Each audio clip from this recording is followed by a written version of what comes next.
at the beginning of the Great Civil War brought about by the treachery of Horus and the hidden influence of the dark powers of the Warp. The 13th Legion stood among the most formidable military forces within the Imperium. Their ranks numbered somewhere near 250,000 warriors of the Legiones Astartes, and beyond their strength in battle, they commanded a vast domain whose worlds supplied recruits, industry, and resources in a steady and reliable flow. Because of this broad and carefully maintained system of supply and training, the Legion possessed an unusual resilience, able to endure losses that might have crippled many of their brother legions. What had been built across the worlds of Ultramar was not merely an army, but a living structure designed to sustain war without collapse, and this strength inevitably drew the attention of those who plotted against the Imperium. It was upon the world of Calth that the first devastating blow would fall, though the full story behind that tragedy was seldom spoken aloud.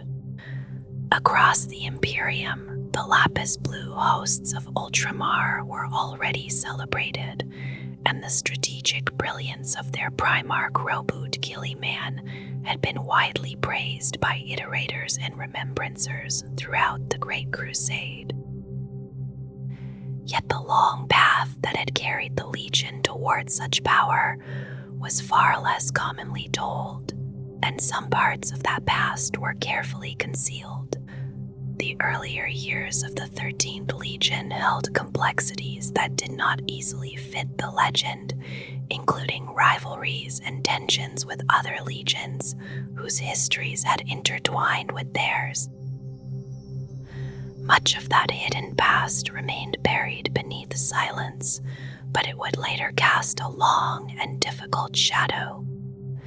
In time, those buried tensions and forgotten struggles would resurface, shaping the events at Calth and echoing quietly through the wars that followed. The earliest roots of the 13th Legion reached back to Terra itself during the final and brutal years of the Unification Wars. Records that survived from that distant period describe the first experimental intake of warriors, a test generation created to measure the stability of the Legion's gene seed and the reliability of the organs implanted within the new warriors. Those early trials passed within acceptable limits, revealing no unusual mutations beyond the patterns already expected by the Emperor's genetic design. The implanted organs functioned as intended, while the psychological effects showed something quietly distinctive within the Legion's nature.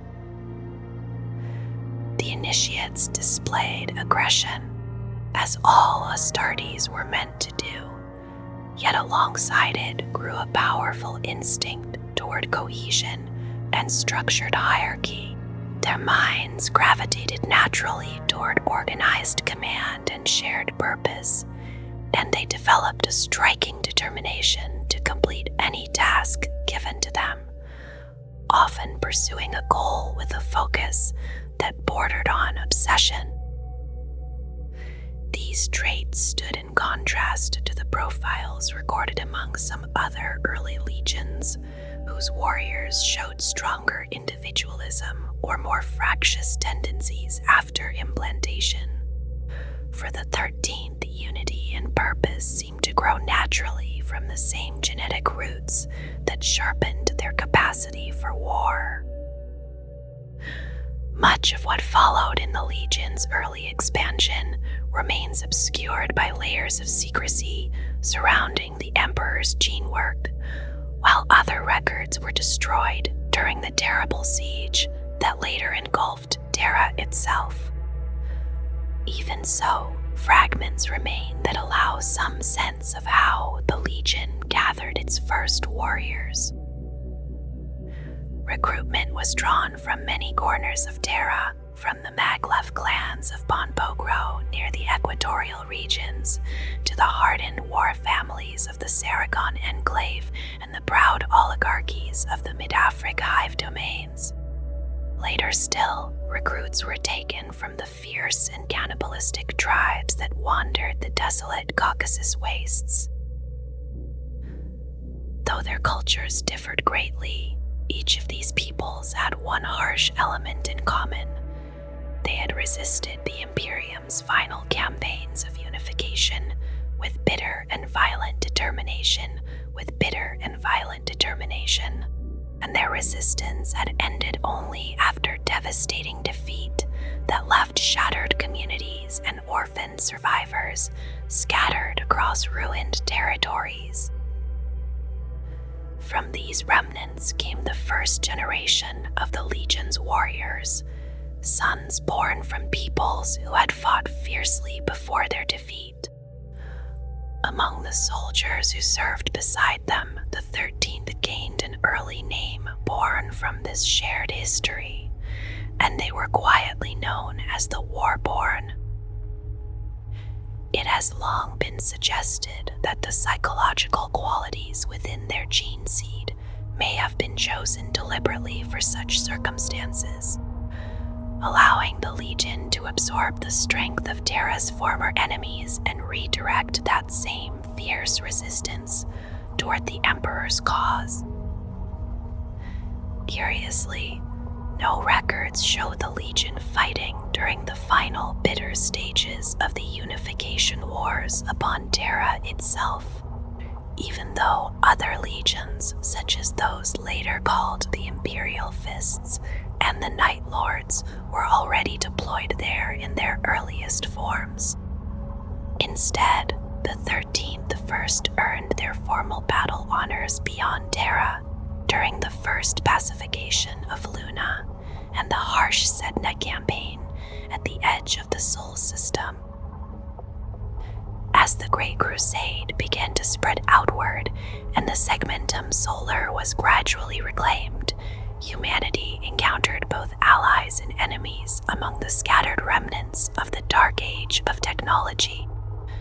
Some human worlds welcomed the Imperium's return as protector and patron, yet many others resisted out of pride, ignorance, or confidence in their own strength, while still more endured oppression under alien rule. Through these early wars, the 13th Legion expanded steadily. At that time, their strength had grown to roughly 8,000 warriors, and they fought alongside other legions under the direct command of the Emperor himself.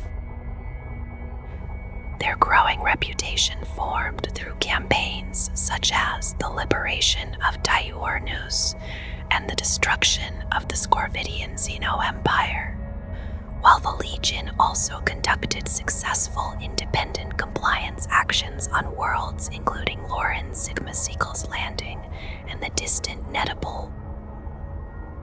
From each newly conquered human world, the most militant elements of the population were often tithed as recruits, adding fresh blood to the Legion in the same way the Warborn Sons of Terra had strengthened its earliest ranks. During these formative years, another pattern began to emerge across the Emperor's legions. Though every legion possessed the ability to conquer any battlefield, each seemed shaped with a distinct temperament that guided how they fought and where they excelled. Some of these qualities were dramatic and easily seen, such as the fierce fury that had already begun to define the Blood Angels, or the grim resilience that marked the warriors later known as the Death Guard. Others were subtler, carried quietly within a legion's nature and expressed through discipline or mindset, rather than obvious spectacle. Among these more restrained temperaments stood the 13th Legion. Within them lived a balanced combination of aggression and control, discipline and determination, which made them unusually suited to cooperative warfare across multiple theaters of battle.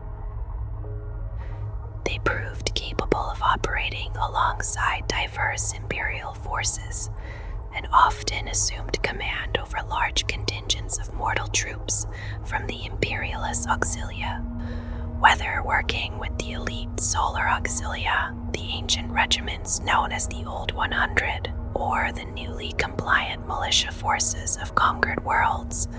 The Legion adapted with steady competence. When discipline faltered among those human armies, detachments of Astartes were sometimes assigned as provosts, enforcing order when needed and demonstrating courage directly on the front lines. Many other legions considered such duties beneath their honor, but the warriors of the 13th accepted them without hesitation. Because of this adaptability, their style of warfare often reminded observers of the ancient First Legion or the famous Luna Wolves. Their methods drew freely from the tactics and traditions they encountered, blending techniques learned from other legions and from the many martial cultures that had formed the Legion itself.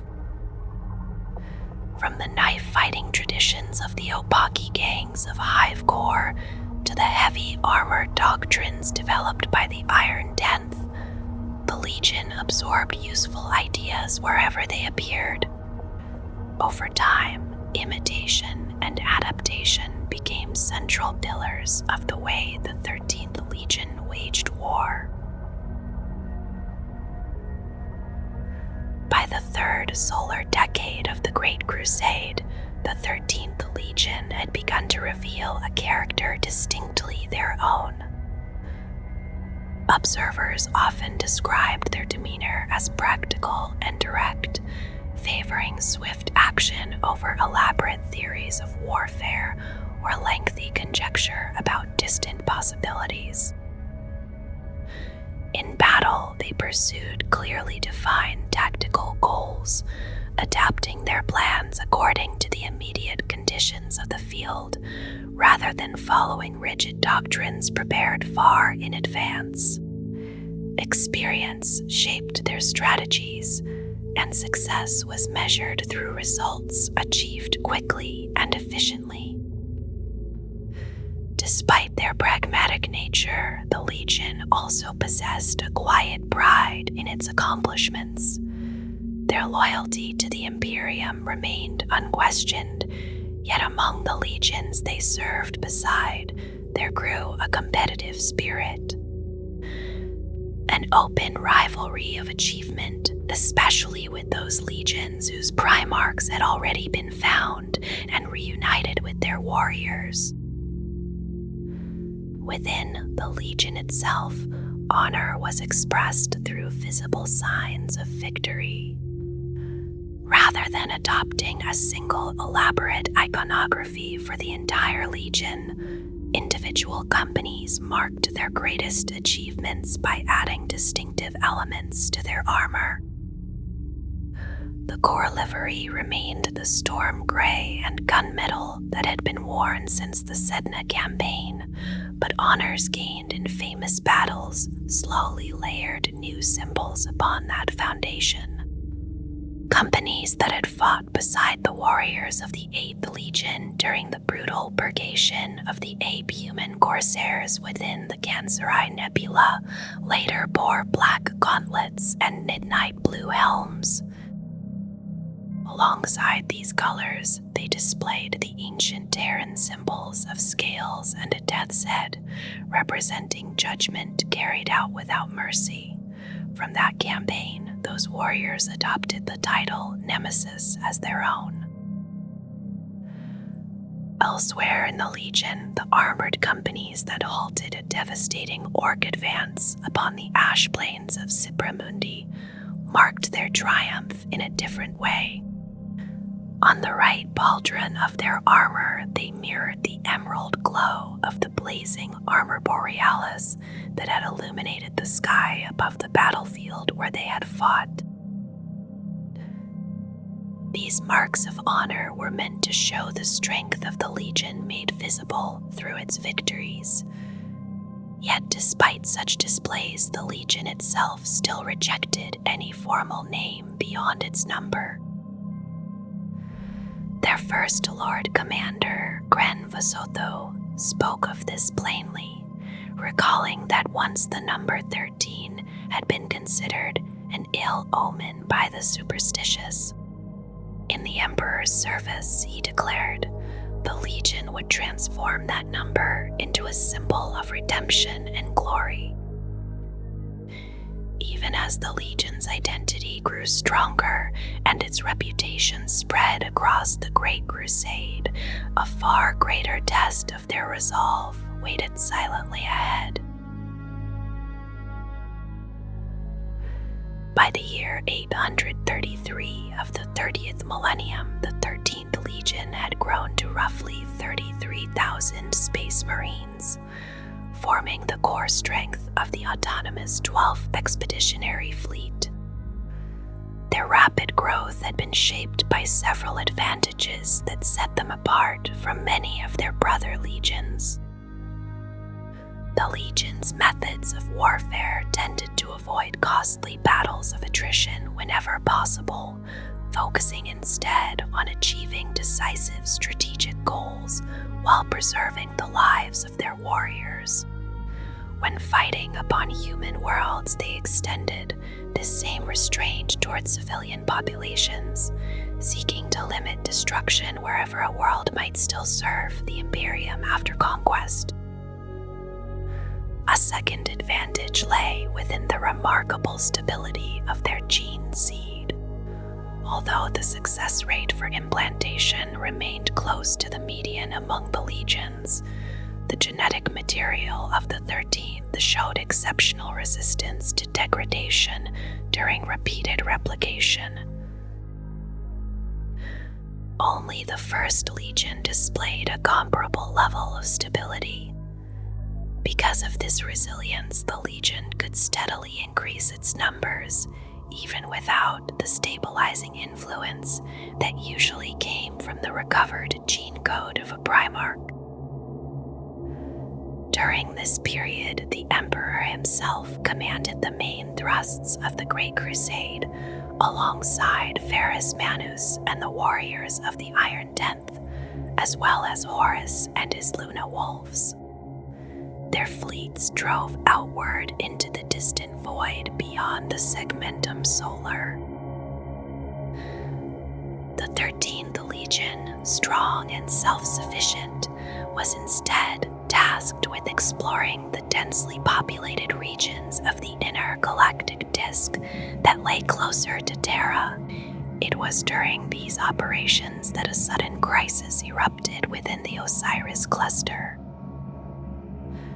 This cluster of 11 star systems, located within the inner portion of the Segmentum Solar's second quadrant, unexpectedly declared its secession from the Imperium. Merchant vessels were seized, Imperial patrol squadrons came under fire, and agents of Imperial authority vanished without trace.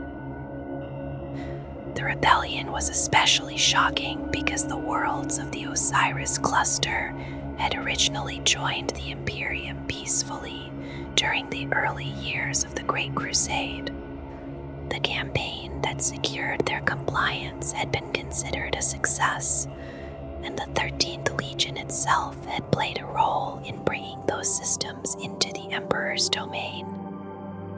For Lord Commander Gren Vasotho, the rebellion felt like a personal affront to the honor of the Legion. Determined to end the crisis swiftly, he ordered the warships of the 12th Expeditionary Fleet to strike immediately toward the Halo world Septus 12. To increase the speed of the attack, he left behind slower troop transports and forward ships, advancing with a rapid strike force of capital warships. Their objective was the sealed hive city of Cabasse, which stood on the darkened side of Septus 12 and served as the political and economic heart of the rebellious cluster. Vosotho believed that a sudden decapitation strike against the world's leadership and its vital environmental control complexes might end the rebellion in a single brutal blow. His plan drew upon tactics perfected by the Luna Wolves, designed to end resistance quickly while preserving the planet's valuable infrastructure. When the fleet emerged into real space, the defenders of the system were swiftly overwhelmed. The powerful warships of the expeditionary fleet, led by the massive macro battleship Sethel's Thunder, destroyed the system's defense monitors and fire ships before launching precise bombardments to cripple orbital defenses. Soon, the assault turned toward the planet itself. Great rents were blasted into the outer shell of Hive Kabbasit, and through these breaches, Vosotho personally led the Legion Stormbirds into the city below. Almost immediately, it became clear that the intelligence guiding the attack had been disastrously wrong. Instead of organized militia resistance, the Legion encountered endless waves of silent civilians, their bodies sealed into crude pressure suits and armed with improvised weapons. Hundreds became thousands as they surged through the Hive's corridors, many carrying explosive mining charges converted into suicidal devices. The Astartes quickly altered their tactics to maximize attrition among the attackers, yet the tide continued without hesitation.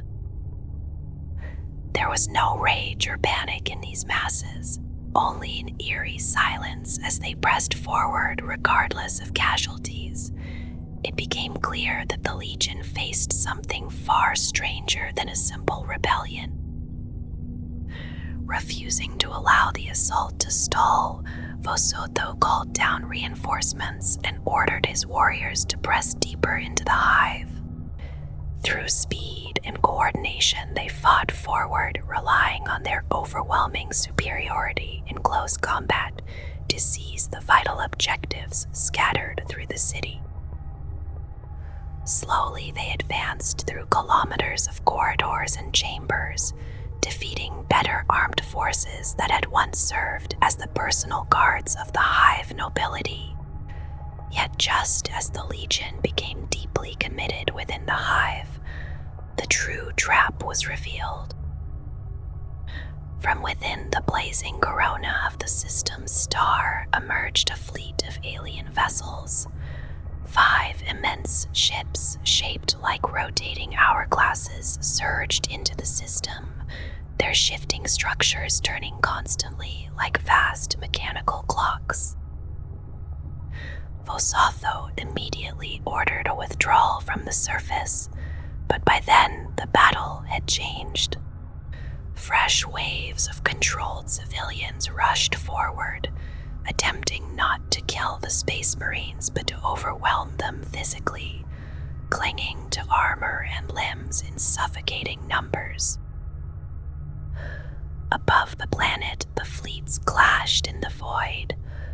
The massive alien vessels, each larger than the Sethel's Thunder itself, unleashed blazing streams of elemental particles that scorched the Imperial warships. Gravitational singularities collapsed around incoming torpedoes and fighter craft, swallowing them into sudden annihilation. Although the expeditionary fleet fought with fierce determination, the enemy vessels proved overwhelmingly powerful. One alien craft was forced to withdraw, leaking strange luminous vapors from its wounded hull, yet the Imperial fleet paid dearly. A dozen of their own warships were destroyed, while the burning wreck of Sethel's Thunder tumbled helplessly through the chaos of battle. Then new horrors appeared both within the Hive and aboard the Imperial ships themselves. Strange figures began to materialize among the fighting, glowing with a sick inner light. Encased in elaborate biomechanical suits, the creatures within seemed barely solid, their forms resembling drifting shapes of luminous mist. Their gauntlets unleashed ethereal fire, and their alien minds reached outward with psychic force to crush those who resisted them. Recognizing the scale of the disaster, Vosotho issued his final command. The fleet was to withdraw with as many surviving warriors as possible, carrying word of this new enemy back to Terra at any cost. On the surface of Septus 12, Gren Vosotho remained behind to command the rear guard as the surviving Stormbirds fought their way back toward orbit. His decision was both an act of duty and a form of penance for the catastrophic misjudgment that had led the Legion into the trap. Before the final withdrawal, he transferred command of the Legion to the most senior surviving officer still aboard the fleet, First Master Marius Gage. Through Gage's swift decisions and disciplined leadership, the remaining warships managed to hold the alien fleet at bay long enough for the surviving warriors to escape. The battle in orbit became a chaotic dance of thrust and counter-thrust through three-dimensional space. Imperial ships maneuvered desperately while withdrawing from the system, their weapons firing continuously to keep the massive enemy vessels from closing the distance. Against all expectation, the battered expeditionary fleet managed to break free. What might have become a complete annihilation was instead reduced to a bitter defeat. When the losses were counted, the Legion had lost more than 6,500 Space Marines in a single engagement, the heaviest casualty toll in its history. Among the dead were many veteran warriors from Terra's earliest intake, and their Lord Commander Gran Vosotho himself. The fleet had also suffered severely, losing a quarter of its warships, including the ruined wreck of its flagship. Beyond these material losses, the Legion endured an equally painful wound to its pride, for their confidence had played a part in the disaster. They longed to return and exact vengeance upon the mysterious enemy, yet that chance never came. When the Imperium returned to the Osiris cluster less than a year later, accompanied by warships of the Solar Armada, warriors of the Salamander's Legion, and specialized anti-psyker cadres from Terra, the alien attackers had vanished. The strange beings that Imperial savants later named the Osiris hybrid were nowhere to be found. Instead, the Imperials discovered worlds reduced to wastelands, filled with unburied dead, or societies collapsing into chaos and civil strife. Fragmentary data recovered from damaged planetary systems and from mines left nearly empty revealed only fragments of the truth. The aliens had infiltrated the cluster quietly at first, subverting entire populations through psychic domination. Some worlds had been stripped of their people entirely, with victims taken bodily into the void, while those left behind slowly starved or simply wasted away without purpose. On other worlds, rulers had been manipulated into rebellion, their fears and ambitions twisted by unseen psychic influence.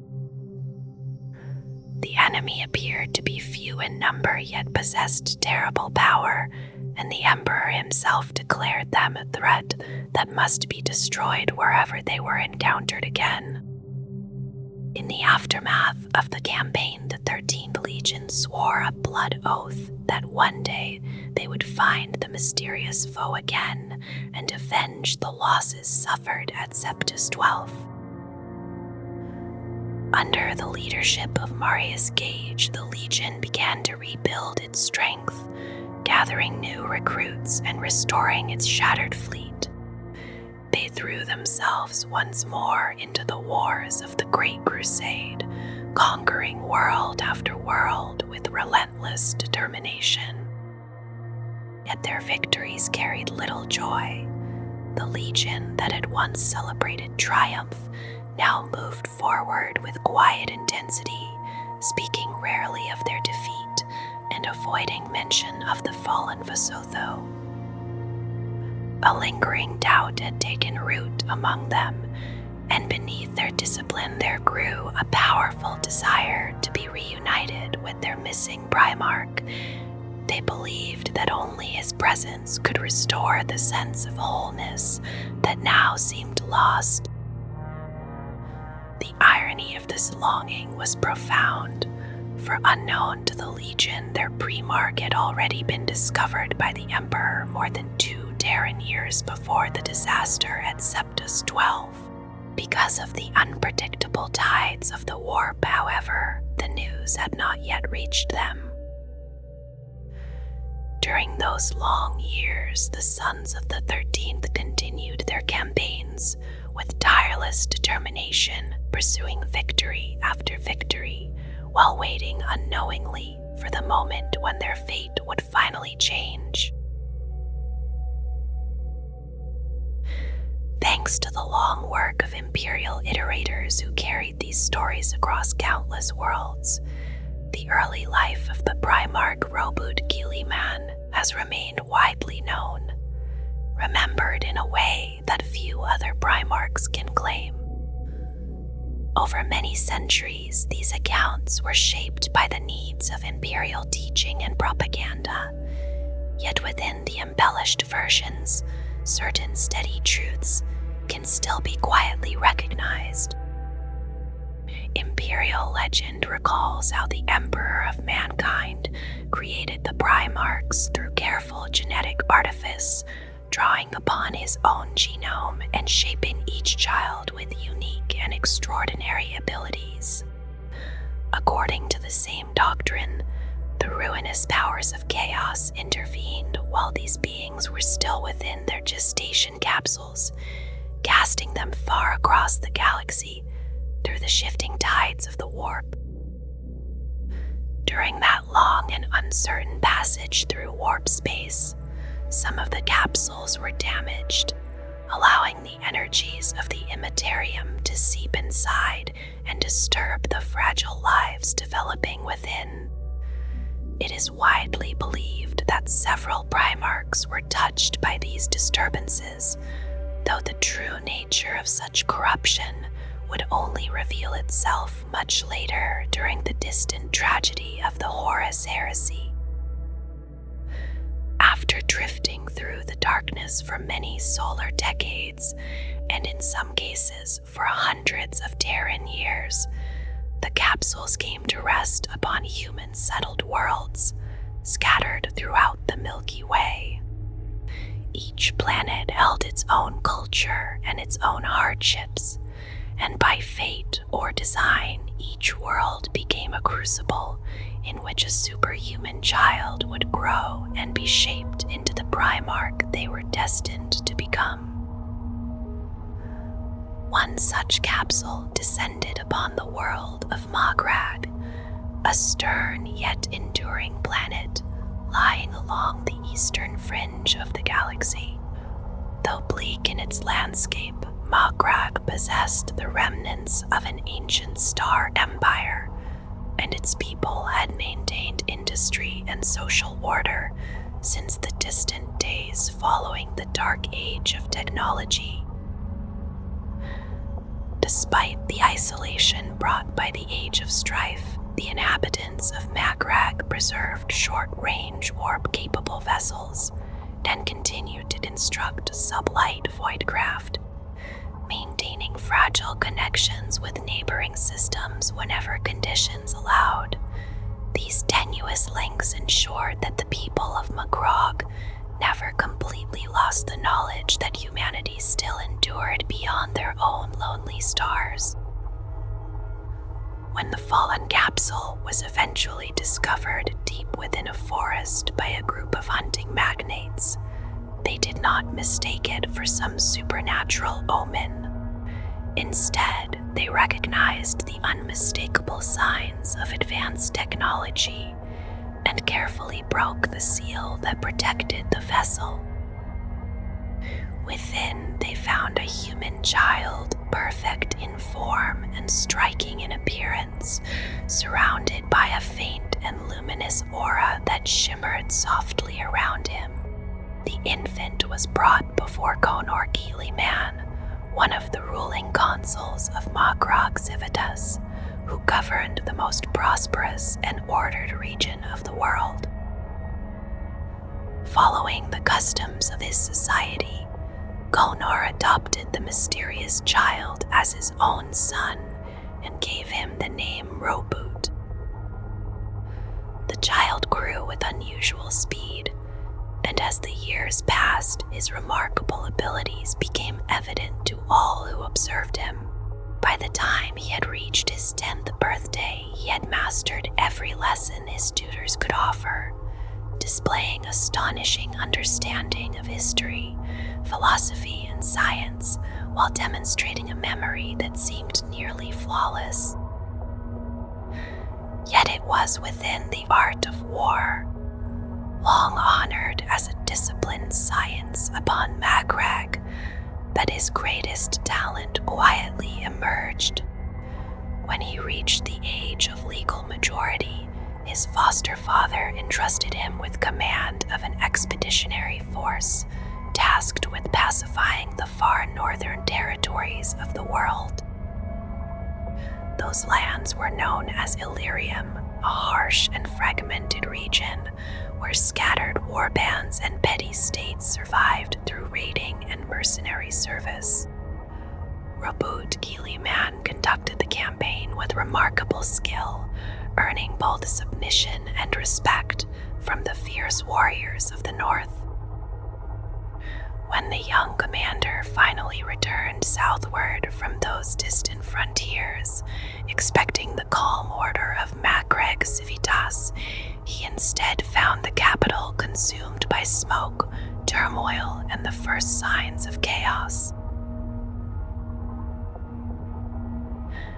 During Roboute Guilliman's absence in the Northern Wars, the fragile balance of power within Macragge had quietly begun to fracture. Konor Guilliman's fellow consul, a man named Gallen, had long nurtured ambitions of ruling alone, and in time those ambitions hardened into open conspiracy. Gallen found willing allies among members of the old aristocracy, whose wealth came from vast estates, worked by impoverished vassals.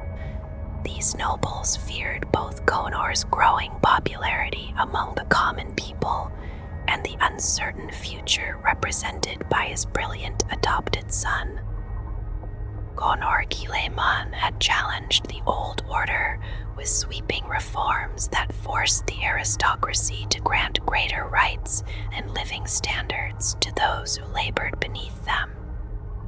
He also required the noble houses to fund the rebuilding of neglected infrastructure and the expansion of Macragge Civitas itself, measures that strengthened the world while quietly weakening the ancient privileges of the ruling elite.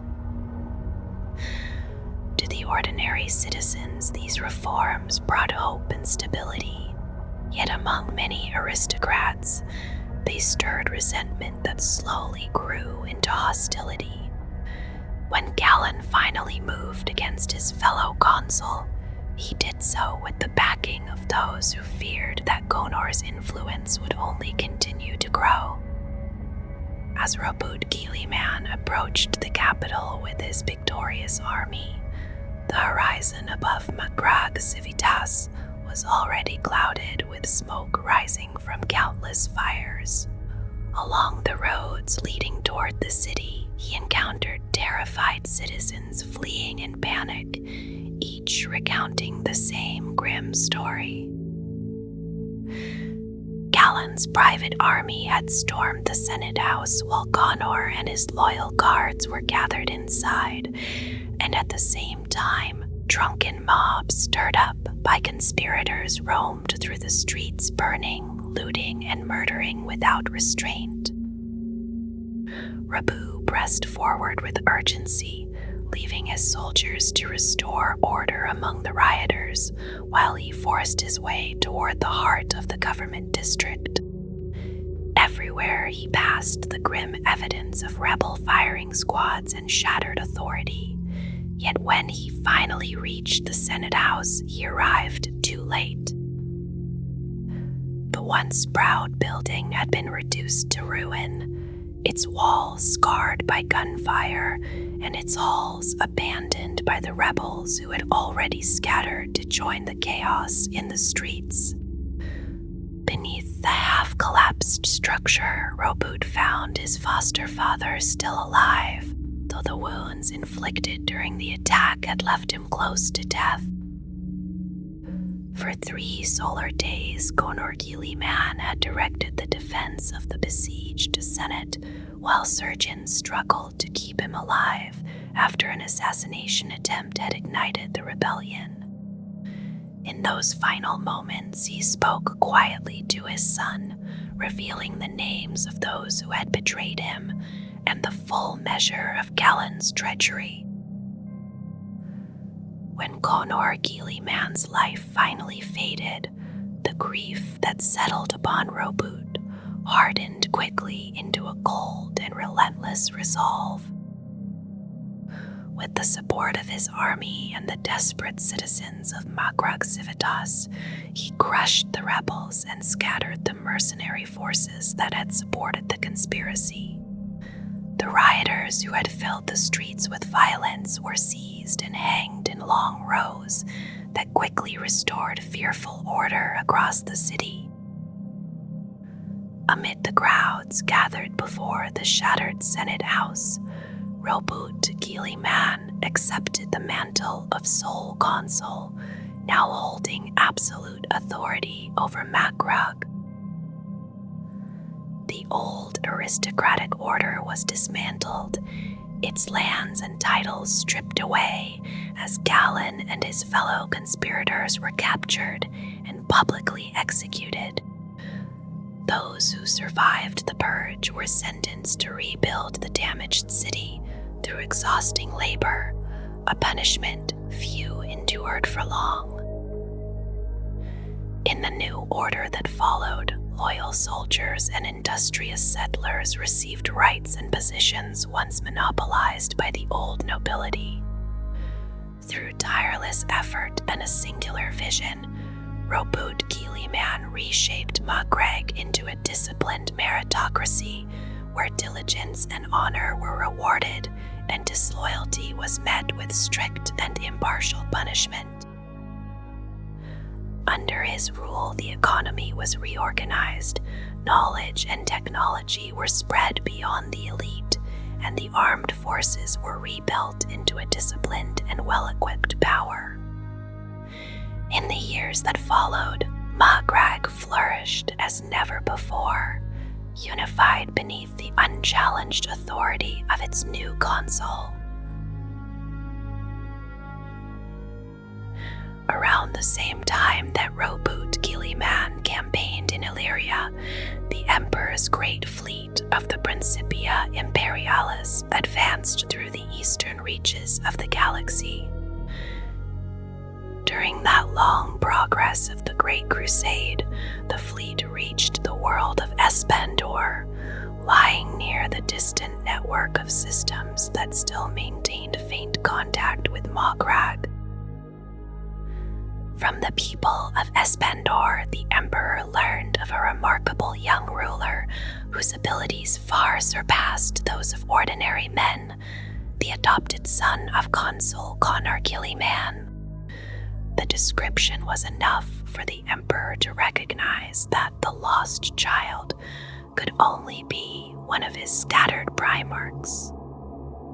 Some later observers suggested that the Emperor's arrival in that remote region was no coincidence, and that he may already have known what awaited him there. Whatever the truth, events soon unfolded in a way that even the Emperor had not foreseen. As the fleet moved toward Macragge, violent warp squalls suddenly rose between the systems, isolating the world behind dangerous currents of the Immetarium. Even the Emperor could not safely force passage through those storms, and nearly 5 standard years passed before contact could finally be attempted again. During those years, Macragge itself changed greatly under Guilliman's rule.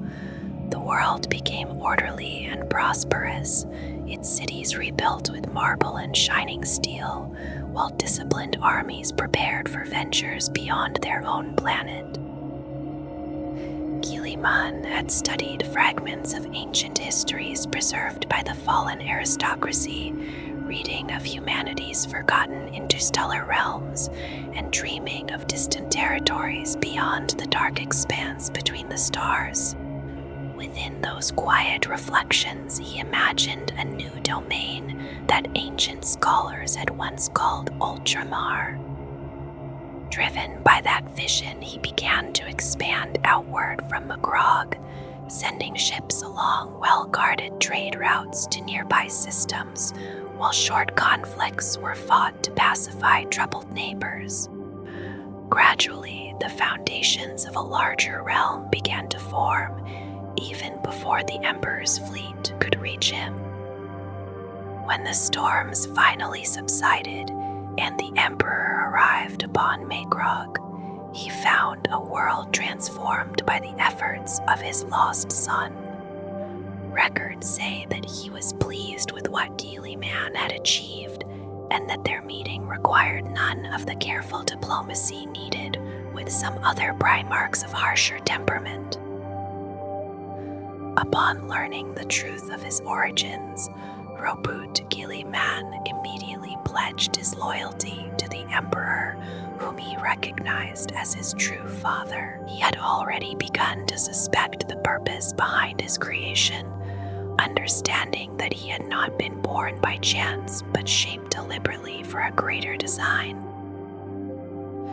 Those who witnessed the meeting quickly realized that Guilliman possessed an extraordinary analytical intellect and an instinctive talent for governance and organization. Few could yet imagine how those abilities would shape the Great Crusade in the years still to come. Soon after his reunion with the Emperor, Roboute Guilliman was given command of the 13th Legion of the Legiones Astartes. The Primarch required little guidance in understanding the wider Imperium, and he absorbed knowledge of the galaxy and the purpose of the Great Crusade with quiet determination. The Legion received their new lord with open pride, and Guilliman spoke to them with a clarity of vision that renewed their confidence and sense of purpose. According to official records, the transition of command was smooth and almost effortless, as the Legion readily accepted his leadership. Yet Guilliman's intentions reached far beyond simply commanding an army.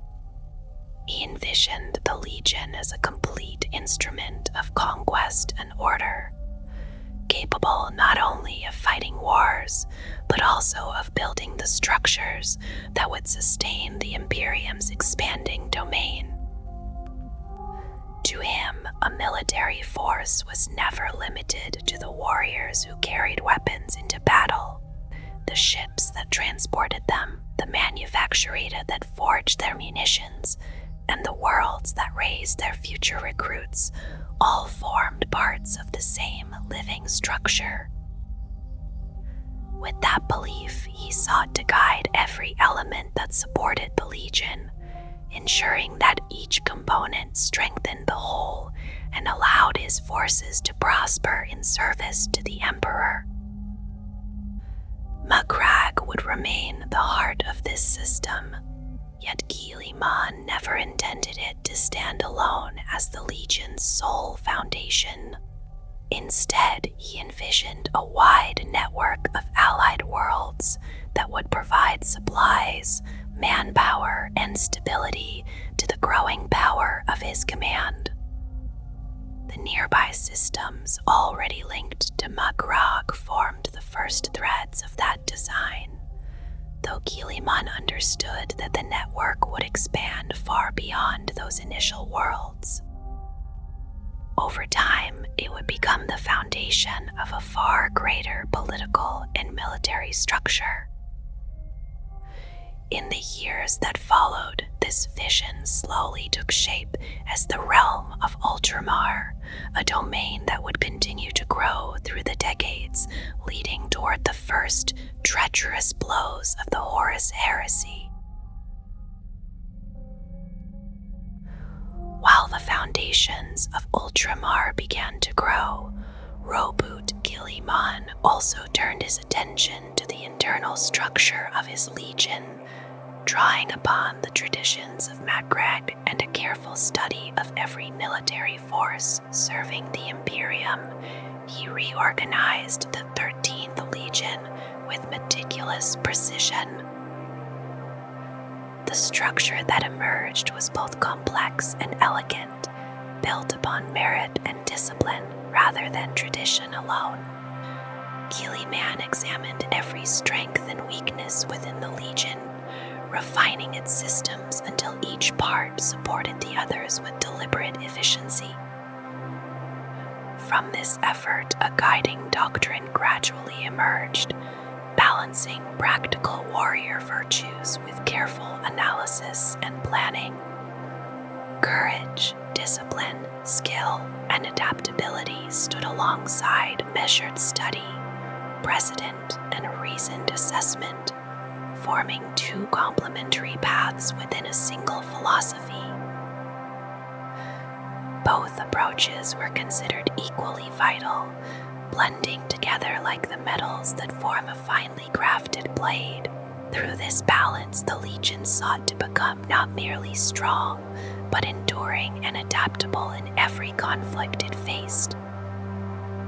Within the Legion, the achievements of individual warriors were acknowledged and rewarded with honor and responsibility, yet obedience to command and the needs of the greater whole remained absolute. Guilliman insisted that each life carried value, believing that every legionary lost weakened the strength of those who remained.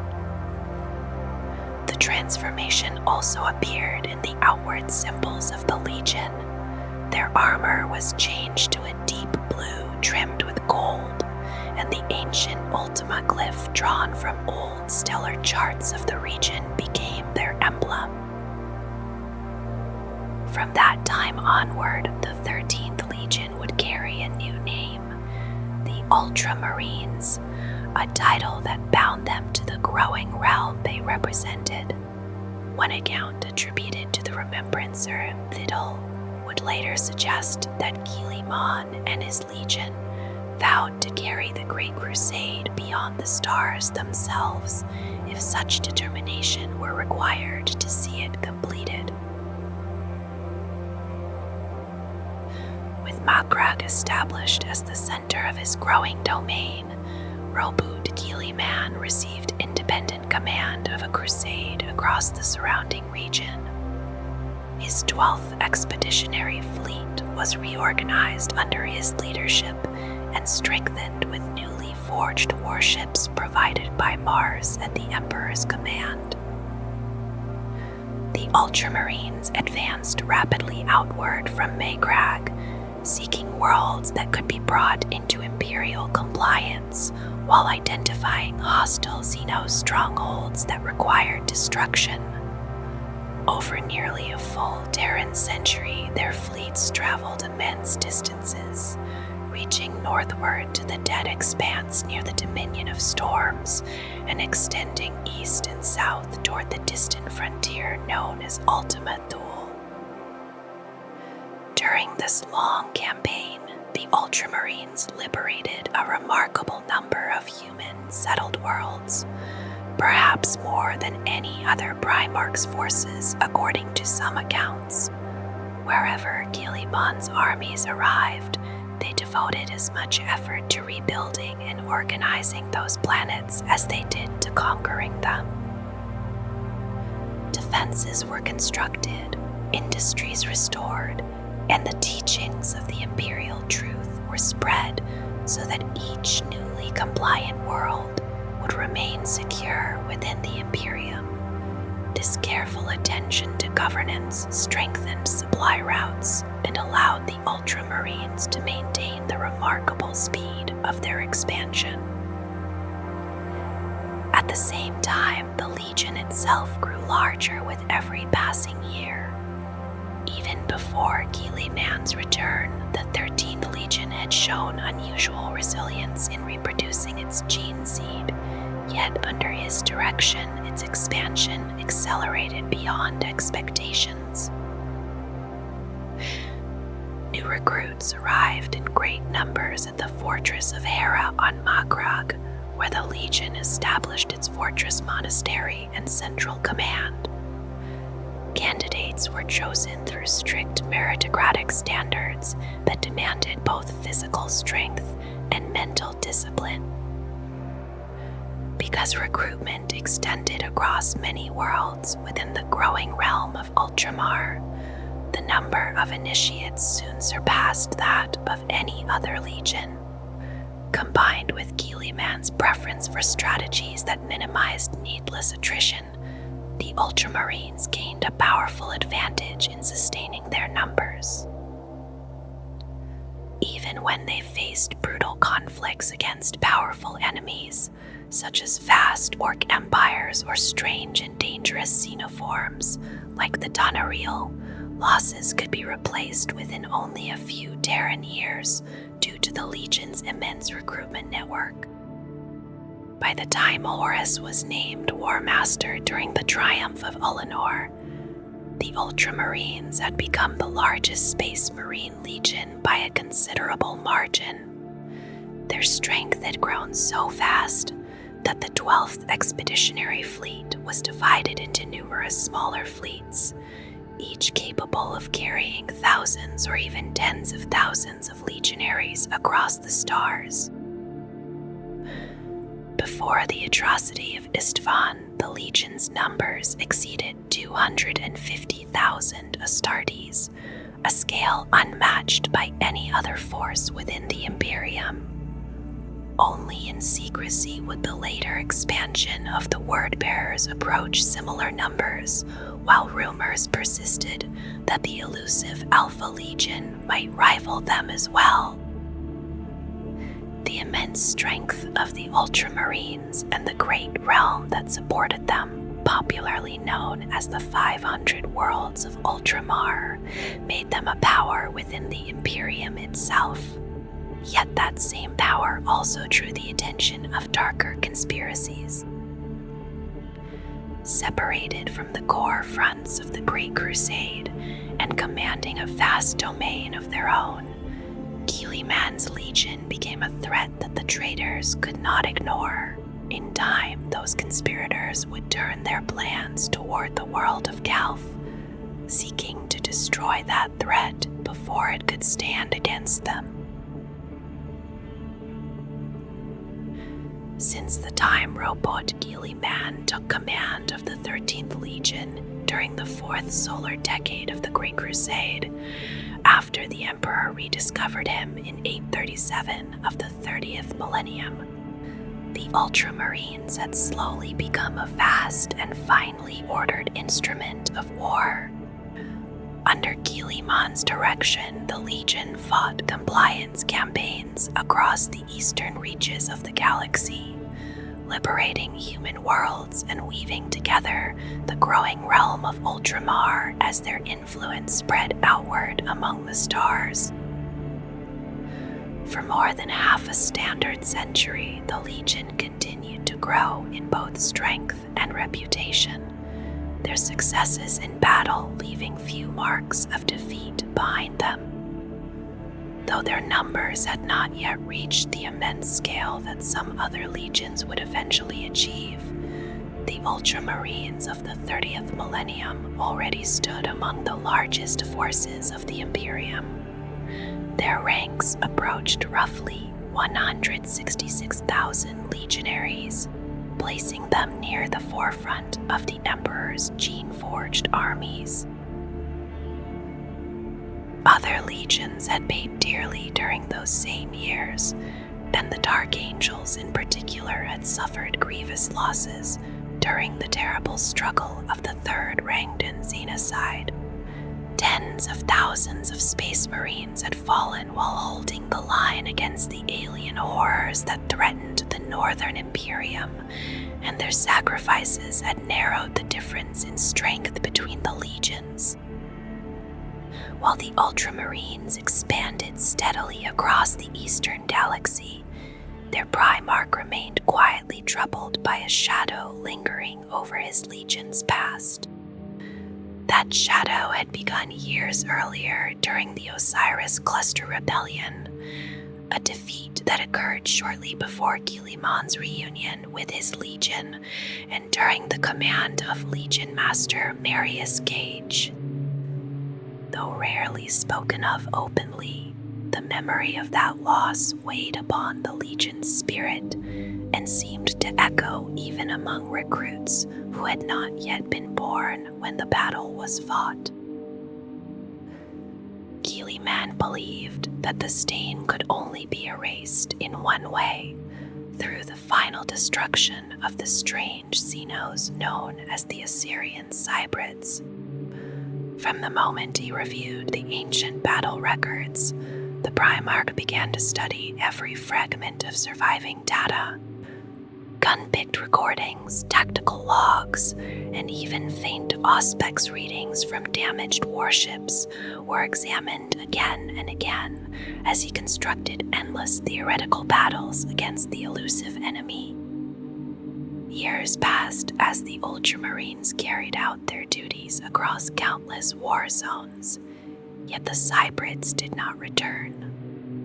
Rumors surfaced from distant traders in frontier worlds, speaking of massacres and unexplained disappearances, though such tales were difficult to confirm in a galaxy filled with many dangers. Only once, near the Maelstrom at a world called Maxilla Veritas, did the evidence appear convincing, though by the time Ultramarines' vessels reached the system, the planet stood silent and lifeless. The trail of the Cybrids had already faded into the dark. Then, near the closing months of 899 of the 30th millennium, a strange message reached Guilliman through Terra's astro-telepathic chamber. A subfleet of the 12th Legion, still known at that time as the Warhounds, had encountered the Cybrids in battle near a frontier world called Eurydice Terminal. The Warhounds had already been fighting Orc raiders from the self-proclaimed Glortian Empire when the mysterious Third Force appeared. Their praetor, Erod Krug, described a chaotic battlefield where the Cybrids used their strange mental powers to enslave great numbers of feral orcs, forcing them to wage war not only against the Imperials but against their own kind. By the time Guilliman's Retribution fleet arrived, the system had become a graveyard of shattered ships and burning debris. Only a few hundred warhounds remained alive from a force once 10 times larger, and the wounded Praetor Krug explained how the Cybrids had attempted to bend even the minds of the Imperial defenders. The Warhounds had resisted the creature's influence, though the cost had been terrible. As the battle raged, Vast orc forces surged into the system, while additional cybrid vessels emerged from the void, bringing with them strange enslaved warriors drawn from species rarely recorded in Imperial archives. Eurydice Terminal had become a killing star, drawing armies from every direction into a widening storm of destruction. Guilliman studied the situation carefully, and once he had understood the shape of the battlefield, he set his own plan into motion. Despite the pleas of Bredor Krug, the surviving warhounds were not permitted to rejoin the fight. This would be a battle fought by the Ultramarines alone. The Primarch chose a strategy both direct and dangerous. Rather than engaging in a prolonged exchange of fire, he drove the core of his fleet directly into the enemy formation and ordered a massive boarding assault. Nearly 100,000 Ultramarines surged toward the hybrid vessels as gunships and assault rams launched from the fleet's flight bays. Lance batteries and macro cannons roared as the fleets closed together, while the strange hourglass vessels of the Cybrids lashed outward with arcs of violent energy. Ships burned and hulls burst open in the void, yet the Ultramarines continued forward with relentless determination as they prepared to storm the alien craft. Within the twisting corridors of the Cybrid vessels, the Ultramarines advanced steadily, their armored footsteps echoing through passageways that resembled the inner workings of some vast mechanical creature. Resistance came swiftly as the strange masters of the ships revealed their true forms. Without their protective armor, the Cybrids appeared thin and spectral, almost like vapor given shape, yet they fought with savage ferocity. Psychic energy flared around them as they struck out with blasts that burned through armor and flesh alike. Still, the Ultramarines pressed forward, replacing each fallen warrior with many more who advanced with grim determination. At the forefront moved the Invictari, bearing axes and shields, alongside towering veterans encased within Terminator armor. As the assault progressed, the Ultramarines planted melta-bombs and adamantic implosion charges throughout the labyrinthine interior, slowly crippling the great alien vessels from within. For the warriors of the 13th Legion, this battle carried a deeper purpose. The memory of the Osiris defeat had awakened a fierce desire for vengeance, and that resolve drove them onward through every corridor and chamber. At last, Roboute Guilliman himself reached the innermost sanctum of the largest Cybrid ship. There he encountered the creature that ruled the others, a towering multi-limbed being whose height rose far above even that of a Primarch. Its elongated head shrieked with waves of psychic force as the chamber was breached, sending Guilliman's honor guard staggering under the impact, yet the Primarch did not hesitate. With his chief battle psyker, Aroth Ptolemy, fighting beside him, Guilliman surged forward. The Cybrid ruler struck with claws and strange weapons that gleamed like relics from forgotten ages of old night. As Guilliman battled the creature in physical combat, Ptolemy hurled his own mind against the alien's psychic strength, shielding the Primarch from the worst of its mental assault, even as the effort consumed his life. With strength and speed granted by the Emperor's unmatched art, Guilliman severed the creature's limbs one by one until the monstrous king finally fell. In the aftermath, the Primarch tore the glowing brain from the creature's skull and crushed it beneath his heel, ending the command that had bound the Cybrid armies together. Across the battlefield, the alien vessels began to die. Some were torn apart by explosive charges planted deep within their structure, while others attempted to flee only to be shattered by the waiting guns of the Ultramarines fleet. As the Cybrids perished, the enslaved armies they had controlled collapsed with them. The orc hordes that remained were already exhausted from the terrible struggle, and the Ultramarines soon drove them back into the dark reaches from which they had come. Victory had been achieved, though not without sacrifice. Thousands of Ultramarines had fallen during the brutal assault, including many veterans who had volunteered eagerly for the most dangerous tasks in order to erase the memory of the Legion's earlier defeat. For Guilliman and his warriors, the price had been willingly paid, and the shadow cast by the Osiris defeat was finally lifted from the soul of the Legion. During the final years of the 30th millennium, the Imperium launched a massive campaign against a powerful orc empire led by the warlord Uruk. This effort became known as the Ullanor Crusade, a vast undertaking that drew together immense military forces from across the growing Imperium.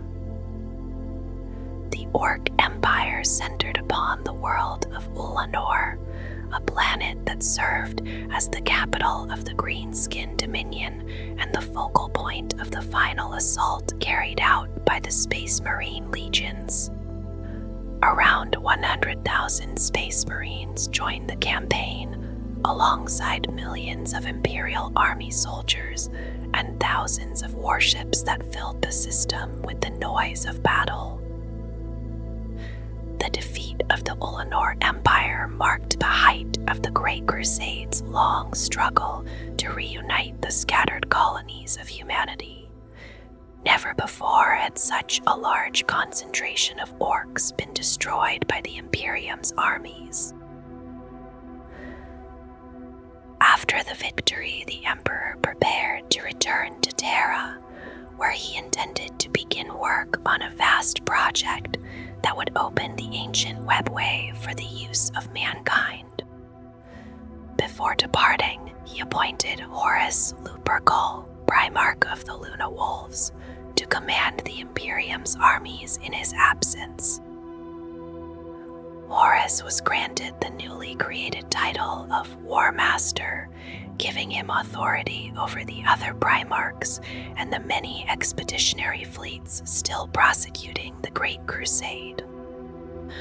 Roboute Guilliman accepted his brother's elevation without resentment, and Horus continued to seek Guilliman's counsel during the years that followed. The Emperor even suggested that the Luna Wolves be renamed the Sons of Horus, though Horus initially refused the honor, unwilling to place himself above his brothers. Yet the Emperor's departure left a quiet unease among the Primarchs. His decision to pursue a secret project on Terra without revealing its purpose created doubts and wounded pride, emotions that would slowly deepen until they helped ignite the great rebellion that later came to be known as the Horus Heresy.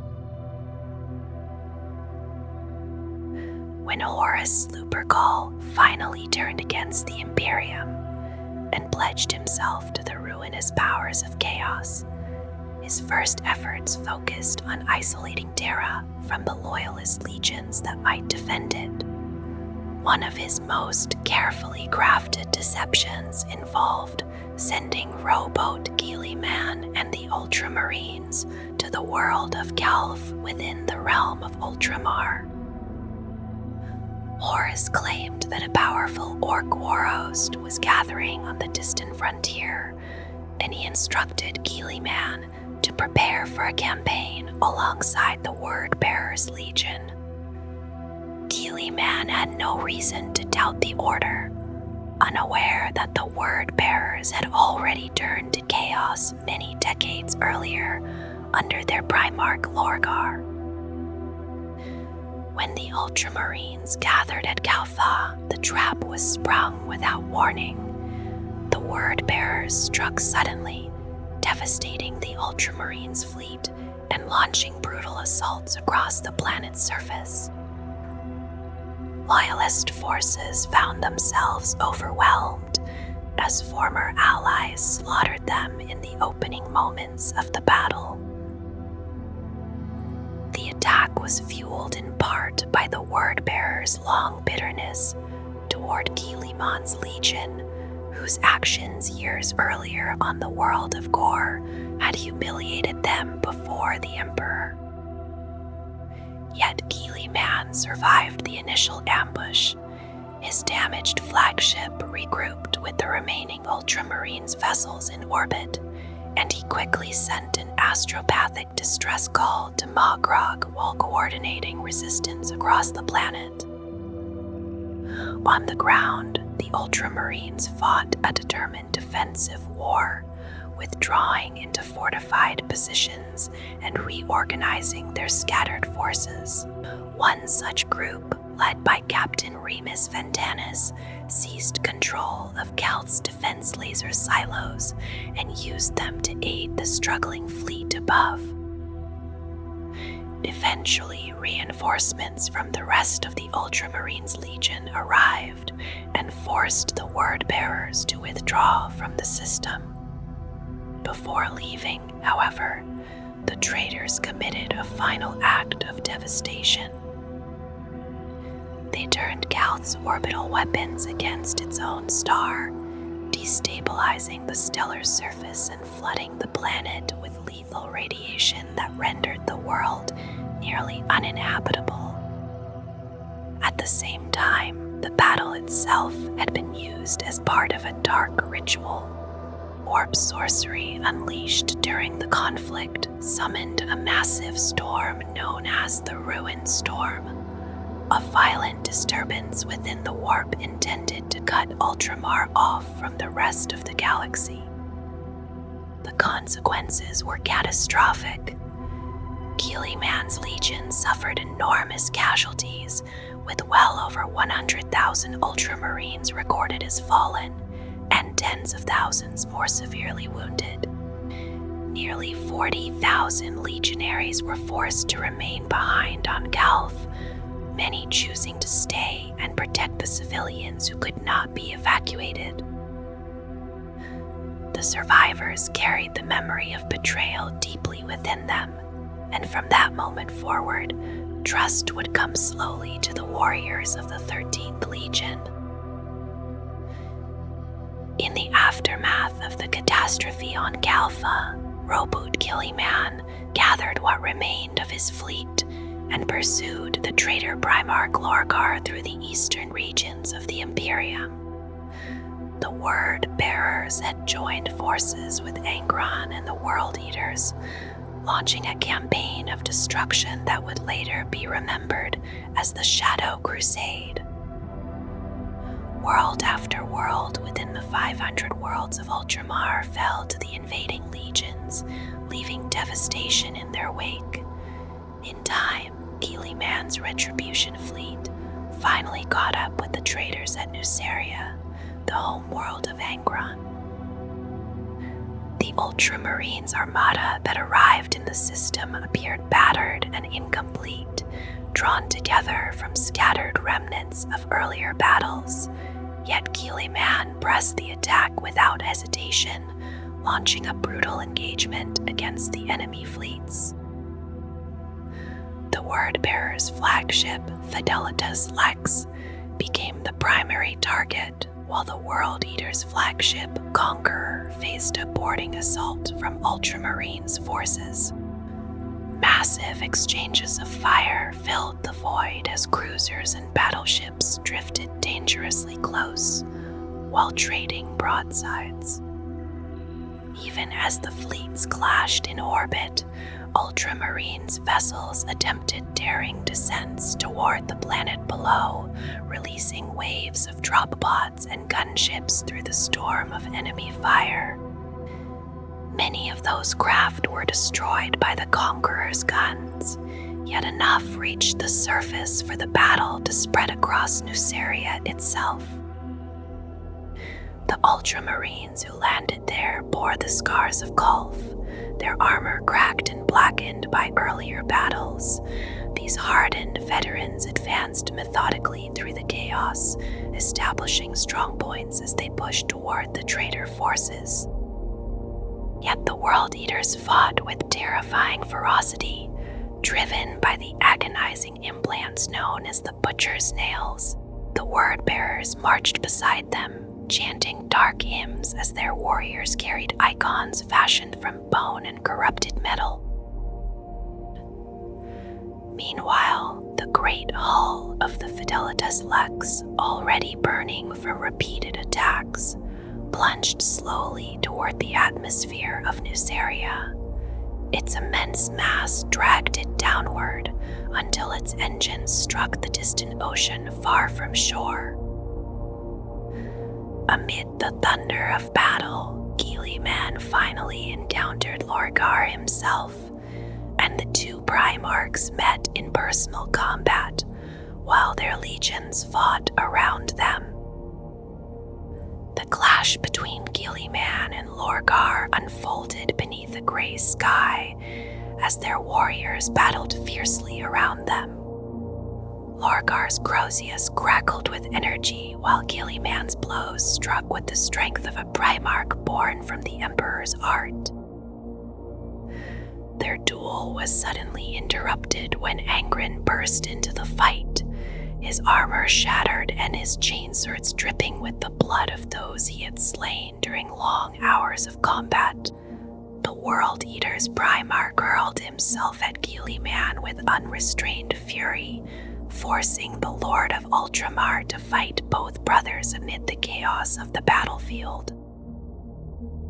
During the struggle, Guilliman struck Angren across the chest, shattering one of the skulls that hung from a chain across the World Eater's armor. The moment the fragments were crushed beneath Guilliman's boot, Angren erupted in rage while Lorgar began chanting in a strange and ancient tongue. Through that ritual, the sky itself tore open as the ruin storm descended upon Nuceria in a torrent of crimson rain. Even as Guilliman struggled against Angren's relentless assault, the power of Lorgar's incantation began to change the Red Angel. Angron's body locked in place as the ritual transformed him into something far more terrible, a demon prince devoted to the blood god. Guilliman seized the brief moment of distraction to retreat into the ranks of his warriors as they withdrew from the shattered world. The campaign against the traitor legions ended there for a time, leaving Nuceria ruined and lifeless, while Angron departed as a creature reborn through the power of chaos. With the ruin storm raging across the galaxy, the Imperium became divided and isolated. Guilliman feared that Terra itself might already have fallen, and he searched desperately for a way to guide loyalist forces through the storm.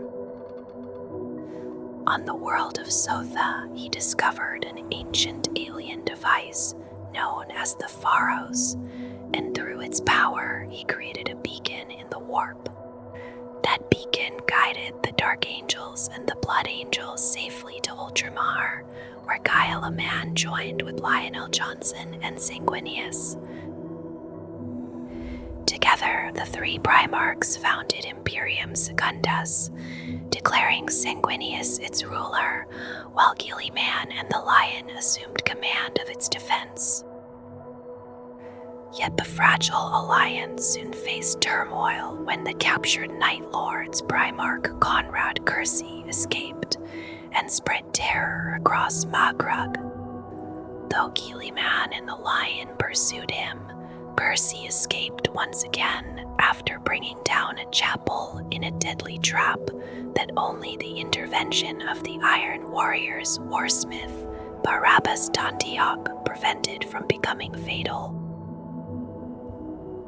Eventually, Konrad Cursi was captured once more and brought before Guilliman, Sanguinius, and the Lion to face judgment. During the tense gathering, Cursi refused to admit guilt, arguing that he had only followed the nature given to him by the Emperor. His accusations drove a wedge between the loyalist Primarchs, particularly when he claimed that the Lion had secretly ordered a forbidden orbital bombardment of Macragge. Angered by the charge, the Lion attempted to kill Cursi, though Sanguinius intervened while Guilliman shattered the Lion's sword in fury at his brother's actions. The Dark Angel's Primarch was banished from Imperium Secundus, yet he soon returned to reveal a final insight. Cursi possessed visions of the future, and he had foreseen his death at the hands of an assassin sent by the Emperor. If that vision proved true, then it meant the Emperor still lived beyond the storm. In the wake of this revelation, Imperium Secundus was abandoned as a mistake, and the three Primarchs set out once more to reach Terra. Their path led them through the terrible conflict at Davin, where they faced a massive host of daemons emerging from the warp. After the planet was destroyed, the ruined storm began slowly to weaken, opening a path toward the throne world. Sanguinius and the Blood Angels pressed ahead through the breach, while Guilliman and the Lion engaged the traitor fleets that attempted to block the way. By the time the Loyalist forces neared Terra, the Horus Heresy had reached its final stage. The War Master's armies assaulted the Imperial Palace, while the Emperor's defenders fought desperately within its walls. At the last moment, Horus lowered the shields of his flagship, allowing the Emperor, Sanguinius, and their warriors to board the vessel and confront him directly. The battle that followed ended with Horus slain, though Sanguinius fell and the Emperor himself was mortally wounded. Roboute, Guilliman, and the Ultramarines arrived too late to take part in that final struggle. They found Terra in ruins and the Imperium shattered by war.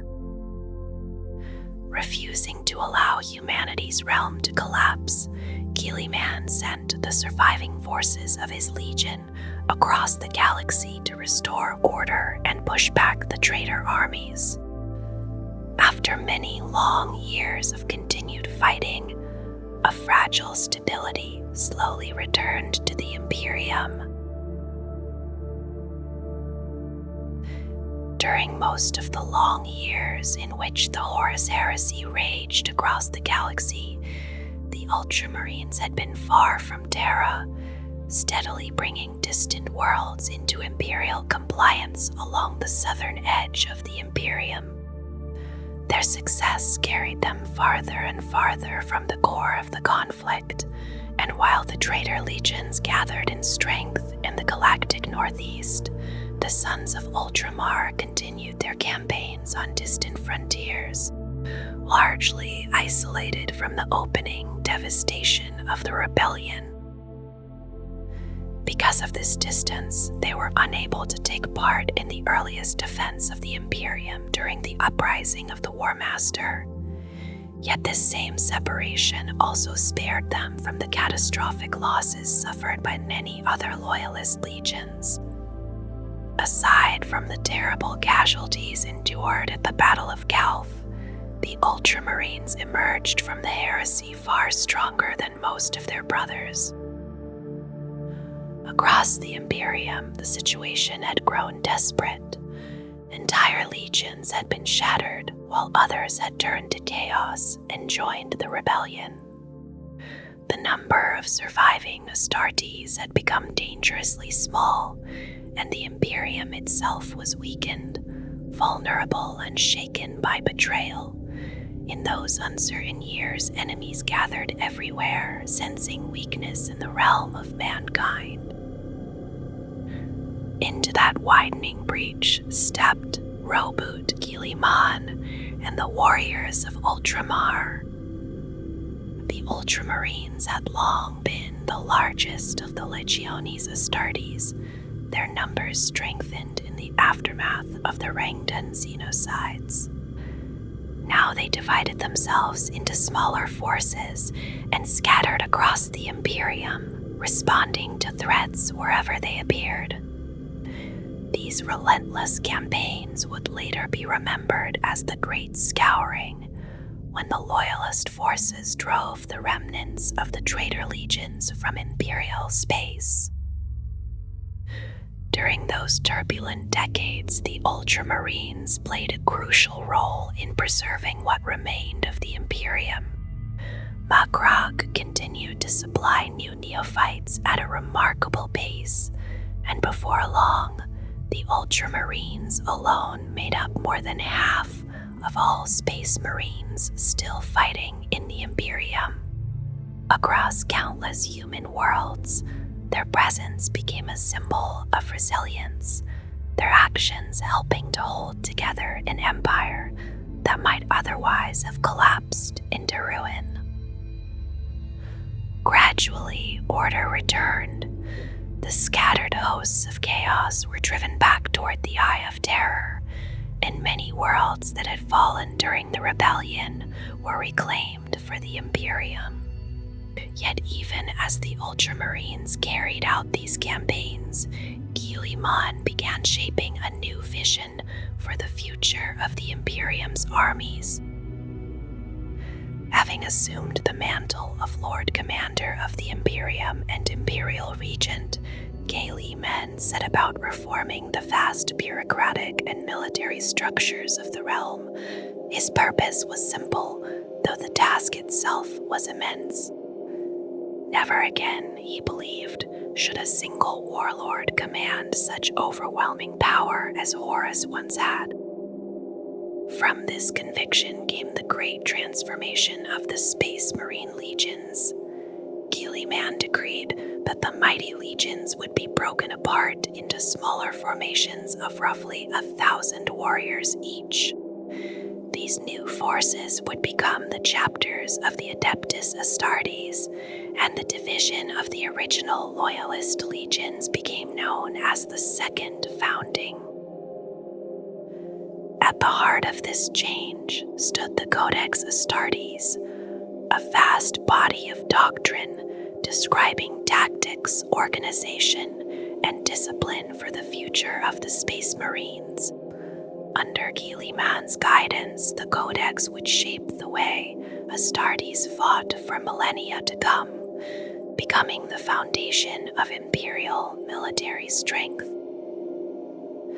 Many of the surviving Loyalist legions had been so badly depleted by the Civil War that they could create only a handful of successor chapters. The Ultramarines were different. Their numbers were so great that they were divided many times over, and though the exact number of chapters created remains uncertain, the oldest records of the Codex Astartes speak of 23 successors born from the Legion of Ultramar. This sweeping reform did not pass without dispute. Among the Primarchs, there were those who strongly opposed the division of their legions. Roboute, Vulcan and Lemon Russ resisted the proposal, while Guilliman found support from Jagatai Khan and Corvus Corax. Tempers rose and the arguments grew bitter. Dorn accused Guilliman of cowardice for his absence during the Siege of Terra, while Guilliman, in turn, condemned Dorn's refusal to accept the Codex as an act bordering on rebellion. For a time, it seemed that the Imperium might fall once more into civil war. The tension reached a breaking point when vessels of the newly formed Navis Imperialis opened fire upon the Imperial Fist's strike cruiser Terrible Angel. Faced with the terrifying prospect of renewed conflict among the Loyalists, Dorn finally relented and agreed to divide his legion. With the second founding, the Ultramarines themselves became greatly reduced in number. Many warriors departed Macragge to establish their own chapters on distant worlds. The vast fortress of Hera, built to house far more warriors than now remained, saw portions of its armories dismantled so that the new chapters could build fortresses of their own. Even the Legion's gene seed reserves and recruitment structures were divided among the successors. Through this great diaspora, the gene seed of the Ultramarines spread widely across the Imperium. The chapters born from their lineage during the second founding came to be known as the Primogenitors, the firstborn successors who carried Ultramar's legacy to distant regions of the galaxy. Not long after the heresy, during the continuing campaigns of the Great Scouring, the Imperial Fists laid siege to the immense Eternal Fortress built by the Iron Warriors upon the world of Sebastos. The fortress stretched across a vast network of bunkers, trenches, minefields, and tunnels shaped like an 8-pointed star. At its center stood a massive bunker that served only as a decoy, possessing no real military value. Guilliman warned Dorn against attacking such a formidable position, but Dorn was still embittered by the arguments surrounding the Codex Astartes and the coming division of his legion. Driven by anger toward his rival Perturabo, he chose to assault the fortress regardless. The battle unfolded just as Guilliman had feared. Before relief arrived, hundreds of Imperial Fists had fallen across the blood-soaked ground surrounding the fortress walls. The survivors fought on without sleep and with dwindling ammunition until Guilliman finally arrived with an Ultramarines relief force weeks later. Unable to hold the fortress against 2 full legions, Perturabo enacted a final cruel stratagem. When the fighting ended, the Imperial Fists were prevented from recovering hundreds of their fallen brothers and the precious gene seed they carried. After this bitter campaign, Dorn accepted that the time had come to divide his legion, and the Imperial Fists were separated into several successor chapters. Though Perturabo had not destroyed the legion, the outcome of the conflict was enough to earn him the dark reward of ascension as a Daemon Prince in the eyes of the Chaos Gods. In the years that followed, Guilliman continued to lead the Ultramarines and their allied successors throughout the final stages of the Great Scouring. For roughly a century, he fought alongside his warriors across the Imperium, often joining his brother Primarchs in campaigns against the scattered traitor legions. One such campaign took place on Escrador, where Guilliman unexpectedly departed from his own doctrines and launched a sudden assault against the Alpha Legion. During the ensuing battle, he confronted Alfarius in personal combat, and many believed that the elusive Primarch of the Alpha Legion was slain there. Yet the Alpha Legion did not collapse as Guilliman had expected. Instead, they struck back fiercely against the Ultramarines detachment, harrying them so relentlessly that when the survivors finally reached their main force, almost all of their number had been lost. The Ultramarines were forced to withdraw from the world in the bitter fighting that followed. Even so, the long memory of Calth remained with them, and the Ultramarines would one day seek their own form of vengeance. During the later years of the Great Scouring, elements of the Ultramarines finally reached the world of Colchis, the homeworld where Lorgar had once been raised by Gorfaeron. What they found there was a broken planet that had descended into violent anarchy. Long before Lorgar's brief rule, it had been divided into feuding domains, and now, with the Master of the Word-Bearers withdrawn into the warp, Colchis had collapsed into its most extreme and chaotic state. Agents of the Holy Ordos of the Inquisition judged the world to be irredeemably corrupted. Declared beyond salvation, Colchis was condemned to destruction. The Ultramarines carried out the sentence, unleashing cyclonic torpedoes upon the doomed planet. The resulting detonations shattered the unstable crust of Colchis, and vast seismic convulsions tore the world apart. Nothing remained of it afterward, and the location where it once existed was hidden by the Inquisition as a closely guarded secret. In this grim act, the Ultramarines believed that the betrayal of Calth had finally been repaid, though by that time the Word-Bearers themselves seemed to care little for what had become of their former home. In the closing years of the Great Scouring, Guilliman gathered the Ultramarines together with several of their Successor Chapters to hunt the Daemon Primarch Fulgrim and the Emperor's Children Legion. Their pursuit led them to the world of Thessalia, where Fulgrim prepared a deadly trap for the fleet that hunted him. When the fleets clashed, Guilliman assembled a small and elite strike force and teleported aboard Fulgrim's flagship, the Pride of the Emperor. Within the vast corrupted chambers known as the Heliopolis, he confronted his fallen brother alone.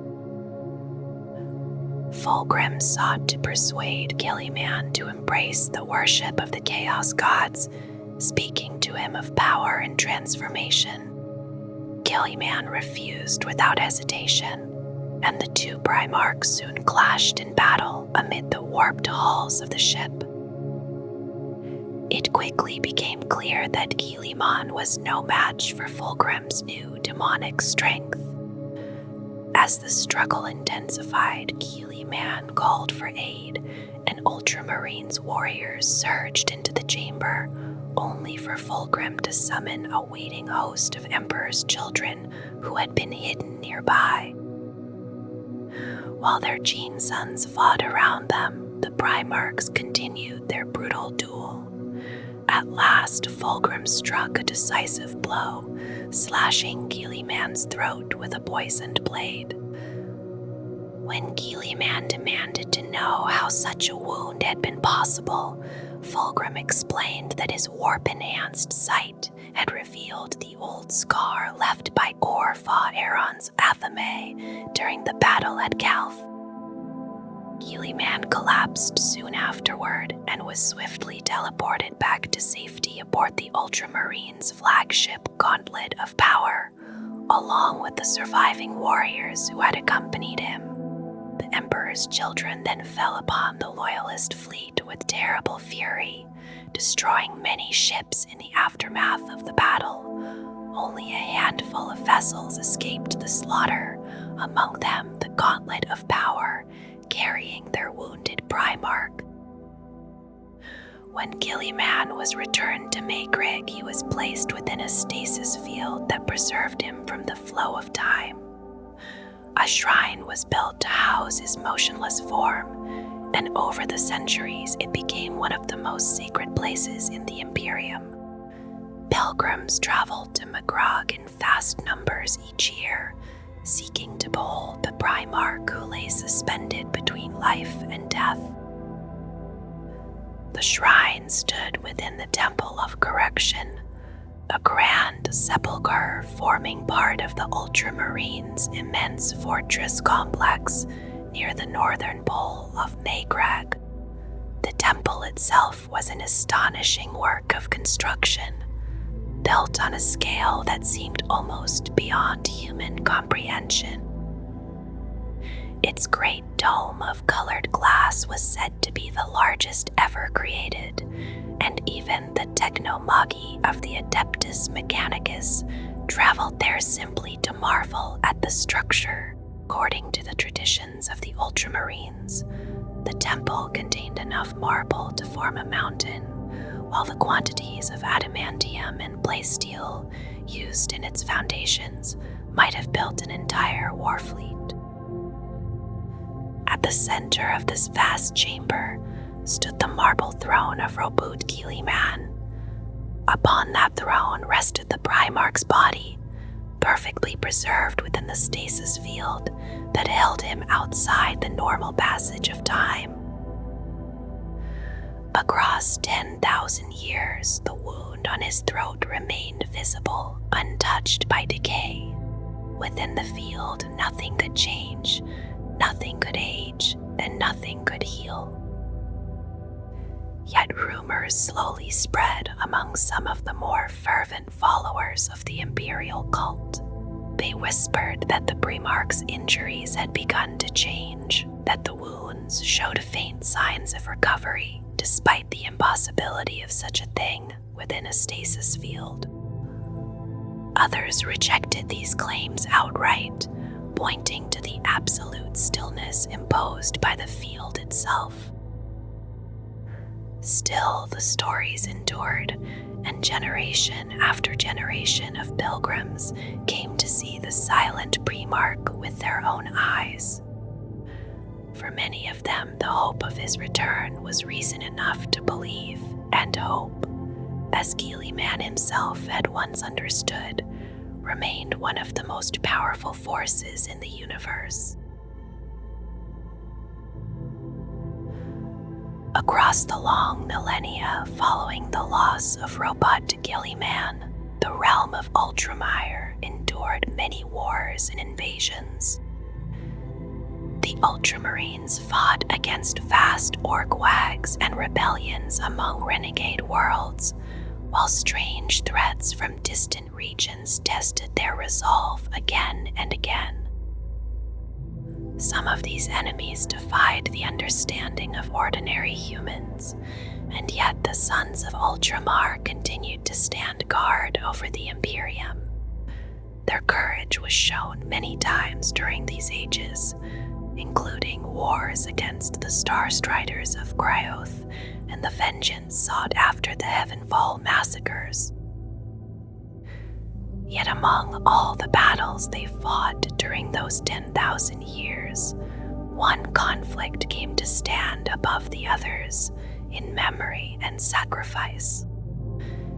It was the terrible arrival of the Tyranid hive fleet, known as Behemoth, and the desperate struggle remembered as the Battle of Macragge.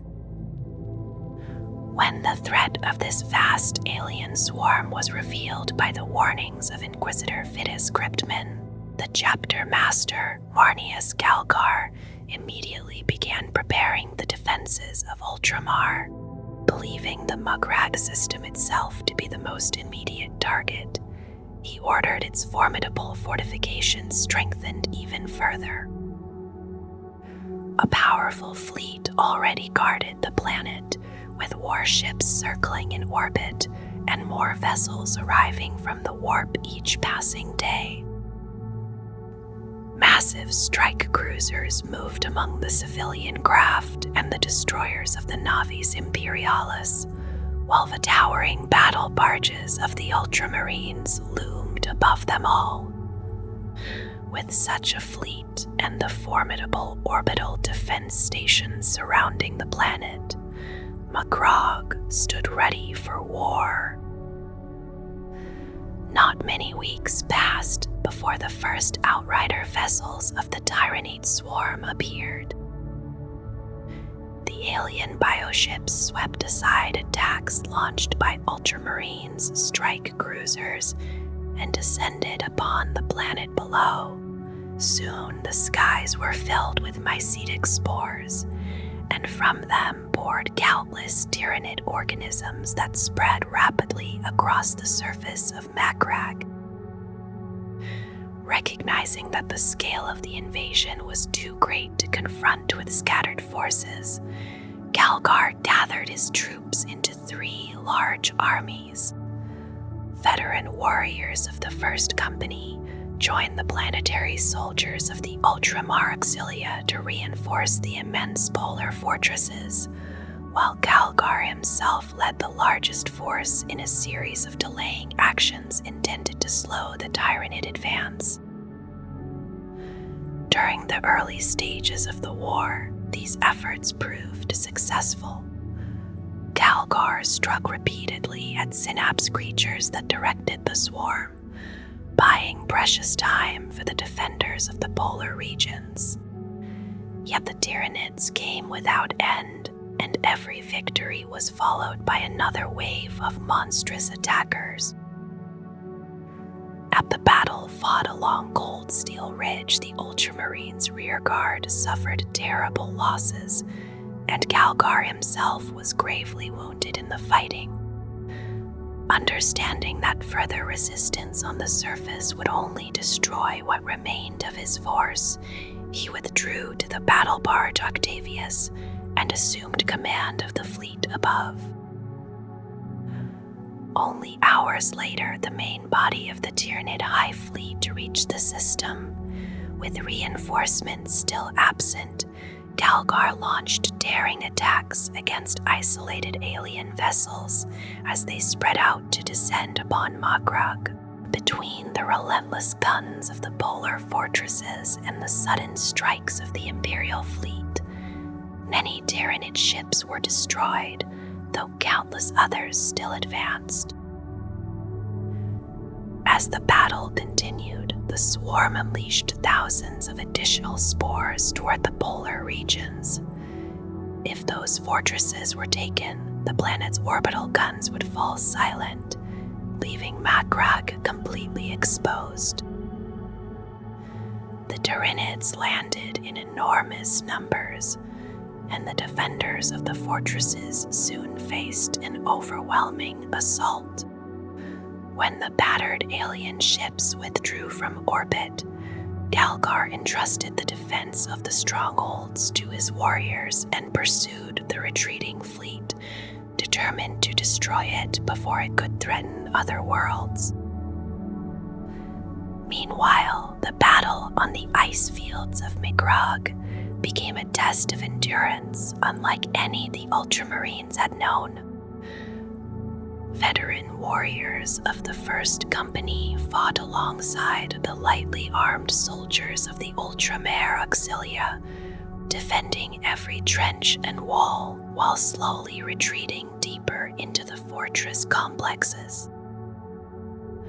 Titans of the Legio Praetor strode across the frozen landscape, carving smoking paths through the alien hordes with devastating plasma fire. Even so, the swarms pressed forward with horrifying determination. The walls of the northern fortress were eventually overwhelmed when Tyranids advanced behind mounds of their own dead, climbing over the barricades in a relentless tide. The defenders fought with unyielding discipline, despite dwindling ammunition and weapons that glowed red with heat in the bitter cold. Carnifexes smashed through walls like living siege engines, forcing the Ultramarines to rely on brutal close-range firepower just to hold the line. At the edge of the Macragge system, near the ringed world of Circe, Dalgar's pursuit finally reached the fleeing Tyranid fleet. There, the arrival of battle fleet Tempestus from Bacca trapped the alien swarm between two Imperial forces. Even so, the Tyranids remained dangerously numerous. The battle might have ended in disaster had it not been for the sacrifice of the great battleship Dominus Astra. The massive Emperor-class vessel drove directly into the heart of the Hive fleet and detonated its warp drive, unleashing a violent vortex that consumed both the ship and the surrounding Tyranid swarm. With the greater part of the Hive fleet destroyed, Dalgar turned his battered ships back toward Macragge in the hope that the polar garrison still endured. When the Ultramarines returned to the polar regions, they found a landscape scarred by terrible fighting. Vast fields of broken Tyranid bodies lay across the ice beside shattered war machines and smoking craters left by the destruction of battle titans. The warriors of the 7th Company reached the southern polar fortress without opposition and soon joined the surviving defenders above ground.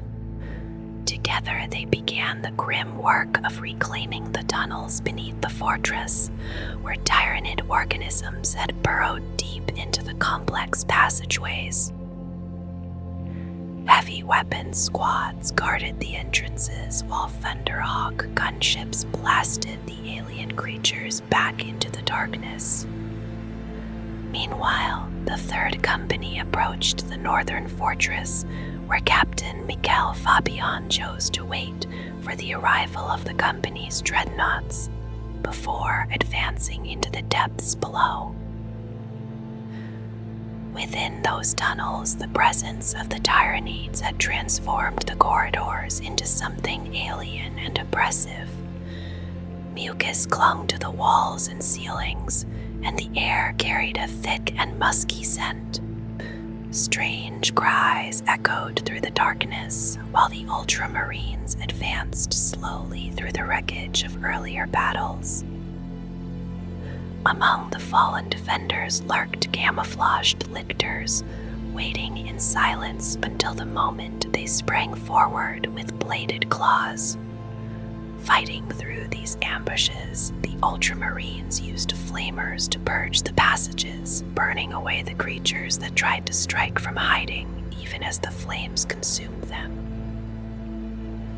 After pressing deeper through the fortress, the 3rd Company finally reached the lower chamber, known as the Penetorium. There they found the place where the defenders had made their last stand. Tyranid corpses lay piled around the doors, and within the chamber a circle of Terminators rested where they had fought back to back until the end. Every warrior of the 1st Company had fallen there. The Battle of Macragge would forever remain both a source of grief and of solemn pride for the Ultramarines. Each year, the fallen of that battle were remembered during the Feast of Days, their sacrifice honored throughout the worlds of Ultramar. The losses were devastating. The 1st Company had been wiped out completely, and the 3rd and 7th Companies had suffered heavy casualties. It would take many long years for the chapter to rebuild its strength, though rebuild it, they eventually did. In the aftermath of the battle, the Ultramarines also changed the way they fought against the Tyranid threat. For the first time, they departed from the strict teachings of the Codex Astartes and formed specialized anti-Tyranid units from the survivors of Macragge. These warriors became known as the Tyrannic War Veterans, elite fighters trained and equipped specifically to confront the alien swarm. Hardened by their experience and armed with improved armor and weapons, they formed the foundation of the chapter's renewed First Company and stood among the most formidable warriors in the Imperium. In the distant eastern reaches of the galaxy, within the vast stretch of the Ultima Segmentum, the Ultramarines long stood watch over the borders of the Imperium, guarding the realm of Ultramar against the unknown darkness that waited beyond the halo stars. Among the warriors of the chapter, the Fourth Company carried a quiet and enduring hatred for the Tyranids, the savage alien predators who had come from outside the galaxy itself. These creatures moved through the void as relentless hunters, consuming worlds and life alike, gathering biomass for the endless biological engines ruled by their distant Norn queens. When the first of these terrible fleets appeared, the Imperium named it Behemoth, and in the 745th year of the 41st millennium, it crashed into Imperial space with a fury of claw and talon that few had imagined possible. The warning had come earlier, carried by the Ordo Xenos Inquisitor Fidus Cryptman, and so Marneus Calgar, chapter master of the Ultramarines, prepared his warriors for the storm that was approaching. Yet even the most disciplined preparations could not soften the shock when the Hive Fleet descended upon Macragge itself, filling the cold void above the world with vast alien vessels. At that time, the Fourth Company was commanded by Captain Idaeus, and his warriors found themselves fighting at the forefront of the invasion, striking at the Tyranid ships and helping to destroy some of the largest among them as the desperate battle unfolded around the Ultramarines' home world. The war ended in victory, but it was a victory paid for with heavy loss, for the entire veteran First Company of the chapter fell while defending the northern polar defenses of Macragge, and many of the Imperium's greatest heroes met their end beneath the claws of the invaders. Though the First Tyrannic War had been won, Cryptman warned Calgar that the Tyranids would surely return one day. In the quiet years that followed the destruction of High Fleet Behemoth, the Ultramarines worked to restore their strength and secure the many worlds that formed the realm of Ultramar. Their numbers had been reduced by the war, and raiders and alien marauders began to test the borders of the realm, sensing the temporary weakness. The Fourth Company, which had entered the Tyrannic War at full strength and suffered fewer losses than many of their battle brothers, was called upon to answer one of these threats. Their destination was Vorn's world, a shrine world of the Ecclesiarchy, where the Orc warlord known as the Archmaniac of Cabela had seized control, enslaving the population and desecrating the temples dedicated to the Emperor. Captain Idaeus led his warriors through the campaign with careful adherence to the teachings of the Codex Astartes, yet he also showed a rare ability to adapt when battlefields changed unexpectedly. By striking around the Orc strongpoints and crippling key defenses, the Ultramarines forced the Greenskins into confusion, allowing the armored companies and regiments of the Jovian Hussars of the Astra Militarum to sweep forward and reclaim the world with surprisingly few casualties. It was during the cleansing of Vorn's world that a young warrior named Uriel Ventris first drew the attention of Captain Idaeus. Descended from Lucian Ventris, who had died fighting beneath the Polar Fortress during the Tyrannic War 180 years earlier, Uriel displayed courage that stood out even among the warriors of the Adeptus Astartes. When his sergeant was slain by an orc warlord during the fighting, Uriel assumed command of his squad without hesitation, guiding them through the chaos of battle with calm resolve. In those moments, Idaeus saw the qualities that would one day lead the young space marine to command the Fourth Company himself. After the victory on Vorn's world, the company returned to the task of guarding Ultramar's borders, patrolling the northern reaches of their realm for several years while intercepting raiders and boarding hostile vessels wherever they were found. Much of this work was carried out from the strike cruiser Victus, an honored vessel commanded by the scarred veteran Captain Laszlo Tiberius, who had also fought in the Tyrannic Wars. From the quiet halls of that ship, the Fourth Company hunted their enemies across the void, destroying hundreds of hostile vessels and adding many victories to the banner that hung within their chapel. During the years that followed, they occasionally returned to Macragge, where in the Temple of Correction, the stasis-bound form of their Primarch Roboute Guilliman rested in silent vigil over his sons. Each return allowed the company to renew its strength and welcome new warriors into its ranks, until they once again stood ready for duties beyond the borders of Ultramar. Their next great undertaking came in the Marinus Corps, where the Ultramarines boarded and destroyed the drifting space hulk known as the Flame of Iniquity, a vast mass of derelict starships whose looming presence threatened nearby forge worlds of the Adeptus Mechanicus.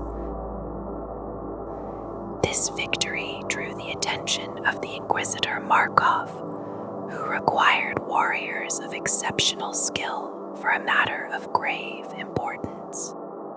With Calgar's approval, the Fourth Company was temporarily placed in the service of the Inquisition and sent to the world of Epsilon Regalis, a place whose later infamy would be tied to the witch hunter Tyrus. What truly occurred there was sealed by decree of the Ordo Hereticus, and the Ultramarines spoke little of it afterwards. Soon after this hidden mission, the company was sent to the world of Horenveth, where they eradicated native life forms so that an Adeptus Mechanicus explorator team could begin colonization. Some among the Ultramarines quietly felt that such duties were beneath the honor of the chapter, yet none dared challenge the will of their chapter master. Not long afterward, the company joined the Balor Crusade, a combined force led by Marneus Calgar himself, assembled to drive back a coalition of alien forces that included the Tau and their allies among the Kroot and Derelian mercenaries. Together with warriors drawn from the Blood Angels, the Marines Malevolent, and the surviving remnants of the Scythes of the Emperor, the Crusade swept through the contested worlds and shattered the emerging colonies of the alien empire, restoring imperial rule across the region. Years later, the Fourth Company once again faced the Tyranids when a new threat emerged, the Hive fleet known as Kraken.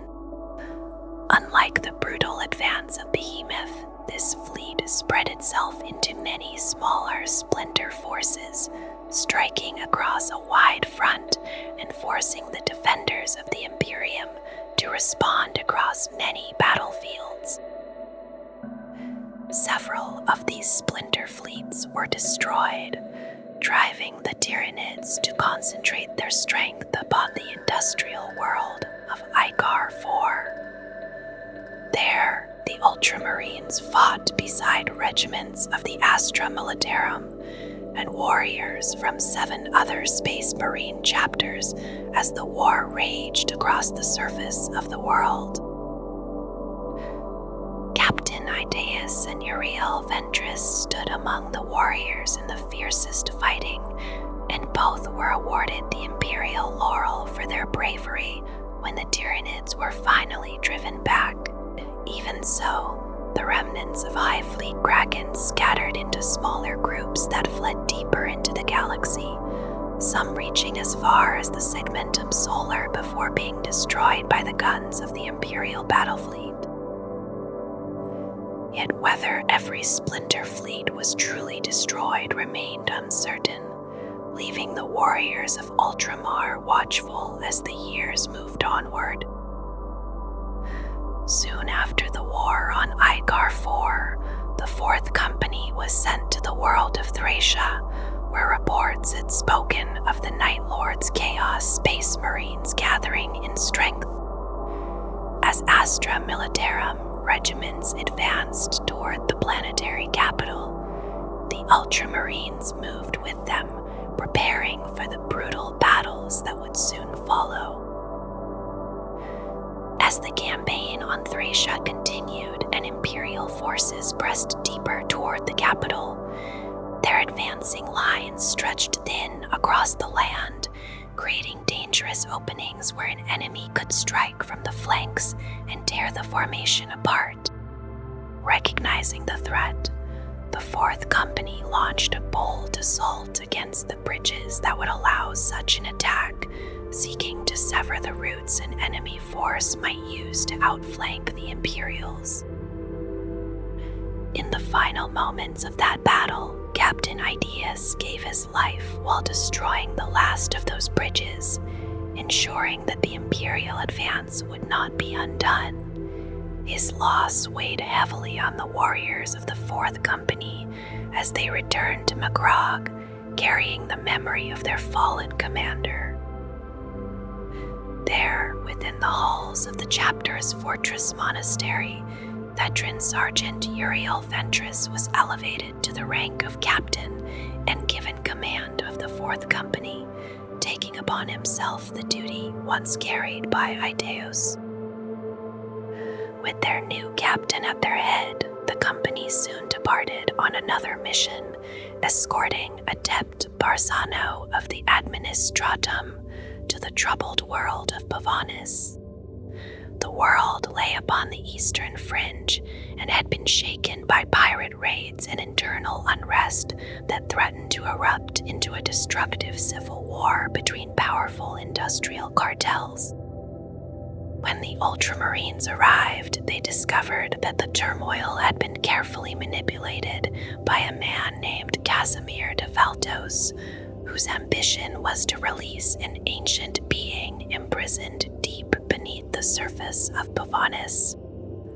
Adept Barzano revealed his true identity as an inquisitor of the Ordo Xenos, and together with Captain Ventris, he uncovered the truth behind the conspiracy. The ancient entity was a shard of the Gatan known as the Nightbringer, a being that had been imprisoned beneath the world for tens of millions of years. Though the plot of Devaltos was ultimately thwarted, the Nightbringer itself was freed from its long captivity and escaped into the darkness between the stars, leaving an uncertainty that would linger long afterward. With Imperial order restored on Pavanis, the 4th Company traveled toward the northern reaches of Segmentum Tempestus to the world of Tarsus Ultra, a planet first brought into the Imperium during the early days of the Great Crusade by Roboute Guilliman himself. Ancient bonds of loyalty tied that world closely to the Ultramarines, and when a colossal space hulk drifted into the system, Captain Ventress led his warriors deep into its haunted corridors to destroy the drifting mass before it could threaten the planet. Within the tangled structure of wrecked ships, they encountered nests of savage orcs and something even more dangerous waiting in the darkness, the predatory gen stealers whose presence carried the promise of a far greater threat. The Ultramarines fought their way through the hulk and escaped its depths before it was destroyed, watching its final moments from the bridge of the Vae Victus. Yet even as the wreckage burned in space, the astropaths of the ship detected a rising disturbance in the warp known as the Shadow in the Warp, a sign that the Tyranids were approaching once again. Warnings were sent across the Imperium, and preparations for the defense of Tarsus Ultra began with unusual speed. A fleet gathered under Admiral Brigant de Corte of the Navis Imperialis aboard the battleship Argus, joined by many proud warships such as the Sword of Retribution and the Carlos Vincennes. Regiments of the Death Corps of Krieg and the Log Res regiments arrived to reinforce the planet, while Sergeant Lurchus trained the planetary defense forces according to the disciplined methods of the Ultramarines.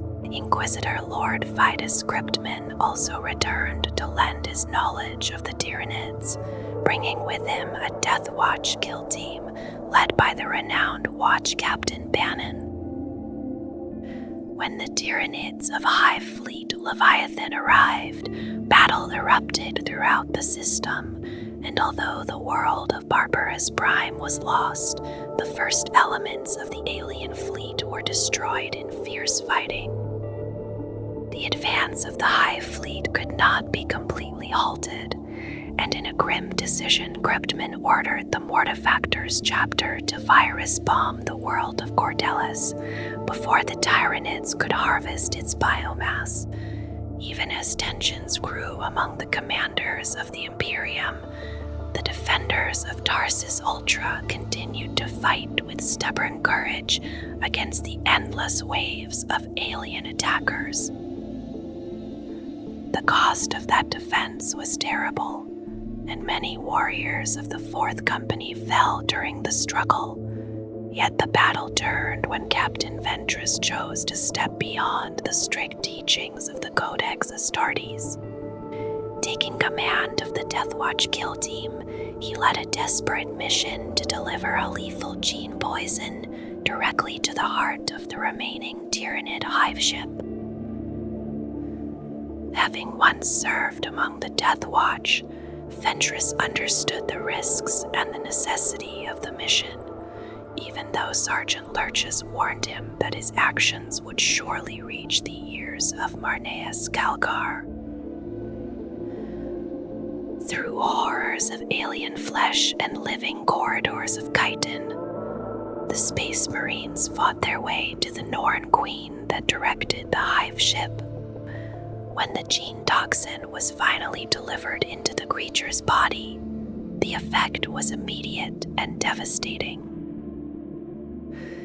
Driven into uncontrolled mutation, the Norn Queen died in agony, and her psychic connection with the swarm collapsed.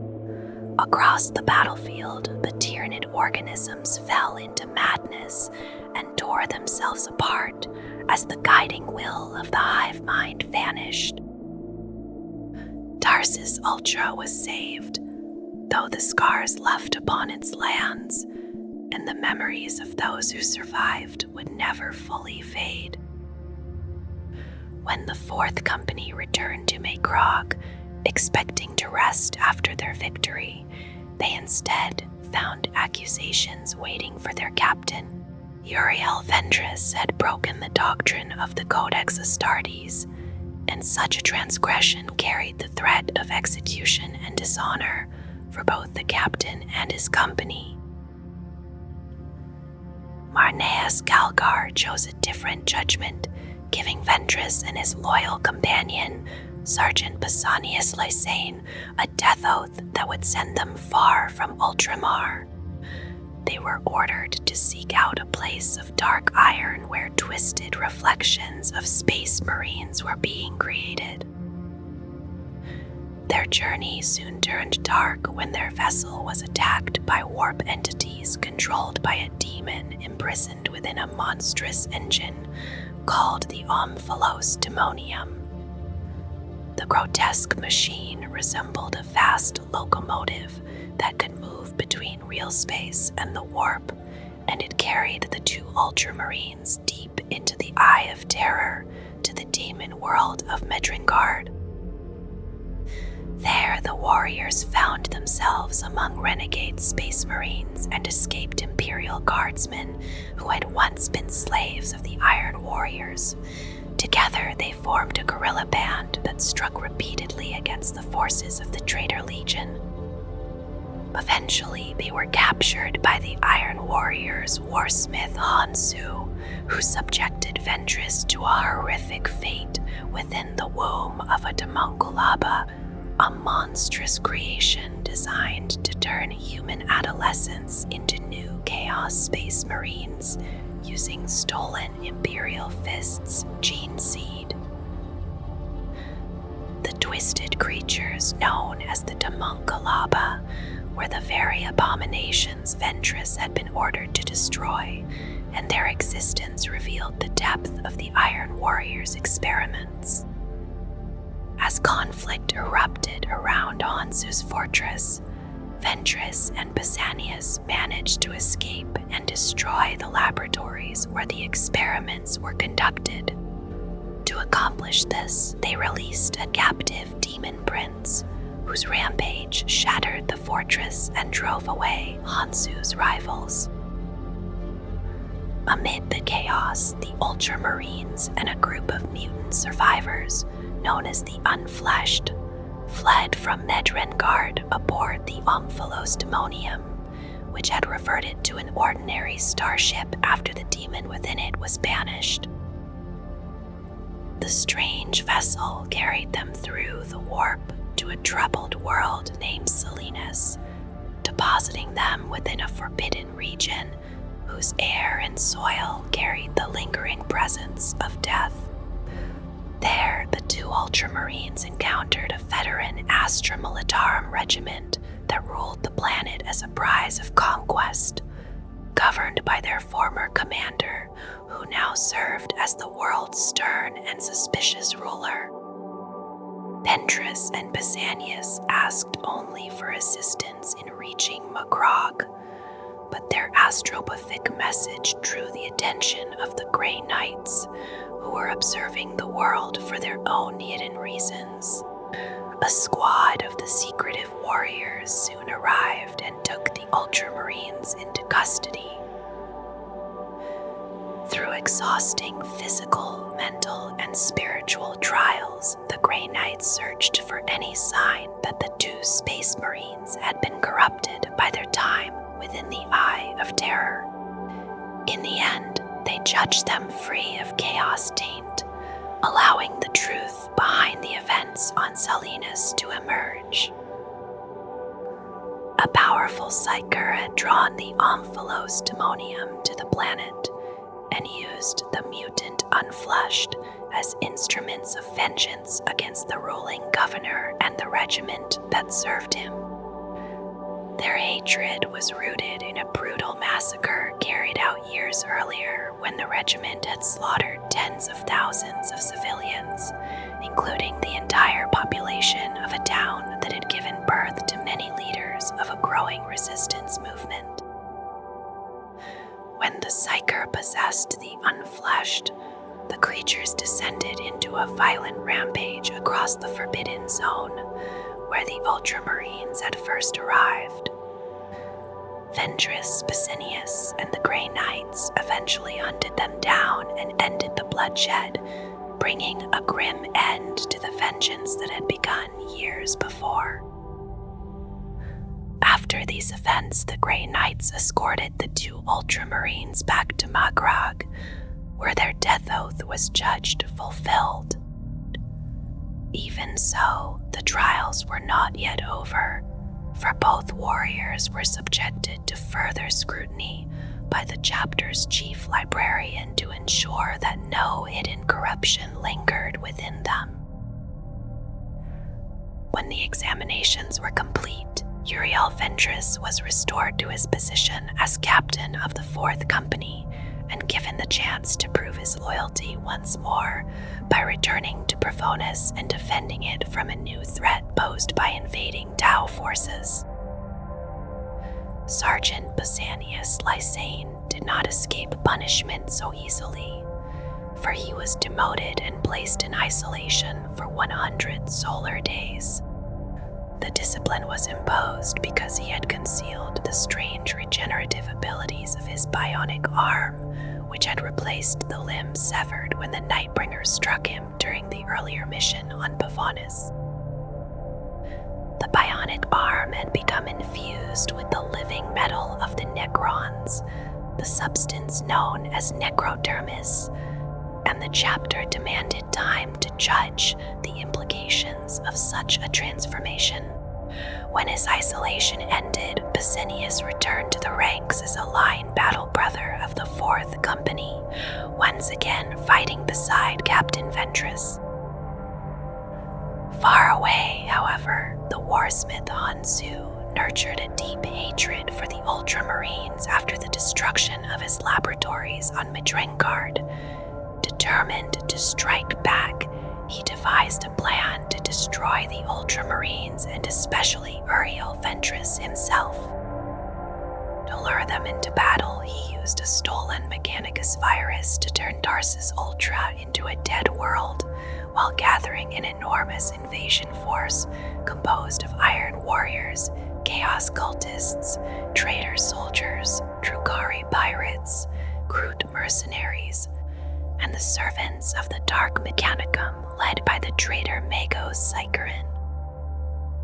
Hansu also discovered a hidden star fort that had remained concealed in uncharted space for many decades under the guard of an Ultramarines garrison. After slaughtering the defenders, he freed a demon prince named Emgar, who had long been imprisoned there by Marnius Talgar with the help of the Inquisition. The demon prince had once been the word-bearer's dark apostle, Malak Gartho, and his hatred for the Ultramarines burned fiercely. Possessing the desecrated shell of an Ultramarine dreadnought, Macragge transformed the Star Fort into a warp-linked fortress and summoned vast hosts of demons to join the coming invasion. Among Hansu's most dangerous weapons was a clone of Uriel Ventress, known as the Newborn, created from genetic material left behind during the experiments of the Demonkulaba. The clone carried fragments of Ventress's memories and knowledge, including the defense protocols of Ultramar itself. Using this knowledge, the invading forces struck across the worlds of the realm, and the entire Ultramarines chapter rose in defense of their domain. They were aided by the Ultramar Auxilia, forces of the Adeptus Mechanicus under Magos Lagard, the servants of the Ordo Malleus Inquisitor Suzaku, and warriors of the Raven Guard.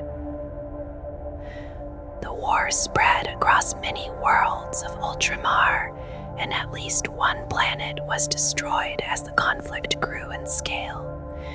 At last, Uriel Ventress confronted the Newborn and the warsmith Hanso upon Calth, the world where Ventress himself had been born. Hanso had come there seeking to destroy the tomb of Remus Ventanus, an ancient hero of the 4th Company known as the Savior of Calth. Within the sacred chamber, Ventress fought his clone and ended the creature's life using a blade that had once belonged to Ventanus. Janus himself. During the battle, spectral guardian warriors appeared around the tomb, turning the tide against the invading forces and driving them into retreat. Facing defeat, Hansu triggered explosives that had been hidden within the structure, collapsing the tomb upon himself and his enemies. Ventress survived the devastation and soon traveled to the world of Talisar, where Marneus Calgar and his warriors were engaged in a final struggle against Macragge and the demon army threatening to overwhelm them. Arriving amid the fury of that battle, Ventress threw the blade of Fentanus to Calgar while the chapter master fought the demon prince.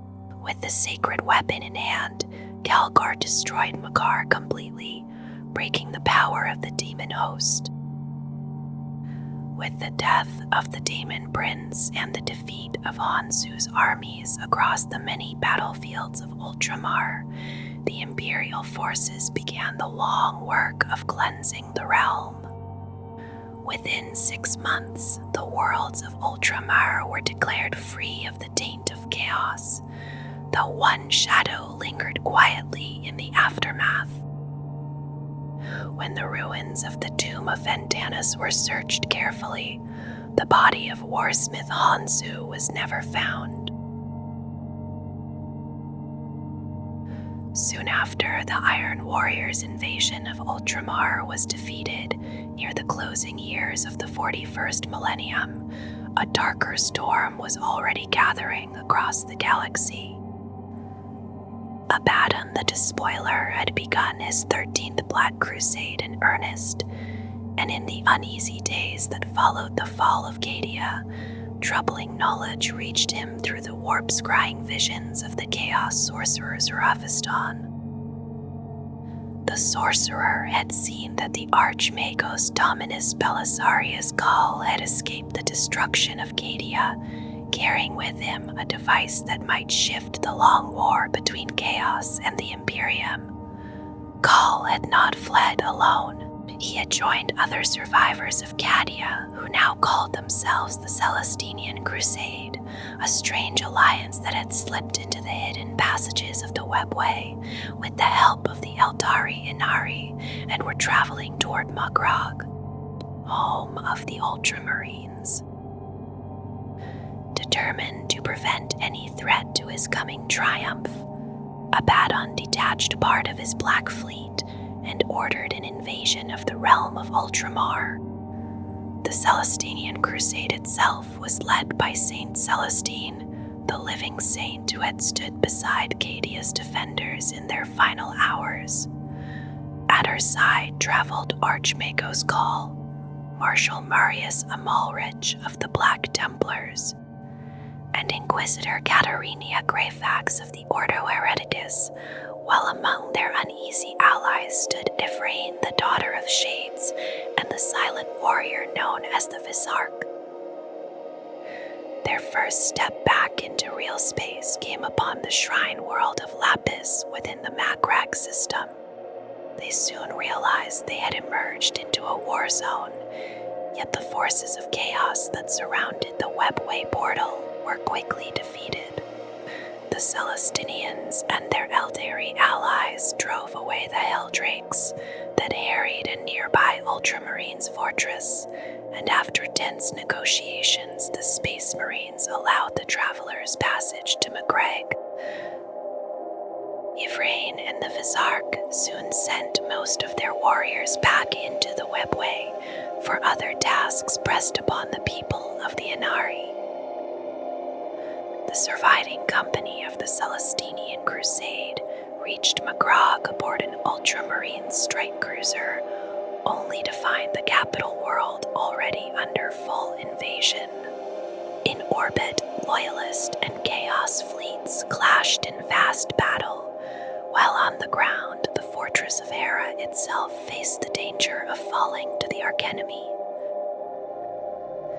Before Marneus Calgar, Chapter Master of the Ultramarines and Lord of Macragge, Belisarius Gaul revealed a startling truth. The Archmagos explained that he had lived for more than 10,000 years and had known Roboute Guilliman during the age of the Horus Heresy. Long ago, even before the Primarch's mortal wounding by the demon Primarch Fulgrim, Guilliman had charged Paul with finding a way to restore him should the worst ever occur. After long debate, the Celestinians and their Eldari allies were permitted to enter the Temple of Correction, where Guilliman sat frozen in perpetual stasis. As Kull began his work upon the unmoving Primarch, the Black Legion sensed the danger and hurled a massive assault against the temple. Ultramarines officers and warriors of the Third Brotherhood of the Grey Knights, led by Grandmaster Aldred Voldas, fought beside the Celestinians to hold the shrine against more than 100 Black Legionaries. They struggled desperately to buy the Archmagos a few precious moments, yet more Chaos Warriors descended through the roof in Dreadclaw assault craft, and the defenders slowly began to falter beneath the relentless pressure. At the last moment, Ephraim invoked the power of her patron, the newly awakened Eldari god of the dead, Ined. The strange power of that god intertwined with Kull's ancient technologies, and together they healed the wound that had kept Guilliman bound to the edge of death for 10,000 years. Kull had brought with him from Mars a reliquary containing a suit of Primarch-sized armor known as the Armor of Fate. Enhanced by the soul magic of the Eldari, its systems caught Guilliman's departing spirit and restored it before it could pass beyond the veil. The poisonous corruption Fulgrim had poured into his brother's blood was cleansed at last, and Roboute Guilliman rose again in the Imperium's darkest hour, though the armor might forever remain the only thing sustaining his life. The awakened Primarch strode into battle with a fury that shattered the Chaos assault. His presence lifted the hearts of the Ultramarines and their allies, and the Black Legion was driven back from the fortress of Hera. In that moment, the fate of Macragge and of Ultramar itself was decided. When the fighting was done, Guilliman was crowned once more as Primarch of the Ultramarines and their Successor Chapters, as well as Lord of Macragge and ruler of Ultramar. Marneus Calgar willingly returned command of the chapter to his Gene Father, while Guilliman declared that the scattered worlds of Ultramar would again form the stellar empire of 500 human-settled planets that had once flourished in the Imperium's golden age. Guided by Guilliman's strategic genius, the forces of chaos were driven from Macragge and gradually from most of Ultramar within 7 months of relentless war. When the realm stood secure for the moment, the Primarch declared that he must journey to Terra and meet the Emperor once more after 10,000 silent years. A great fleet was assembled from every loyal force that could reach Macragge despite the growing turbulence of the warp. This armada, known as the Tyrannic Crusade, departed under Guilliman's command while Calgar remained behind to safeguard Ultramar. Yet as the fleet passed near the vast warp rift called the Maelstrom, it was intercepted by the demon Primarch Magnus the Red and the warriors of the Thousand Suns.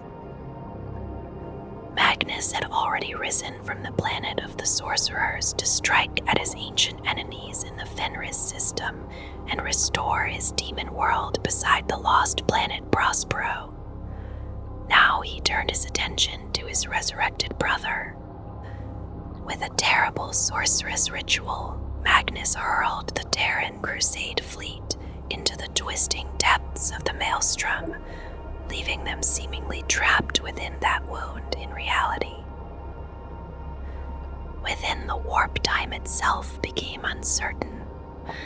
The Crusade wandered between daemon worlds and endured constant assaults by creatures of the warp, while the burden of guilt and frustration weighed heavily upon Guilliman's mind as escape seemed impossible. Hope finally appeared when Guilliman received a psychic message from the Eldari Farseer Eldrad Ulthran, now allied with the Inari.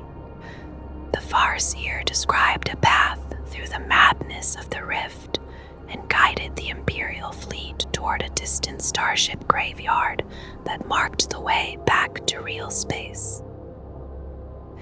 Yet when the battered Crusade reached that place, it was confronted by another massive Chaos fleet, this one belonging to the piratical Red Corsairs and commanded by the Lord of Change, known as Kairos Fateweaver. The demon unleashed his sorcery against every vessel in the fleet and ultimately bound Guilliman himself in chains formed from the Primarch's own guilt. With Guilliman helpless before him, Fateweaver forced the rest of the Imperial fleet to surrender. The Terran Crusade soon found itself carried deep into the maelstrom under the command of Kairos Fateweaver. The surviving ships were taken to a hidden Blackstone fortress that the Red Corsairs possessed as a secret gift from Abaddon the Despoiler. Within that alien star fortress, Guilliman and his remaining followers faced the grim prospect of captivity that might have lasted forever. Their fate changed through the sudden arrival of unexpected allies. A band of Eldari Harlequins appeared within the fortress, led by the Shadowseer Silandri Veilwalker, and with them traveled the mysterious figure known as Cypher, a fallen warrior whose loyalties had long remained uncertain. Cypher offered Guilliman a bargain that few would ever have dared to propose. In return for a promise that the fallen angel would be brought before the golden throne of Terra, he freed the Primarch and the survivors of the Crusade. Their ships had been lost and their crews sacrificed to the powers of chaos, yet Veilwalker revealed another path that could still lead them home. At the heart of the vast alien fortress stood a hidden webway gate. Through this ancient passage, the Terran Crusade survivors could travel directly toward Terra itself. The group entered the labyrinth dimension and began their quiet journey along the silent roads of the webway. Yet the passages were not empty. Magnus the Red and the warriors of the Thousand Suns were already present within that secret realm.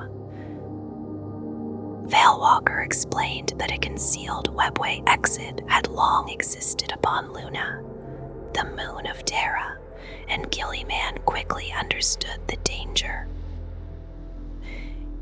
If the Crusade opened the gate in the Sol system, Magnus intended to follow immediately behind them with his forces and unleash a devastating invasion upon the throne world. The Daemon Primarch hoped to seize the glory of such a conquest before Abaddon himself could claim it. A fierce struggle erupted within the webway. Guilliman fought beside the Harlequins and was aided by Imperial warriors who had also entered those hidden paths, including the Sisters of Silence and the Imperial Fists. Together they drove back the Thousand Suns and forced Magnus through the portal before sealing the gate forever so that it could never again threaten Terra. At last, Guilliman stepped onto the soil of the throne world. The defenders of Terra escorted him with awe toward the Imperial Palace, while the surviving companions of the Celestinian and Terran Crusades quietly parted ways. Within the inner palace, Guilliman met the Emperor of Mankind for the first time in many thousands of years. For a full day, the Primarch remained within the Emperor's presence, though none who waited outside ever learned what words passed between father and son. When Guilliman finally emerged, he announced that he would once again bear the title of Lord Commander of the Imperium and serve as Imperial Regent. Standing among the High Lords of Terra as first among equals, he declared that the Imperium would not simply endure the darkness now rising across the stars. Instead, the Primarch promised to gather fleets and armies greater than any seen since the age of the Great Crusade and carry the war against chaos across the galaxy, striving to restore the Emperor's long-forgotten dream of a better future for humanity. In the aftermath of the 13th Black Crusade, the Imperium was plunged into a night of terror known as the Noctis Aeterna. The Great Rift had torn the galaxy apart, and even the guiding light of the Astronomicon fell silent beneath the gathering darkness. Yet Roboute Guilliman did not yield to despair. He gave the long-awaited order that ended 10,000 years of secret labor by Archmagos Dominus Belisarius' call. Hidden vaults beneath the surface of Mars were opened at last, and from their ancient stasis chambers, the first waves of Primaris Space Marines began to awaken. This moment became known as the Ultima Founding, and it came not a moment too soon. While the newly created warriors stirred from their long sleep, a vast host of demons descended upon Holy Terra itself. The darkness of the blackness had briefly weakened the psychic beacon that protected the throne world, allowing creatures of the warp to spill into real space. These monstrous forces had been unleashed by Khorne, the blood god who hungered for the sight of slaughter before the gates of the Emperor's domain. Demons swept toward Terra in a furious tide, driven by the promise of claiming the Emperor's skull for their savage master. Guilliman stood against them with the gathered armies of the throne world. Loyal warriors fought through the shattered streets and burning battlements until the invasion was finally broken at the Battle of Lion's Gate. In the end, every last daemon was cast down and the throne world endured.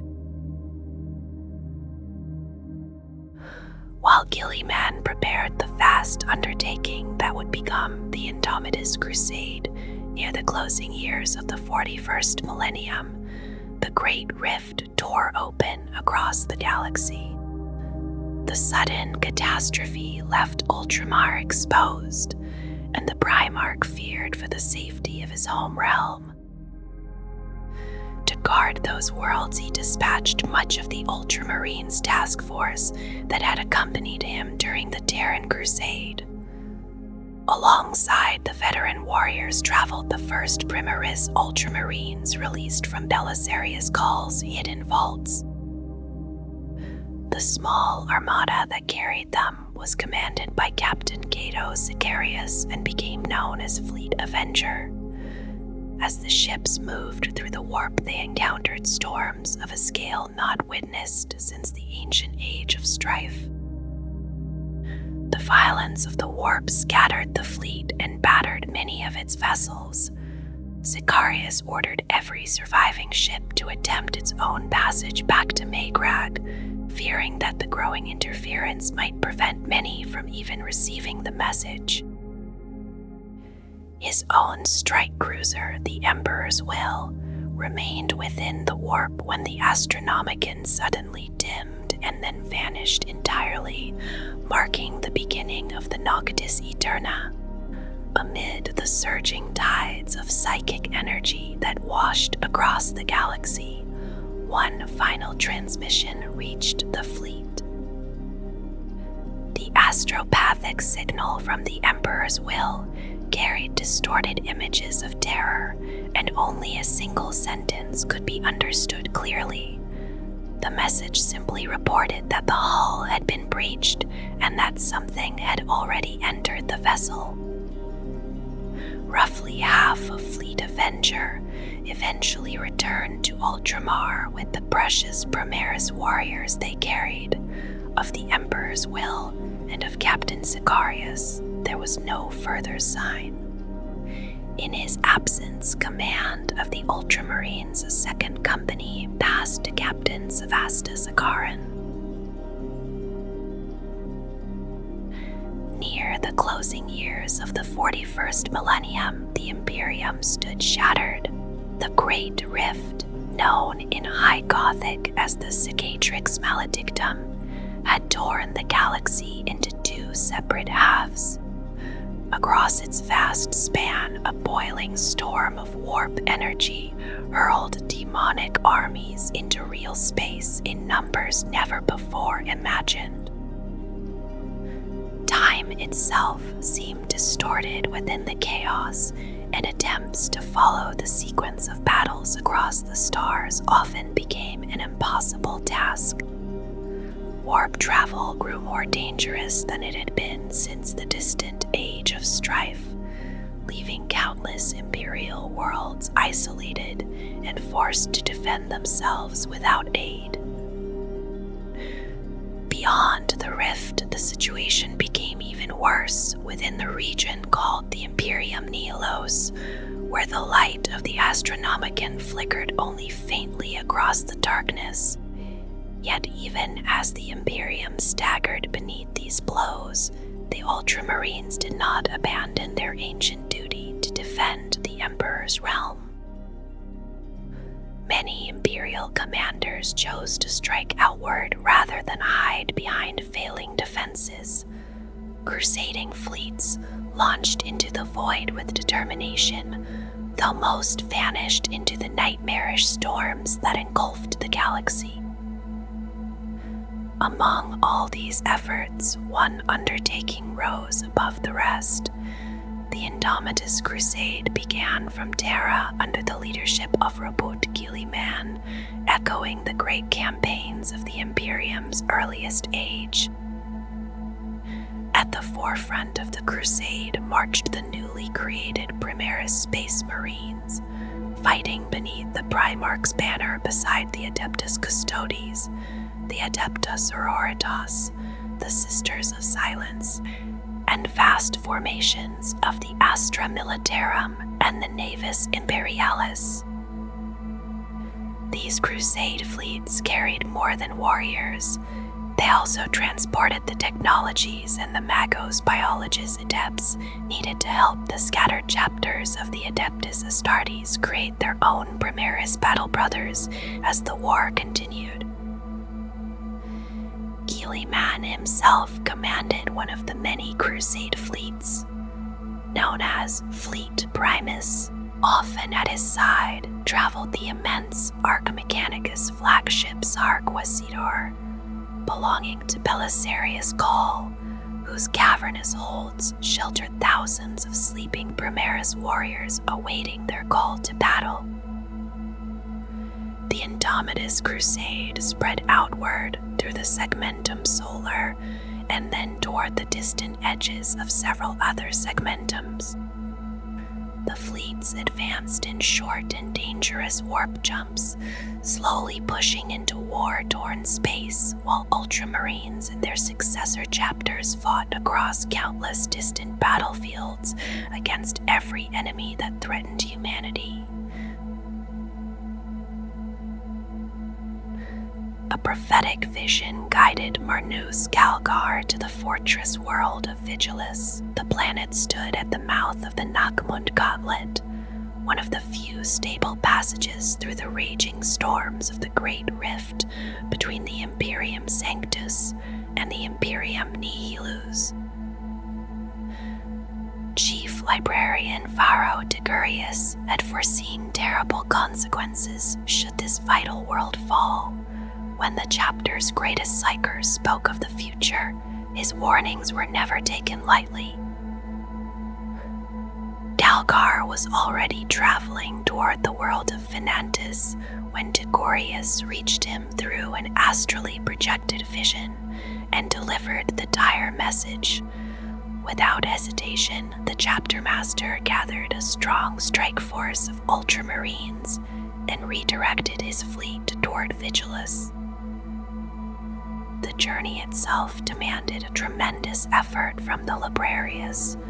Through their combined psychic guidance, the Ultramarines leapt across the violent darkness of the Imperium Nihilus.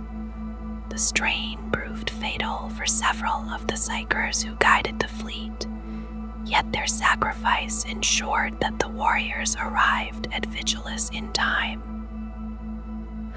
Upon reaching the planet Calgar, discovered that its defenses were crippled by political rivalry and incompetence among the ruling Aquilarian Council. He swiftly removed the compromised leaders and replaced them with a senate composed of those he trusted to serve the Imperium faithfully. Vigilus was already drowning in war. A roaring orc speedwa had surged across the planet's vast dust oceans and attacked its sprawling hive cities, while the cult of the Pauper Princes had spread throughout the population as a hidden infestation of Dinastealer cultists. The fighting stretched across hundreds of scattered fronts, and without strong leadership, the defenders were close to collapse. Calgar reorganized the defense, dispatched vanguard marines to neighboring worlds for intelligence and resources, and rallied the planet's soldiers to resist the invaders. Strange signs soon began to appear across Vigilus. Winged shapes haunted the highest towers of the hives. Whispers spread of abductions among the powerful, and readings of the Emperor's Tarot repeatedly revealed ominous symbols of darkness. The meaning became clear when the Black Legion arrived under the command of Abaddon the Despoiler. He intended to seize Vigilus and disrupt the mysterious blackstone deposits beneath its surface that helped keep the Nachmund Gauntlet open alongside the distant world of Sanguiterra. Despite the many enemies that threatened the planet, the defenders of the Imperium held their ground. Though destruction scarred the world and countless lives were lost, Vigilus remained in Imperial hands. After the so-called War of Beasts, the planet began the long and difficult path toward recovery, while continuing to serve as a vital route of supply and communication for the struggle to reclaim the Imperium Nihilus. Even after the birth of the Great Rift, the Ultramarines maintained the ancient bond between their warriors and the populations of the world surrounding them. Long before the darkness of the Noctis Eterna descended, Ultramar already faced gathering threats. Tendrils of distant Tyranid hive fleets drifted toward the realm of Guilliman, while the arch-arsonist of Charadon led a massive orc war host against the eastern borders of Ultramar. Yet these dangers were overshadowed by the growing menace of chaos. Traitors, renegades, and twisted followers of the Warp gathered under the command of the demon prince Macragge the Reborn and launched the invasion of Ultramar. Then the Noctis Eterna arrived, bringing wave after wave of warp storms filled with daemons. In the wake of this catastrophe, the servants of Nurgle descended upon Ultramar. Their purpose was to corrupt the peaceful worlds of the realm and transform them into diseased reflections of their foul master. The struggle that followed became known as the Plague Wars, and every inhabited world of Ultramar suffered grievously beneath the assault. Historians of the Imperium still debate the exact beginning of these wars and which battlefields belong within their long history. The conflict spread across Ultramar and beyond into the northern regions later called the Scourge Stars. In those once prosperous systems, strange diseases erupted after the opening of the Great Rift. Horrors such as the crawling pestilence, the oozing pox, and other unnatural plagues spread among entire populations, while plague demons and cultists overwhelmed the defenders. Amid the ruin, Mortarion, demon Primarch of the Death Guard, claimed these infected worlds as a staging ground. From there, he launched raids and assaults against Ultramar, beginning the brutal campaign known as the War of Flies. Plague Marines struck across many worlds, including Dalasar, Iax, Circe, and Lapis. Some attacks were small raids intended to spread contagion or perform dark rituals, while others were vast offensives led by entire Victoriums of Death Guard warriors. The Ultramarines answered every threat, often fighting beside the soldiers of the Ultramar Defense Auxilia, and frequently outnumbered, they battled to burn away the corruption wherever it appeared. Even Macragge itself saw fighting across its rocky uplands and crowded cities, while the fortress monastery of the Ultramarines endured heavy assault. The forces of Nurgle seized nearby systems and spread devastation across many planets. The Bubonicus legions under the great unclean one Kukath Plaguefather descended upon the garden world of Iax, while Mortarion's armies launched the creeping Doom offensive against the Espandor system. Across the region, enormous battles unfolded, from armored warfare upon Parmenio to fierce void engagements against plague fleets commanded by the Death Guard Lord Typhus. Eventually, Guilliman returned to Ultramar after completing the first phase of the Indomitus Crusade. Recognizing that only swift action could halt the invasion, he launched a daring counteroffensive known as the Spear of Espandor. Rapid strikes and bold boarding assaults gradually reclaimed lost territory and forced the scattered Chaos forces onto the defensive. As the fighting intensified, the followers of Nurgle gathered their strength for a final confrontation upon the world of Iax.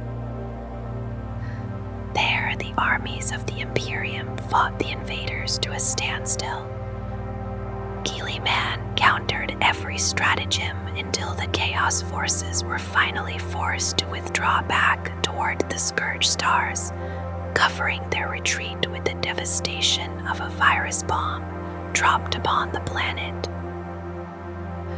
With the immediate threat broken, Guilliman began rebuilding the shattered defenses of Ultramar before once again departing at the head of a strike force to continue the war against Chaos across the stars.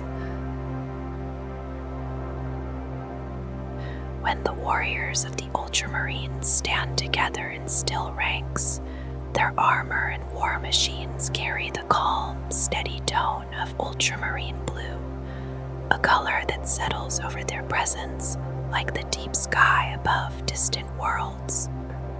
Across that blue rests their familiar emblem, an inverted white omega shaped like an ancient Terran Ultima glyph, quietly marking each warrior and vehicle as belonging to the same enduring brotherhood. Amid the disciplined colors of their armor, black and yellow chevrons sometimes appear upon weapons such as power fists, small patterns that catch the eye only briefly before attention returns to the wider harmony of blue plate and white symbols.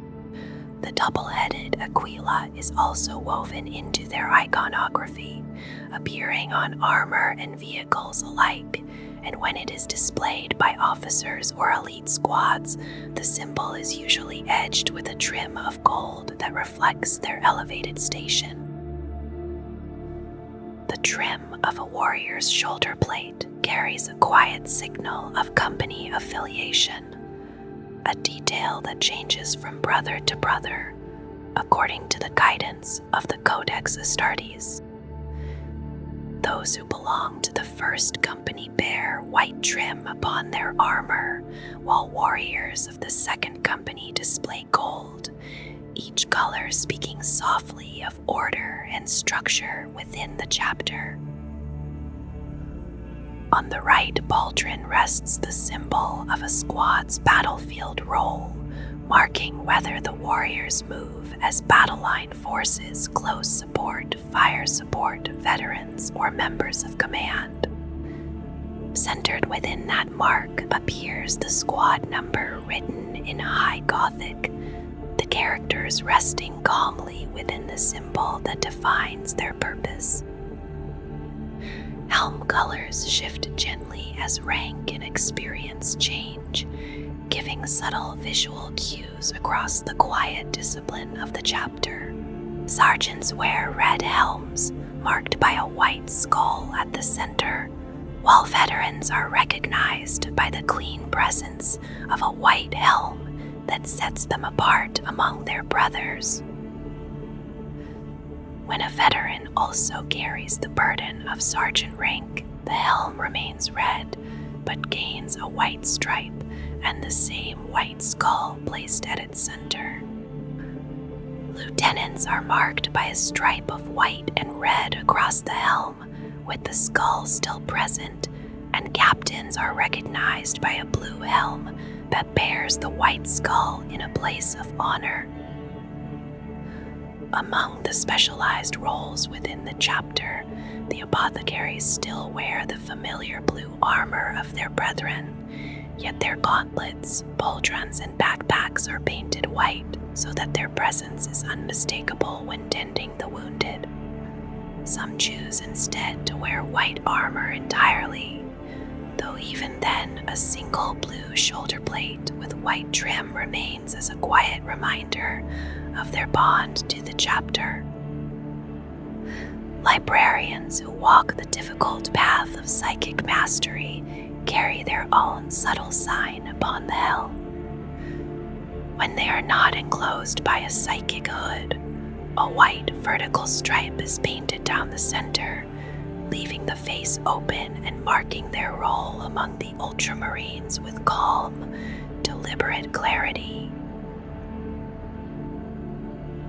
The chapter badge of the Ultramarines appears as a large white Ultima glyph, a shape closely resembling an inverted omega once recorded in the stellar charts of the Ultramar region, before long ages of isolation changed the wider galaxy.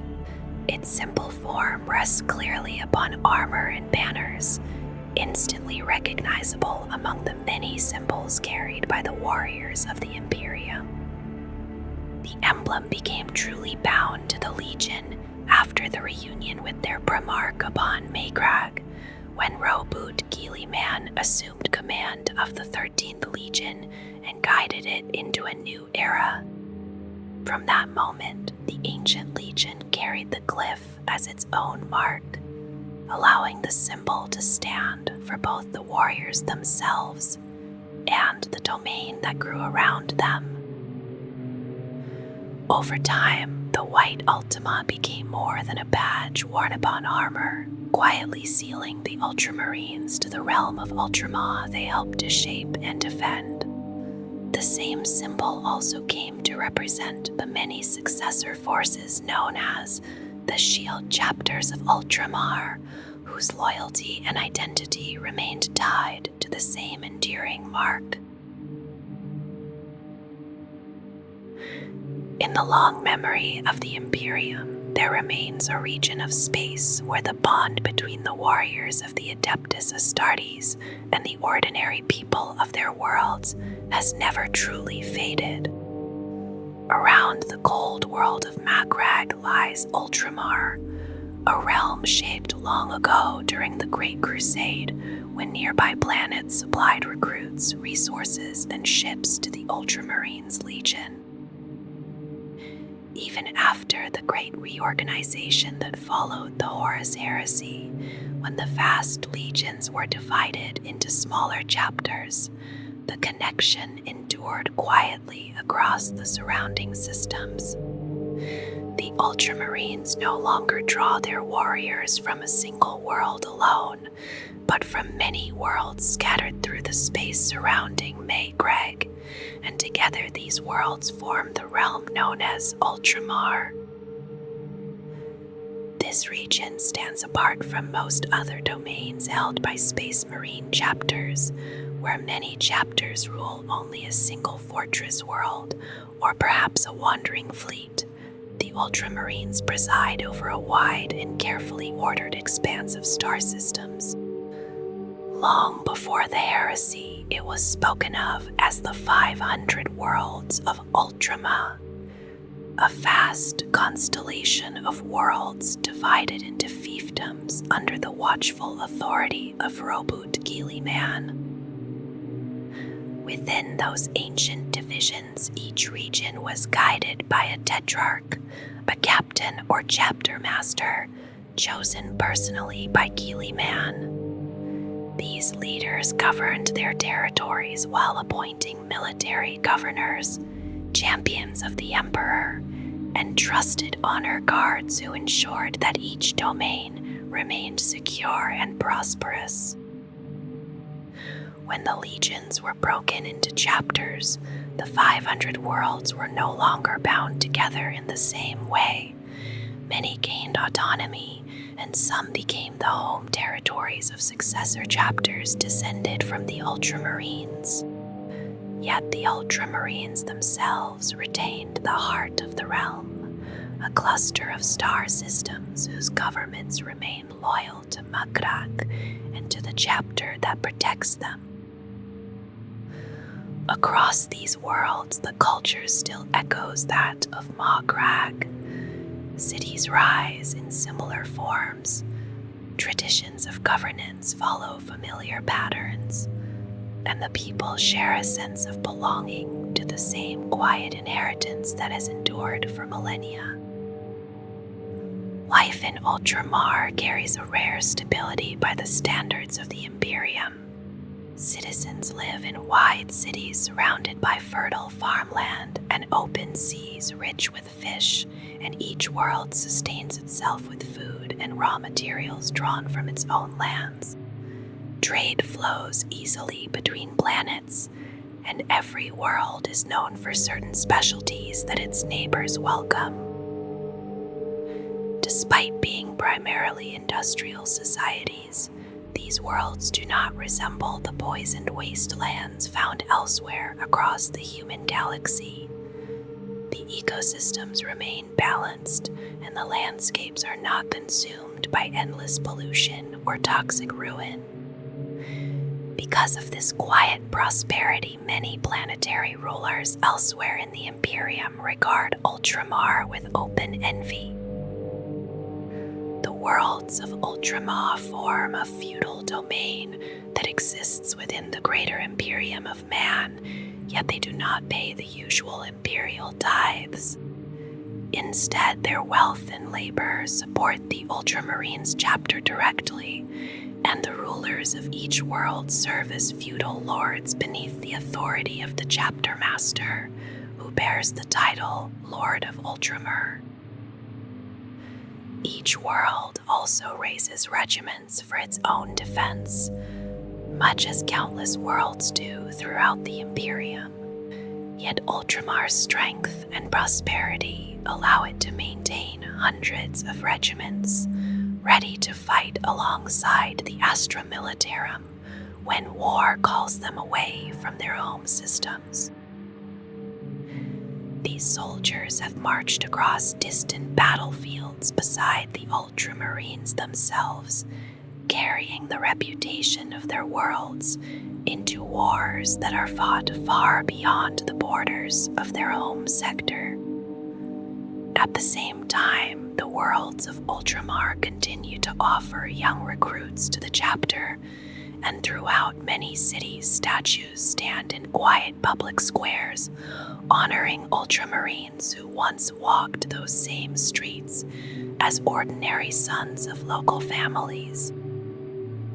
For noble houses and ancient dynasties, it is considered a mark of deep honor to offer their children as potential space marines. When a warrior of great renown emerges from such a lineage, the pride of that family echoes through generations.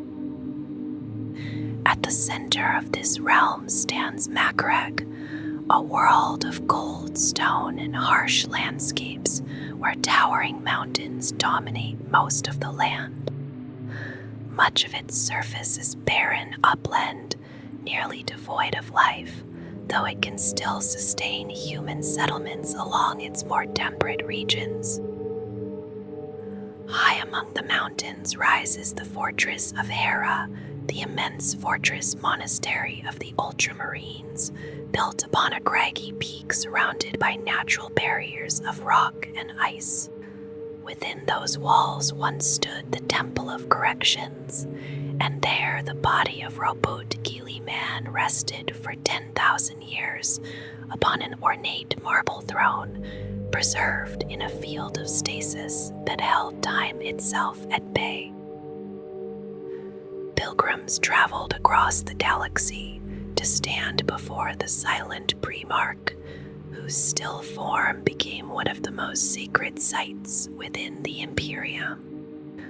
Only during the Ultramar Campaign of the 13th Black Crusade did Guilliman awaken again and return to the realm he had shaped.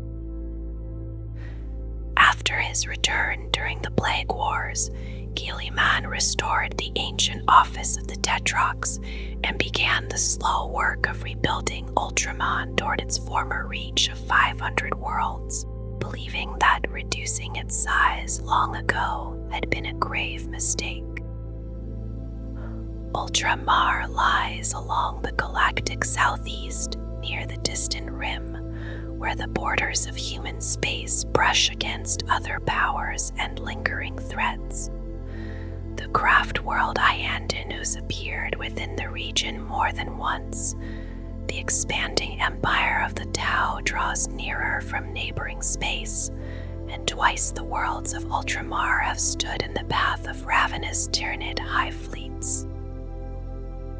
Among the surviving worlds of the original subsector lies Kelth, whose surface has long since become hostile to life beneath the deadly light of its poisoned sun. The inhabitants now dwell deep underground in vast cavern cities, whose enormous halls remain airy and bright despite their depth beneath the planet's crust. Once Kelth was a green world where people lived openly beneath the sky. That peace ended when the Word-Bearers launched a sudden assault during the Horus Heresy, while the Ultramarines gathered there for a campaign against the Orcs. The battle that followed destabilized the planet's sun, forcing the population to retreat beneath the surface. Today, Cal's people cultivate food within immense nutrient vats, though much of their diet is still imported from the nearby garden world of Iax. Above the planet hang enormous orbital shipyards, whose construction docks provide spacecraft not only for the Ultramarines, but also for civil and military fleets across the Imperium. Farther from Macragge lies Espandor, a forest world where great woodlands stretch across the land, and the principal cities stand upon the western edge of a broad continent. Its people descend from explorers who left Macragge long ago and take quiet pride in their rugged frontier heritage. Ancient tradition claims that the first settlers arrived during the Age of Strife after merchants were blown off course and stranded by violent warp storms. Even now, Espandor remains the most sparsely populated of the worlds that still belong to Ultramar. Within the borders of Ultramar, there are worlds that differ greatly from one another, yet each contributes quietly to the stability of the realm that surrounds Macragge. Dax is often called the Garden of Ultramar, a world whose gentle climate and fertile soil have made it one of the most productive planets anywhere in the Imperium. Its people have shaped the natural abundance of their world into endless farms and cultivated woodlands that spread calmly across the landscape. Rather than great cities rising above the land, Balax is dotted with many small towns connected by swift hydroways that glide through the countryside. The most ancient settlement is First Landing, a city whose citadel has endured the assaults of invaders through the centuries. Old stories tell that Roboute Guilliman visited Ix many times and held the world nearly as dear as his own Macragge. That peaceful world was struck hard during the Plague Wars when Mortarion and the Death Guard unleashed a virus bombardment that scarred its surface and shattered much of its life.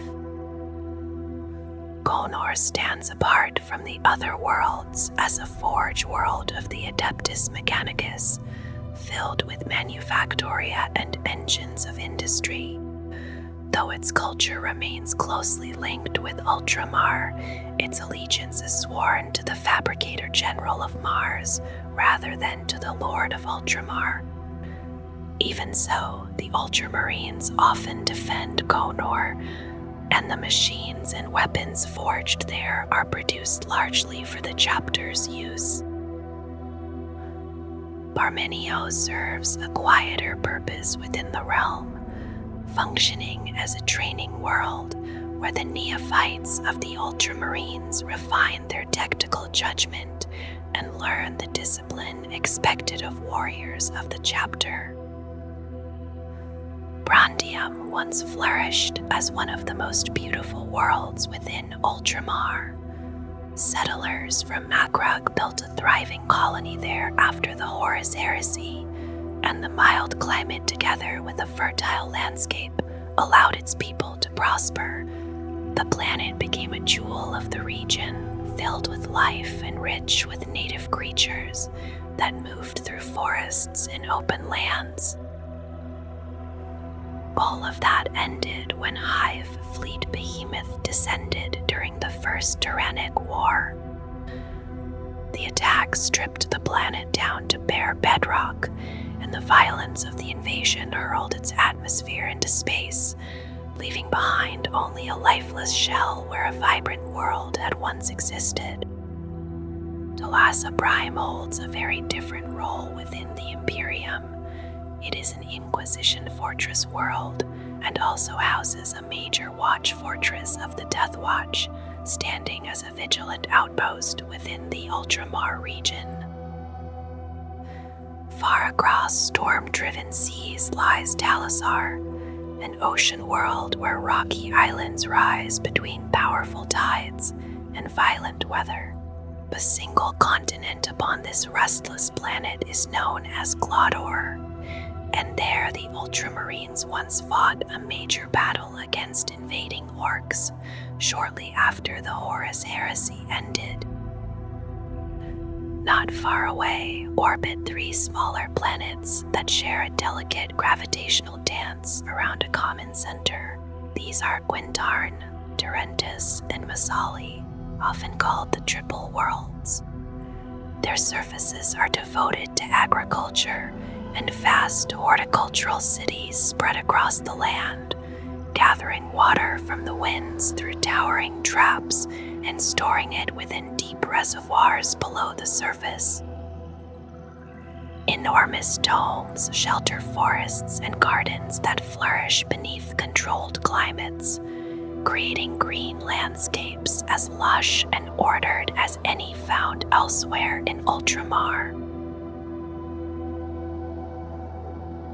The long history of the Ultramarines Legion and the chapter that followed after the second founding carries echoes of very old human cultures, where disciplined soldiers stood together in ordered ranks and where civic duty shaped the lives of those who served. Their ways of war and governance draw clear inspiration from ancient Greek traditions, especially those of the Spartans, and from the structured power of the Roman legions, and this heritage can be felt in the careful organization of their armies and the disciplined rhythm of their campaigns. Among all the Space Marine chapters of the Imperium, the Ultramarines stand as the clearest example of those who follow the teachings of the Codex Astartes exactly as they were written. They do not seek additional tactical supplements or reinterpretations, and instead, they rely entirely upon the guidance that was recorded within that great work many thousands of years ago. Their dominion across the star systems of Ultramar places them in unusually close contact with the ordinary citizens of the Imperium, something rarely seen among the Adeptus Astartes because of this constant presence among their people. The Ultramarines have developed a sense of responsibility toward the lives of those they defend, and this quiet concern for the common citizen can be compared only with the attitude shown by the Salamanders. For the Ultramarines, the duty of a Space Marine is not only to wage war, but also to protect the innocent who live beneath the Emperor's rule. Their warriors carry themselves with a belief that courage and honor are not pursued for glory alone, but also for the safety and stability of the people who dwell within the realm they safeguard. Within the Imperium, they are widely respected, spoken of as warriors whose discipline and bravery have rarely been matched, while many other chapters rule only a single world or remain within the walls of a distant fortress monastery. The Ultramarines hold authority over 8 star systems surrounding their homeworld of Macragge, together forming the stellar realm known as Ultramar. From these worlds, they gather new recruits, administer imperial justice, and maintain a realm governed with discipline and measured authority. The worlds of Ultramar stand under their protection, and in return they provide the young aspirants who will someday rise to join the ranks of the Adeptus Astartes. High in the mountain peaks of Macragge stands their fortress monastery, a place known as the Fortress of Hera, where the most promising children chosen from academies across Ultramar are brought to begin the long path of transformation. Within those cold and ancient halls, they begin the demanding trials that shape them into the warriors feared across the galaxy, the angels of death who stand at the forefront of the Imperium's wars. Long ago, their Primarch, Roboute Guilliman, gathered the wisdom of countless campaigns and recorded it in a monumental work called the Codex Astartes. This great tome laid out the foundations of the Imperium's military organization and described almost every conceivable aspect of warfare, from the quiet discipline of marching troops to the exact execution of a planetary assault. One of its most significant commands reshaped the entire structure of the Space Marine Legions.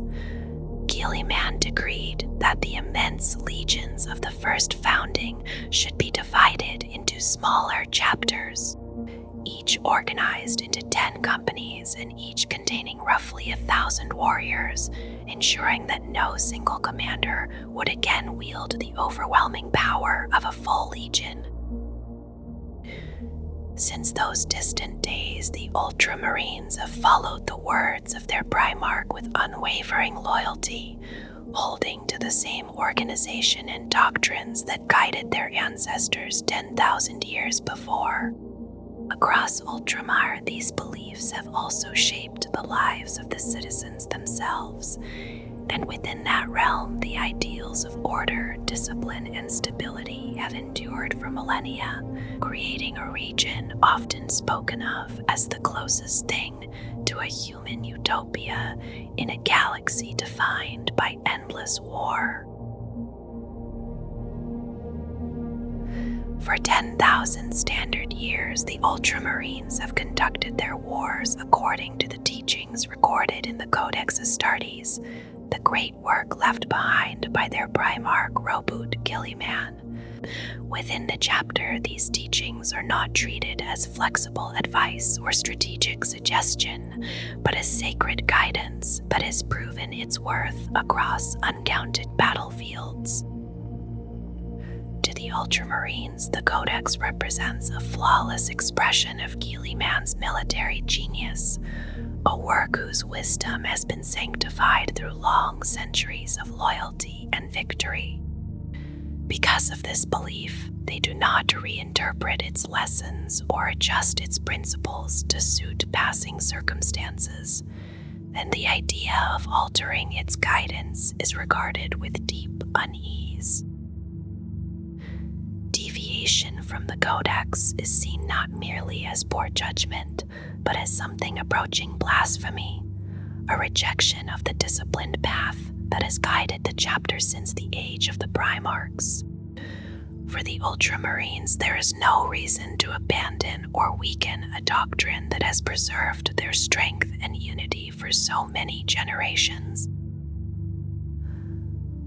Across the worlds of Ultramar, the same values of discipline, self-reliance, and quiet duty are taught from the earliest years of life. The people of that realm grow up surrounded by traditions shaped by the chapter's long example, learning to respect ancient teachings that have endured for more than 10,000 years. In this way, the beliefs of the Ultramarines do not remain confined within the fortress monastery of Macragge. They spread outward through the worlds of Ultramar, shaping both warrior and citizen alike, creating a culture where loyalty to ancient wisdom remains steady and unbroken across the long passage of time. Among the many chapters of the Adeptus Astartes, the gene seed of the Ultramarines has long been regarded as unusually stable, displaying no singular or dramatic mutation beyond the expected pattern. While the implanted organs function according to their projected design, and for most of their long history there remained only a modest chance of mutation before the arrival of the more stable Primaris stock during the era Indomitus. Those who begin the long transformation into an Ultramarine show the aggression that is expected of all Astartes, yet alongside it there appears a clear inclination towards structure, hierarchy, and cooperation, and with it an almost relentless dedication to fulfilling whatever task has been entrusted to them, a tendency that contrasts with certain other chapters whose warriors often become more individualistic or fractious after implantation. Because of this character, the Ultramarines move through their duties with steady discipline, whether those duties take place on the battlefield or in the quiet halls of study, where they remain methodical, analytical, and attentive to every small detail, rarely allowing anger to rule their judgment, and seldom making a rash decision in moments that demand calm thought. In uncertain circumstances, they return again and again to the teachings preserved within the Codex Astartes, and through constant familiarity with those articles of faith, they are able to face almost any challenge with well-practiced battle drills and carefully established doctrine that has been memorized and internalized over long years of service. When Ultramarines fight beside warriors of other chapters whose temperaments can range from fiery to distant and taciturn, they often become the steady voice within the company, quietly guiding discussion, mediating disagreements, and helping warriors of widely differing outlooks reach a common understanding that allows the Imperium's armies to move forward together. Because of this temperament, an Ultramarine confronted with difficulty will often pause and turn inward to the vast body of knowledge contained within the Codex Astartes that he has committed to memory, trusting that somewhere within those long-studied passages lies the guidance needed to resolve the moment before him.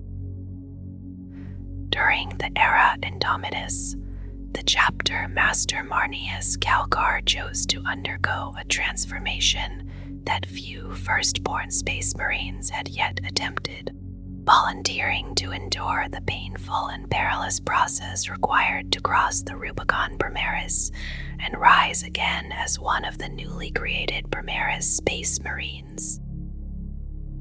He accepted this trial not only for his own sake, but to show his fellow Ultramarines and the wider Brotherhood of the Adeptus Astartes that these enhanced warriors were not a threat to tradition, but a gift granted by the Emperor, and that fear or resentment toward them should give way to acceptance and unity. The transformation itself was overseen by Archmagos Dominus Belisarius Gaul, who explained with meticulous patience that the procedure still carried a high likelihood of failure, estimating that many who attempted it would not survive until the method could be refined through many more surgeries over time. Within an auto-sterilized medica vault thick with the sharp scent of counterseptic, surrounded by intricate medical servitors and the quiet hum of sacred machinery, a great marble slab stood at the center of the chamber, carved with channels meant to carry away the blood that would flow during the long and agonizing operation. Calgar understood well what awaited him, having endured Gaul's detailed explanations of the process, and he stepped forward knowing that the surgery would push his body to the edge of death. A Primaris Space Marine carries 3 additional organs beyond those long implanted within every Astartes aspirant, including the Magnificat hidden deep within the brain to encourage growth and strengthen the work of other organs, the Belisarian Furnace, which releases a surge of powerful stimulants when a mortal blow is struck, and the sinew coils that encase each tendon and sinew in resilient metallic reinforcement. During the procedure, Calgar's body was opened from crown to heel, his ribcage forced apart as surgeons worked through the terrible complexity of the transformation, until, at the final moment, his vital functions slowed and faded so completely that his life seemed to slip away. Above the chamber, the soft chorus of cyber cherubs drifted through the air, their voices overlapping in quiet requiems as incense spread gently across the vault. as though guiding the wandering soul of the wounded warrior back toward the body that waited upon the stone slab. For a long and uneasy span, the body lay motionless before the watching surgeons and attendants, while delicate instruments clicked and whispered against torn flesh, and the tension within the chamber grew heavier with each passing moment. At last, the wounds were drawn closed by countless precise needles, and when the mighty hearts within his chest were stirred once more into motion, the newly remade Marnius Calgar surged back into life with a raw and strained cry, the Belisarian furnace flooding his body with strength as though the battle itself had already begun. By clawing his way back from the brink of death, Calgar demonstrated to his chapter and to the wider Brotherhood of Space Marines that the crossing of the Rubicon Primaris could be achieved, and in recognition of his courage, the Ultramarines came to honor the transformation thereafter by calling it the Calgarian Rites. Across the many worlds that form the realm of Ultramar in the distant eastern fringe of the galaxy, the Ultramarines choose their future warriors from among the countless populations who live beneath their rule, for generations beyond counting. The chapter has stood not only as guardian but also as sovereign of this region, and within the noble houses of Ultramar there is no greater honor than to see a son selected to walk the long path toward becoming an Astartes. Young aspirants who seek that path must first endure trials that test the limits of body and spirit. Most often, these are the ordeals known as exposure trials, in which the hopeful candidate is sent alone into one of the many harsh environments that exist across the domains of Ultramar. The Imperium of Man contains very few worlds free from hardship, and those rare places are usually secluded holdings of powerful merchant guilds or tranquil retreats reserved for retired imperial officials and the high nobility of a sector. Such worlds remain distant and inaccessible to the vast majority of humanity. Most of the Emperor's subjects instead live upon planets shaped by danger in one form or another. Some ancient worlds carry the scars of industry that has endured for thousands of years, where toxic waste seeps deep into the bedrock and poisonous rains fall endlessly from gray skies. Other planets glow faintly with lingering radiation, born either from the machinery of civilization or from strange celestial forces beyond human control. There are also younger worlds where humanity's claim remains uncertain and where hostile life forms move through the wilderness. Predatory beasts hunt through dense forests, carnivorous plants wait in silence, and unseen microbes drift through the air and water. Across the Imperium, there are countless places where survival itself demands constant effort. Some are frozen landscapes of endless ice, where bitter winds sweep across plains of drifting snow. Others are vast swamps tangled with vegetation so thick that movement becomes a struggle with every step. There are deserts where the air shimmers with heat, and the horizon stretches endlessly across fields of ash-colored sand. Still other worlds are known as death worlds, where jungles teem with lethal life, where methane marshes bubble beneath dim skies, and where hydrocarbon oceans churn with alien currents.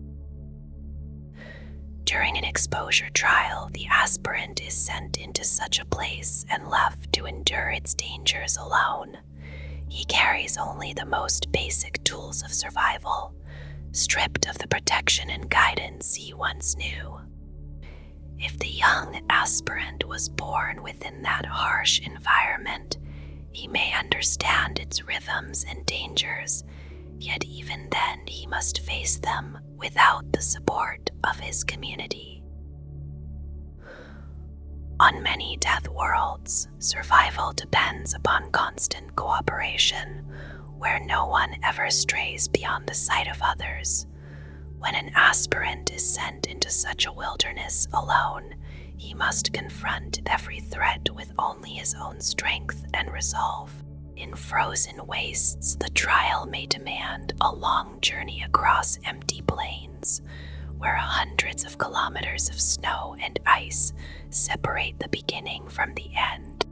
Other trials require the crossing of irradiated deserts of ash, the passage through mountains that seem impossible to climb, or the desperate swim through oceans filled with unseen predators. There are even more unusual variations of the trial. At times, an aspirant is taken far from the world he knows and placed within an environment utterly foreign to him. A youth raised among the tribes of a feral world might suddenly find himself abandoned in the crowded depths of a hive city, while a child of that same hive could be cast into a death world jungle where every shadow hides a new danger. Many exposure trials are designed with no true expectation of completion. The task may simply be to endure for as long as possible, standing against hardship long past the moment when survival should have become impossible. When an aspirant reaches that distant edge of endurance and yet continues to struggle forward, the apothecaries of the chapter eventually recover him. Often the youth has already collapsed, hovering between life and death, but he is revived and judged worthy to continue the long transformation into an Astartes neophyte. The Ultramarines rely upon these trials extensively, believing that only through such hardship can true resilience be revealed. Among some of the warrior elites within Ultramar, there exist even harsher customs, where newborn infants are cast into the wilderness itself, so that fate may test their strength from the very beginning of life. Though the exposure trial is most common, another path sometimes awaits those who seek to join the chapter. This second ordeal is known as the challenge trial, and it places the aspirant face to face with a full battle brother of the Adeptus Astartes. The young challenger may fight a duel or compete in some other demanding contest, yet no one truly expects him to overcome such a warrior. Instead, the measure of his worth is often found in how he endures defeat. Only on the rarest of occasions does an aspirant manage to defeat an Astartes, and when such an astonishing victory occurs, the individual often rises to become a figure of great renown within the chapter. Most challenge trials, however, involve contests of martial skill, where the aspirant faces a battle brother in armed combat. In many such duels, the youth is given a weapon, while the Astartes fights barehanded and without the protection of power armor. Even so, the difference between them remains immense. An Astartes stands as a towering giant beside an adolescent challenger, and a single careless blow may bring the duel to a swift and fatal end. Other forms of the challenge trial test the aspirant through different hardships. Some demand feats of strength where impossibly heavy burdens must be lifted. Others test stamina, speed, skill, or even the resilience of the mind. In certain trials, the aspirant may be required to drink substances that are dangerously toxic, enduring their effects through sheer determination. Like the duels themselves, these contests frequently carry the risk of death. Yet even when an aspirant fails, his effort may still be judged worthy if he has shown courage and resolve beyond ordinary limits. In such moments, the apothecaries again intervene, drawing him back from the brink of death and granting him the chance to continue onward as a neophyte. There is an irony within these traditions. Many Ultramarines have been drawn from the proud and powerful noble houses of Ultramar, and such lineage brings honor to their families. Yet once the transformation into a neophyte begins, the new recruit learns a different truth.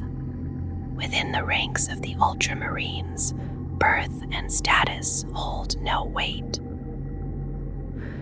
Before the Emperor and before Roboute Guilliman, every battle brother stands as an equal. Among the warriors of the chapter, the only true nobility is the one earned through sacrifice, through blood, and through unwavering service to humanity and to one's fellow Astartes. During the long years of the Great Crusade and the darker days of the Horus Heresy, the Ultramarines drew upon an immense body of theoretical battle planning, a vast strategic collection known as the Logos Lectora. Within that deep reservoir of doctrine existed many carefully considered scenarios and tactical arrangements, and among them was a particular battlefield formation that allowed the legion's many kinds of units to operate together with measured precision. This formation depended on the quiet efficiency of disciplined warriors who understood their place within a greater design. Orders flowed through sophisticated command structures, carried by strict protocols and upheld by faultless obedience, so that every formation and movement aligned with the larger pattern unfolding across the battlefield. Each unit supported the others, their overlapping ranges and responsibilities creating a cohesive structure that functioned with deliberate coordination. Yet such order carried its own quiet limitation. Because the formation relied on units arranged within a clear and structured pattern, its design could become somewhat inflexible when the shape of the battle changed unexpectedly. The strength of unity and structure was unmistakable, though it required a battlefield that allowed such precision to unfold without disruption. As the centuries passed and the Imperium entered the era known as the 41st millennium, the Ultramarines chapter placed its faith in a different guiding authority. They turned to the Codex Astartes, a revered tome that offers direction for nearly every conceivable situation faced in war. Within its pages rests the collected wisdom of countless imperial warriors, preserved through generations of experience and sacrifice. The Codex speaks not only of grand strategies, but also of the smallest details of warfare. It describes the proper markings worn by warriors in the field, and it also explains the methods by which a chapter may carry out a full planetary assault when the Imperium demands it. For the Ultramarines, the Codex remains both guide and tradition, shaping the way they approach every engagement. Unlike some of their brother chapters, the Ultramarines do not devote themselves to a single form of warfare. Instead, they cultivate skill across the entire spectrum of battle, becoming capable in every task required of the Adeptus Astartes. They They stand as disciplined generalists, able to meet any challenge with steady competence even when others surpass them in particular fields. There are chapters whose focus carries them further along specific paths of war. The warriors of the Aurora chapter display exceptional mastery in the use of armored formations, while the Raven Guard move through the shadows with unmatched skill in infiltration and sudden strikes. Elsewhere, the Imperial Fists hold an enduring reputation as the Imperium's most accomplished masters of defensive siege warfare. Even so, the broad and balanced skill of the Ultramarines provides a formidable shield against any such specialization. Their steady command of many forms of battle allows them to respond calmly to threats that might overwhelm a less versatile force. Because of this quiet reliability, many across the Imperium look to the Ultramarines as the measure against which other chapters of the Adeptus Astartes are judged, whether that comparison is offered in admiration or in quiet criticism. The Ultramarines do not rely solely on the strength of their own chapter forges when creating weapons and artifacts of great power.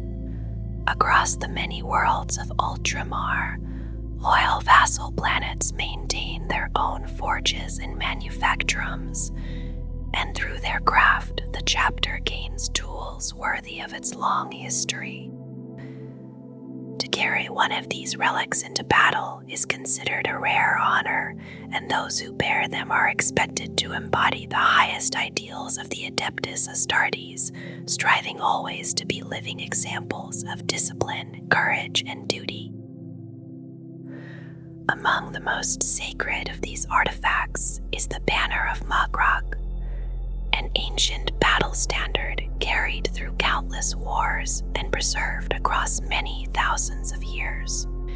It was once touched by the Emperor himself during the earliest days of the Great Crusade, and later presented again by his hand to the Primarch Roboute Guilliman when the Primarch was reunited with his Gene Father and given command of the Legion. Since that moment, it has endured through fire, devastation, and the long passage of centuries, sometimes resting in silent stasis chambers, and sometimes carried proudly beneath alien suns as the Ultramarines marched to war. The banner is said to be woven from a strange, ancient material that is light as silk yet strong as steel, a fabric untouched by flame that mends itself when torn. Upon its surface are inscribed the names of the many chapter masters who have led the Ultramarines, beginning with Guilliman himself and continuing through the long lineage of those who followed. Relics of a more personal nature are also carried by warriors of the chapter. The cingulum, a belt made from strong studded straps of leather or similar material, serves as a place where a warrior may display honors and marks of valor earned through long service. These belts appear in many forms across the Ultramarines and their successor chapters, each decorated with small plates or hanging tokens that reflect the deeds of the battle brother who wears them. Some relics carry with them the memory of sacrifice.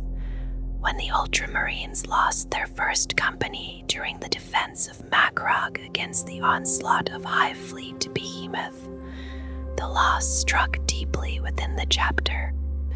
In the distant Jericho Reach, a Deathwatch captain named Braskus keeps with him a torn fragment of armor recovered from that final stand. He believes the memory of those fallen warriors strengthens his resolve in battle. And inspired by his example, many Ultramarines, serving the long vigil, have begun carrying similar tokens, reminders of the price paid by their brothers, and a source of strength against the terrible presence of the Tyranids. Among the oldest weapons still preserved are the gauntlets of Ultramar, a pair of unique power fists fitted with integrated bolters whose origins remain unknown. Legends say that Guilliman himself claimed these weapons after slaying a mighty champion of chaos in close combat during the Camellia Reclusium massacre of the Great Crusade. Even the Magi of the Adeptus Mechanicus have failed to uncover the secrets within their armored shells. The gauntlets are worn only by the master of the Ultramarines, the Lord of Macragge, and when not in use, they rest within a crystal reliquary inside the shrine of the Primarch within the fortress of Hera. The chapter vaults also hold weapons of extraordinary craftsmanship. A master-crafted weapon known as the Gilded Bolt Gun is counted among them, admired not only for its lethality but also for its remarkable beauty. How this weapon came to the distant Jericho Reach is lost to history, yet it has been carried by several of the most celebrated Ultramarines who have served with the Deathwatch in that region. In the same distant Watch Fortress stands another relic bound to the memory of battle. The helm of Farthon is named for a legendary Ultramarine sergeant who fought beside his squad against a vast Xenos host near the Jericho Reach warp gate during the later centuries of the 41st millennium. Accounts tell that alien bodies lay piled so high around them that the warriors stood upon the corpses like giants atop the ruins of a shattered hive city. Within the ancient helm rests a powerful array of augur systems and predictive cogitators, devices capable of analyzing countless fragments of combat doctrine gathered across many centuries of Ultramarines warfare. Even the armor of an Ultramarine may carry its own story. Heraldry scrolls attached to a warrior's warplate display mottos, honors, or most often, the name of the battle brother himself, so that enemies know who stands before them and so that tales of his deeds may travel across distant worlds. Certain relics are bestowed upon champions whose skill in battle has earned special recognition. Honor blades form one such prize, a matched set of power swords consisting of a broad main blade and a smaller poniard, perfectly balanced to allow a master of the weapons to move fluidly between defense and attack. The psychic might of the chapter is represented as well, most notably in the Hood of Hellfire, worn by Chief Librarian Degorius. This specially modified psychic hood shields its bearer from hostile psychic assaults, while also preserving the strength of Degorius himself, allowing him to unleash his formidable powers more often than even the most gifted human psychers might normally endure. High Chaplain Ortan Cassius carries into battle a combi flamer known as Infernus, a weapon he crafted and modified with his own hands. Within its bolter mechanism, he loads specialized Hellfire rounds rather than standard ammunition, combining purifying flame with deadly precision. Other relics commemorate acts of leadership. The chainsword known as the Jaw of Bloodcharn was wielded by Sergeant Curiel during a brutal campaign for control of an agri world within the Ango subsector. When his captain fell during sudden attacks by Chaos Space Marines, Curiel assumed command of the strike force and coordinated the Ultramarines alongside allies from the Red Wolves and the Sons of Orar. His courage and leadership earned him elevation to the First Company, though he later chose to join the Deathwatch instead. Today, the weapon stands as a symbol of command potential, often entrusted to promising warriors destined for future leadership. During the age of the Great Crusade, the Primarch Guilliman himself designed a weapon pattern known as the Legatine Axe, studying thousands of power weapon designs gathered from across the many worlds of humanity before creating a balanced instrument meant for precision and skill. These axes strike more swiftly than most of their kind, relying not on brute strength but on careful placement of each blow. Such finely crafted weapons were often granted to the elite warriors known as the suzerain invictus. Even suits of armor may become relics worthy of reverence. The mantle of suzerain worn by Captain Cato Sicarius is a suit of artificer armor, whose protective qualities rival those of Terminator armor itself. One of its pauldrons once belonged to an ancient suit of Crusade-era armor worn by Captain Aurar during the Great Scouring that followed the Horus Heresy. Sicarius bears the heraldic colors of the Second Company upon this armor, along with the golden aquila and iron halo that mark his authority as the Grand Duke of Talassar. Among the rarest relics held by the Ultramarines are the ancient suits known as the Mantles of Ultramar. Only a handful are believed to exist, and their origins lie in a derelict human warship discovered drifting along the borders of the Saren Reach at the far edge of the eastern galactic frontier. The vessel and all of its contents were claimed by Chapter Master Theakista Weir during the opening stages of his ill-fated campaign into the Grav-haunted regions of that sector. The campaign would end in tragedy, costing the lives of many thousands of Ultramarines as well as the Chapter Master himself. Yet, the recovered suits of battle plate endured. These ancient void armors were adapted for use by the warriors of the Legion, and across the long passage of millennia, they have shielded many of the chapter's greatest champions. In the earliest days, they were granted only by the hand of Guilliman himself, though in later ages the honor of awarding them passed to the current chapter master. Over time, they came to symbolize sacrifice, service, and unwavering loyalty unto death. The psychic strength of the chapter finds another focus in the Rod of Decurius, the master-crafted force weapon carried by the Chief Librarian. Through it, Decurius channels his own psychic power, shaping it into a concentrated beam capable of striking foes with tremendous force. Captain Cato Sicarius also bears a weapon of great renown, the Talassarian Tempest Blade.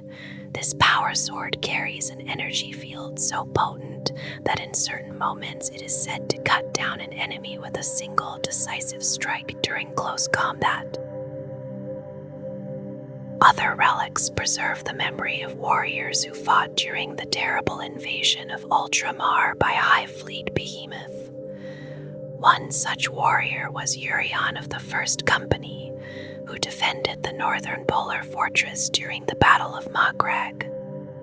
He fought upon the outer walls as Tyranid bioforms swarmed upward, and when the defenses were breached, he continued his stand within the depths of the fortress itself.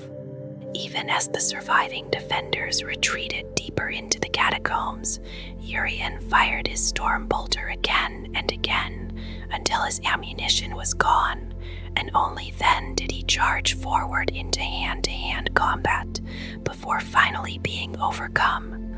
The weapon he carried that day, now known as Urion's Doom, was recovered from the battlefield and preserved as a relic. It is traditionally entrusted to a warrior of the First Company who has proven himself against the Tyranids, often one of the hardened veterans of the Tyrannic Wars. In later centuries, new weapons have joined the chapter's relics as well.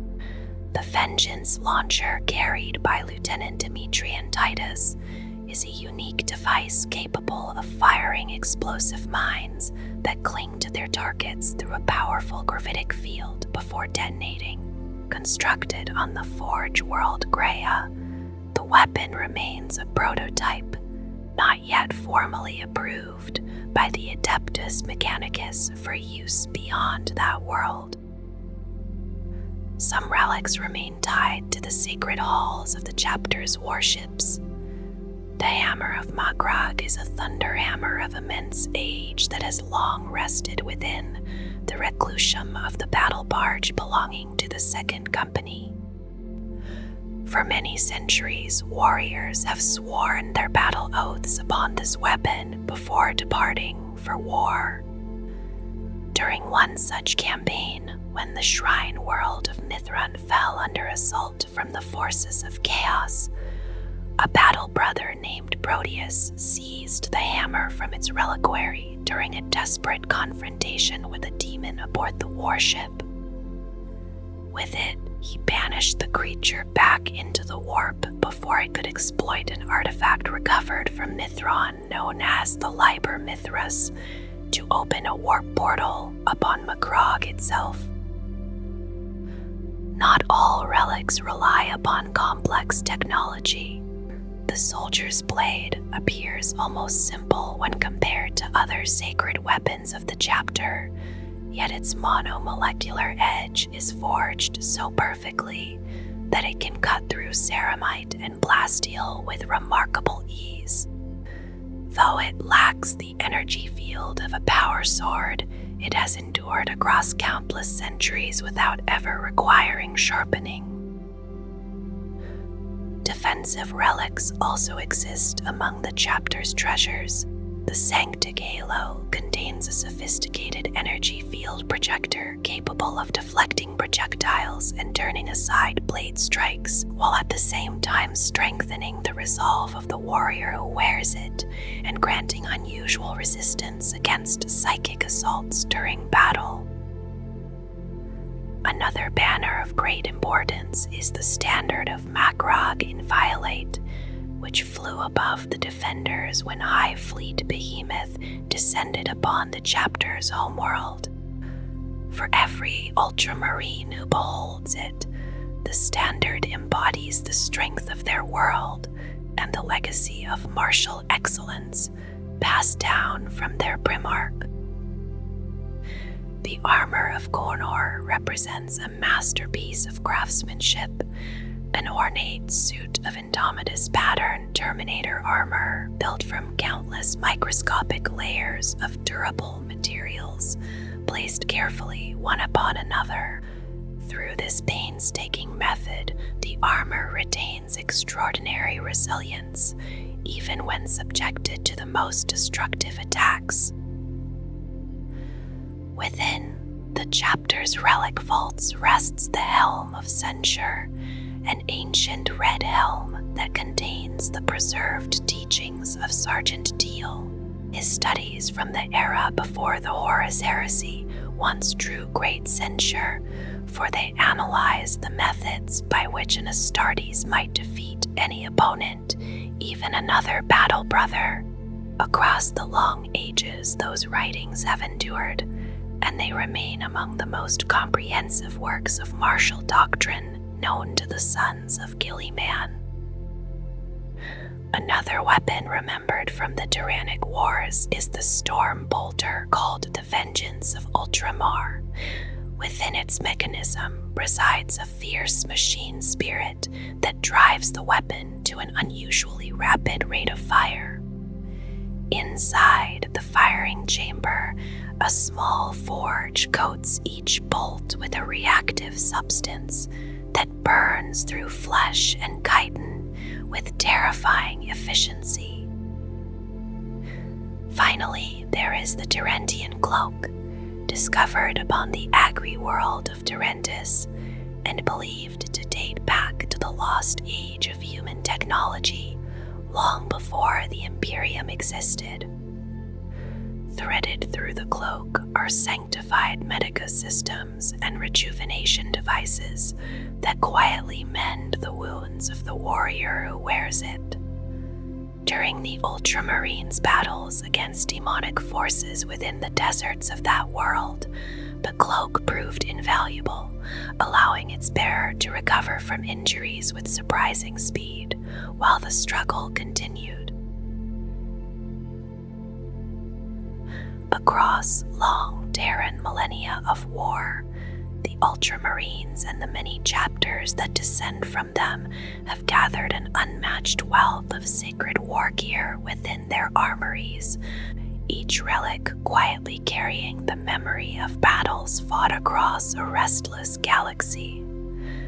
Because of this great reserve, the commanders who guide the scions of Roboute Guilliman are able to shape their forces with careful intent, choosing equipment that answers the shifting demands of war while remaining faithful to traditions that stretch far into the distant past. Among the symbols of rank and protection are flowing cloaks known as the adamantine mantle, their fabric threaded with braided strands of adamantium that strengthen the garment beyond what the eye might expect. When worn together with power armor and layered defensive energy fields, these mantles have proven again and again capable of turning aside even the most powerful strikes, allowing their bearers to endure blows that would otherwise end a warrior's life. Equally revered are suits of artificer armor, crafted patiently by the most skilled artificers of the chapter and adorned with intricate ornamentation that reflects the honor of the one who wears it. These remarkable suits offer protection so formidable that they rival even the resilience of Terminator armor, and those who behold such armor immediately recognize that a champion of the Imperium stands before them. In quieter moments before battle, some warriors carry a small but powerful reminder of sacrifice in the form of a reliquary of vengeance. Over the course of many Terran millennia, countless Ultramarines have fallen in defense of the Imperium. And on rare occasions, the ashes or bones of one such hero are preserved within a reliquary that may be fastened to a warrior's armor, where it rests close during battle and inspires the living to fight with greater resolve in the name of the fallen. Many successor chapters of the Ultramarines also uphold a solemn tradition that begins before the clash of battle, when warriors swear sacred oaths to Roboute Guilliman, then to the Emperor. Chapter serfs and other mortal servants carefully record these promises upon narrow strips of parchment, after which chaplains bless the words and seal them with wax upon a warrior's armor. For those who bear such a seal of oath consider its fulfillment sacred and would rather fall in battle than fail the promise they have sworn. Other relics serve a more direct purpose in the violence of war, such as the fearsome Hellfury bolts, sometimes called Hellfire bolts, whose construction hides reservoirs of bioreactive acids designed to burn living enemies from within once the projectile strikes. These weapons were developed for the grim task of fighting the Tyranids, creatures whose resilience demanded a response as relentless as the threat itself. At the dawn of the Indomitus Crusade, another remarkable weapon entered the armories of Ultramar, when the Archmagos Dominus Belisarius Call presented Roboute Guilliman with a number of advanced plasma pistols known as the Sunwrath pistol. Guilliman, in turn, granted these rare weapons to warriors who had demonstrated exceptional valor against the enemy, and each pistol was built with superior venting coils and an inner barrel fashioned from a mysterious heat-conducting crystal, allowing the weapon to be fired repeatedly without the dangerous overheating that troubles most Imperial plasma technology. Within the ranks of the Deathwatch, the chamber militant of the Inquisition's Ordo Xenos, the Ultramarines have long stood as a familiar presence. Their warriors answering the call of the Long Watch from the earliest days of the Vigil in the Jericho Reach. Quiet records preserved within old archives even speak of a moment on Distant Orphite 4, where the very first battle brother to swear the Apocryphon oath is said to have come from this chapter. Their presence within the Deathwatch has never been limited to simple service among the ranks, for the Ultramarines carry with them a deep understanding of strategy and the patient craft of warfare, learned through long study of the Codex Astartes and through the traditions passed down from their Primarch. Because of this inheritance of discipline and knowledge, many of the leaders guiding the Deathwatch forces within the Jericho Reach have been drawn from their chapter. Each Ultramarine arrives already steeped in the teachings of the Codex Astartes, familiar with countless methods of war and the subtle patterns of command, yet knowledge alone is not what gives them their steady authority. They also carry the legacy of Roboute Guilliman, whose example once brought unity to the Imperium and to the scattered might of the Adeptus Astartes after the long and bitter wars of the Horus Heresy. In much the same way, the Ultramarines who serve within the Deathwatch are often called upon to draw many different warriors together, shaping them into a single force despite the varied temperaments that each chapter carries with it. The quiet and guarded Dark Angels must learn to move beside the fierce and outspoken Space Wolves, while the noble sons of the Blood Angels stand watch beside the somber warriors of the Raven Guard. Such leadership requires patience and careful understanding, for the officer must listen to the concerns each warrior brings with him while guiding the team toward a shared purpose. Over time, he learns the subtle strengths of every brother under his command, and also the hidden flaws that might place them in danger if left unattended. Only then can he direct them properly, shaping their abilities into a precise and living weapon, much as they were created to be. In these moments, the wisdom of the Codex Astartes and the enduring example of its author remain close at hand, quietly guiding the hands of those who lead.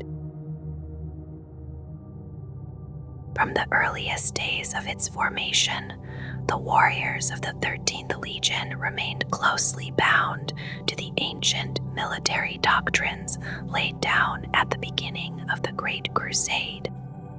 The strictures of the Principia Bellicosa shaped their order of battle, guiding the structure of their forces with a discipline that rarely changed even as other legions reshaped themselves according to the will or temperament of their Primarchs. Within this design, the warriors were arranged in great companies of roughly 1,000 legionaries, and those companies in turn gathered into larger chapters that formed the backbone of the legion's command. 10 companies stood within each chapter, creating a structure that was both predictable and reliable, a pattern of organization the warriors of the 13th came to regard not simply as a system, but as a tradition worthy of preservation. Unlike many of their brother legions, the warriors known as the Warborn rarely attempted to alter these arrangements or experiment with the size of their formations.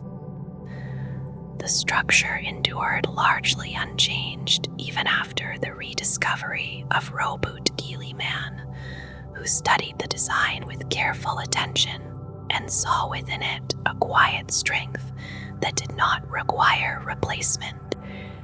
Instead, he refined and expanded the system, shaping it further while preserving its essential form.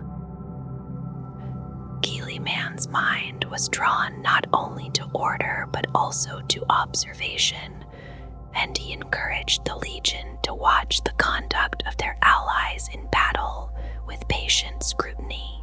When another Legion demonstrated a tactic that proved effective, the Ultramarines studied it carefully, adapting the idea and improving upon it through analysis and repetition until it became something uniquely their own. This relentless pursuit of refinement reflected the Primarchs' belief that even a successful method could always be made stronger. The result was a doctrine that valued both flexibility and overwhelming force. Instead of gathering specialized warriors into isolated formations, the Legion distributed those resources widely, ensuring that every company possessed a balanced mixture of arms. Tactical squads fought alongside assault troops, while armor, artillery, transports, and gunships were woven into the same formation so that any company might meet the enemy with confidence on unfamiliar ground.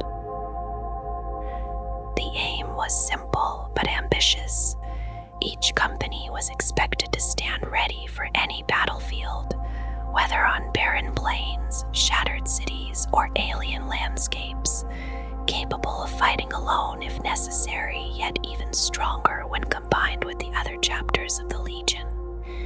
In such unity, the strength of the 13th could multiply again and again, expanding its power across a widening theater of war.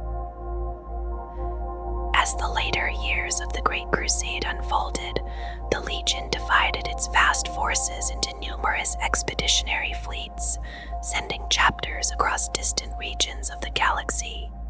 This dispersion only reinforced the value of their carefully balanced doctrine. Each force carried the tools it required to wage war independently, supported by equipment that could be manufactured efficiently across the worlds of Ultramar and adapted where necessary to local conditions.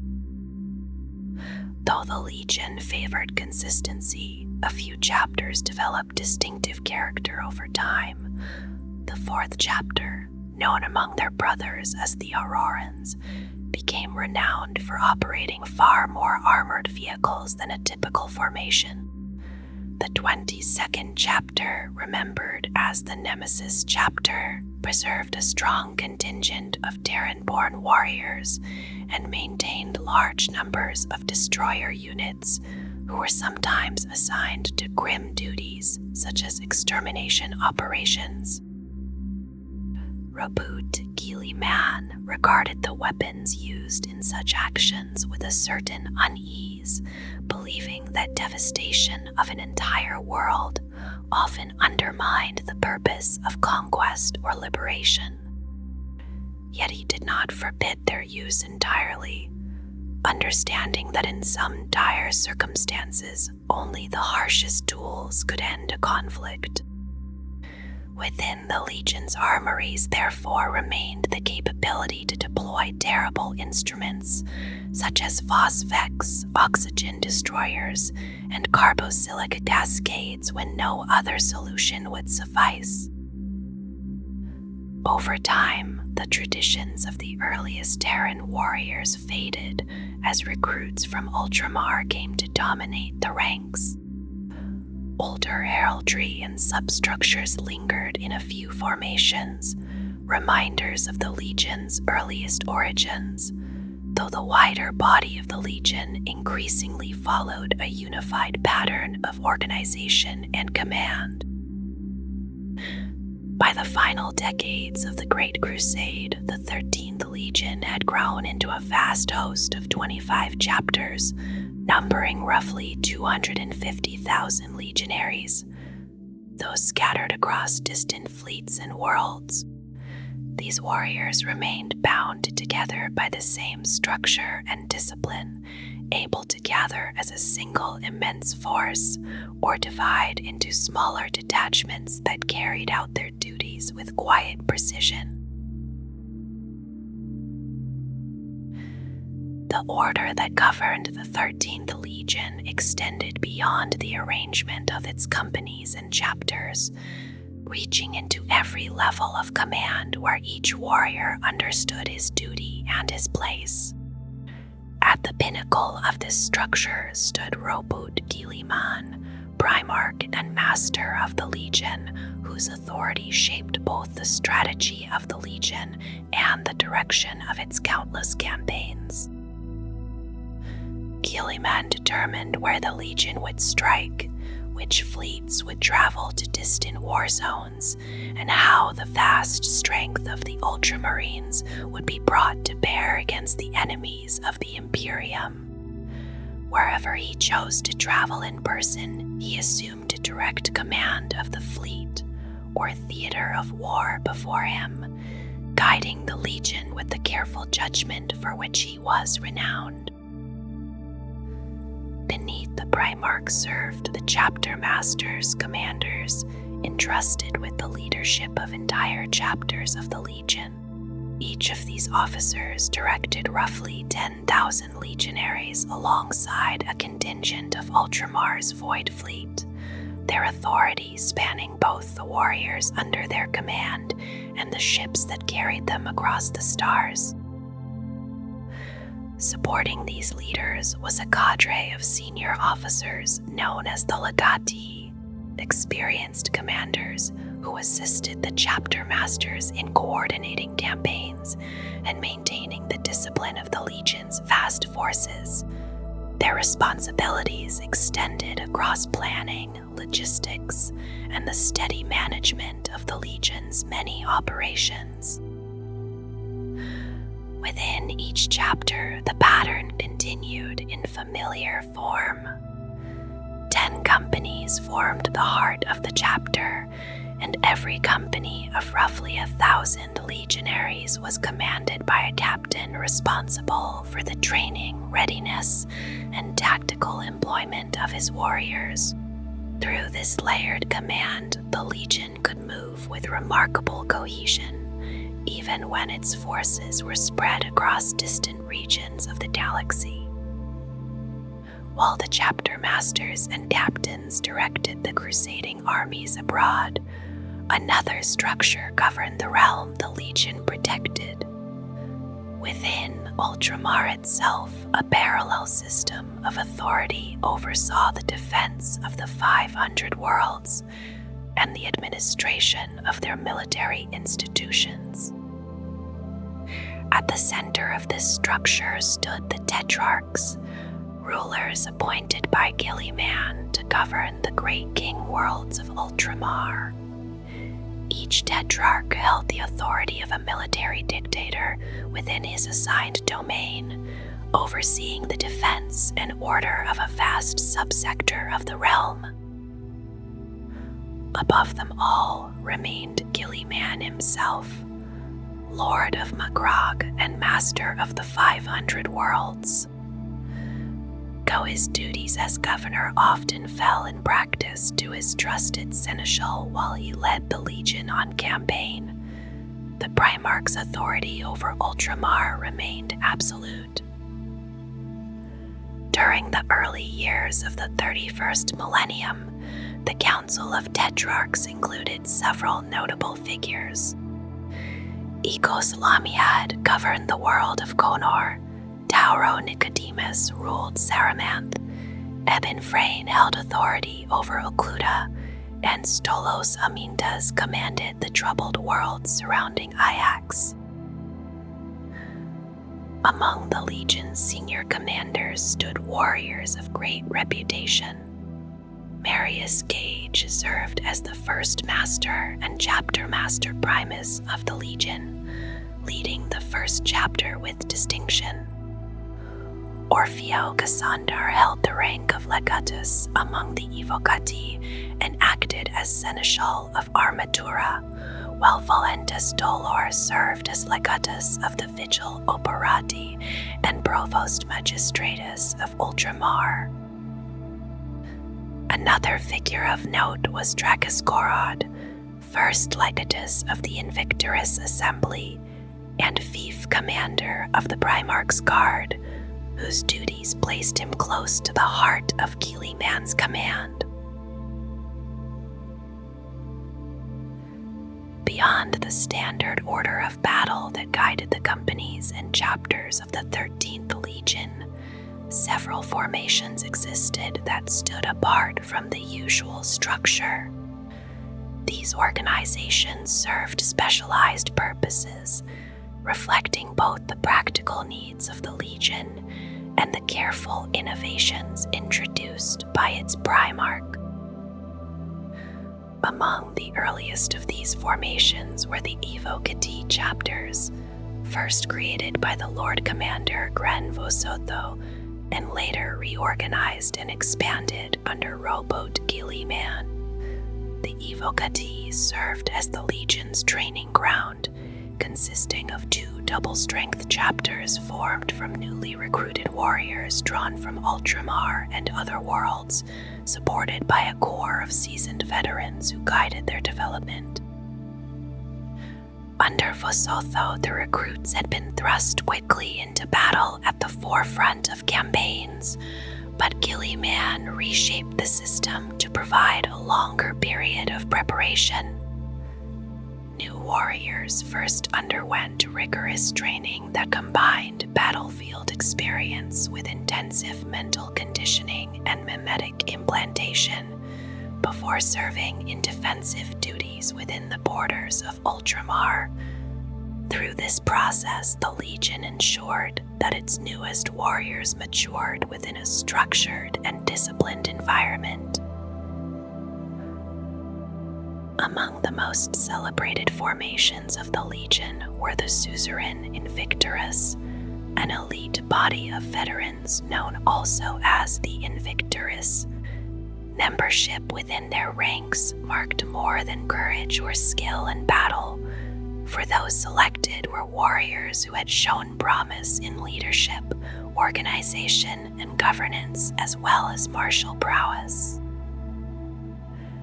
These warriors formed retinues for the Tetrarchs who ruled the domains of Ultramar, acting simultaneously as guardians, enforcers of law, and honor guards in battle.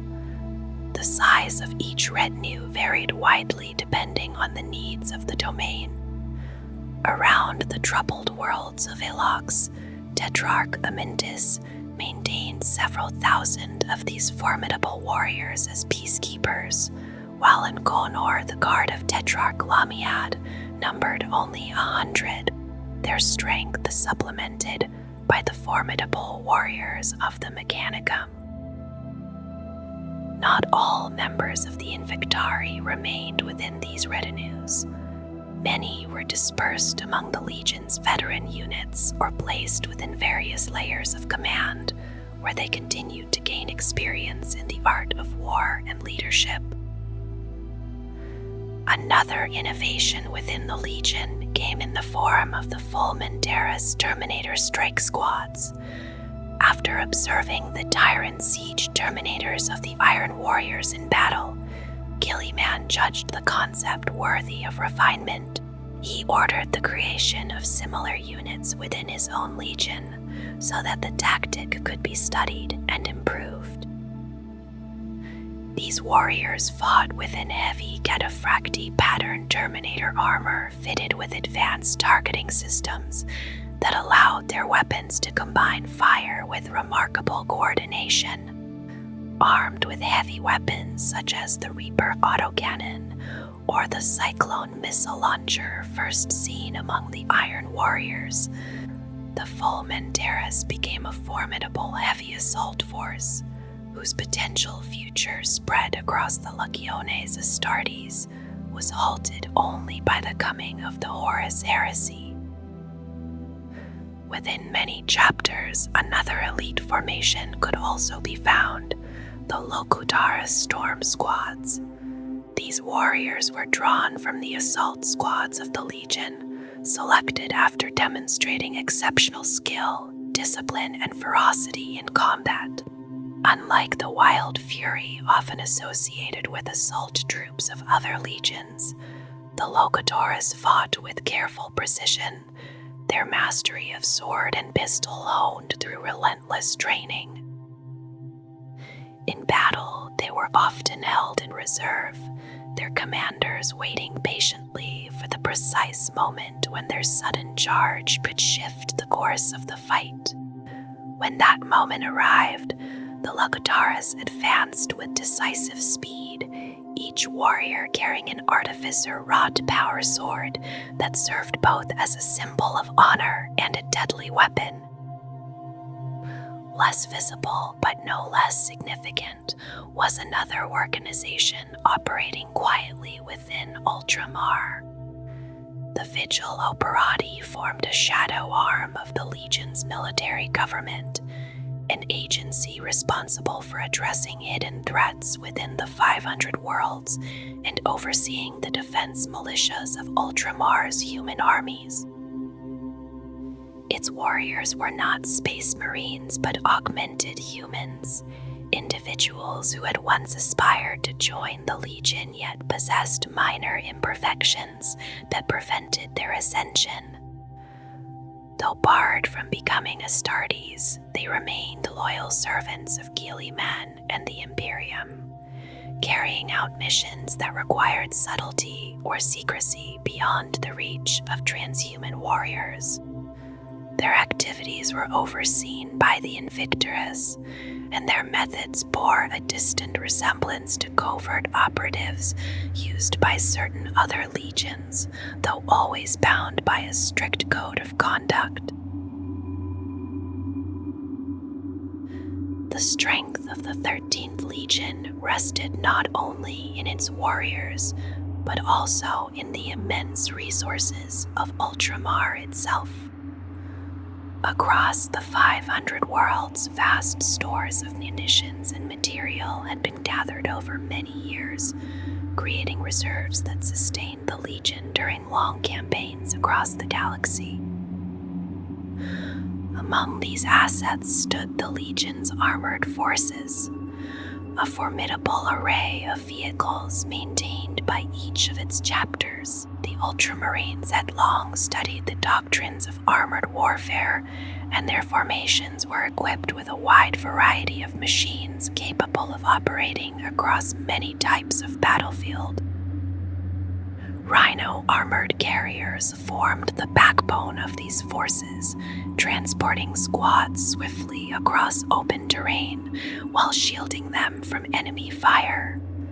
Alongside them stood the formidable land raiders, massive assault transports capable of driving directly into heavily defended enemy positions while delivering their cargo of warriors into the heart of battle.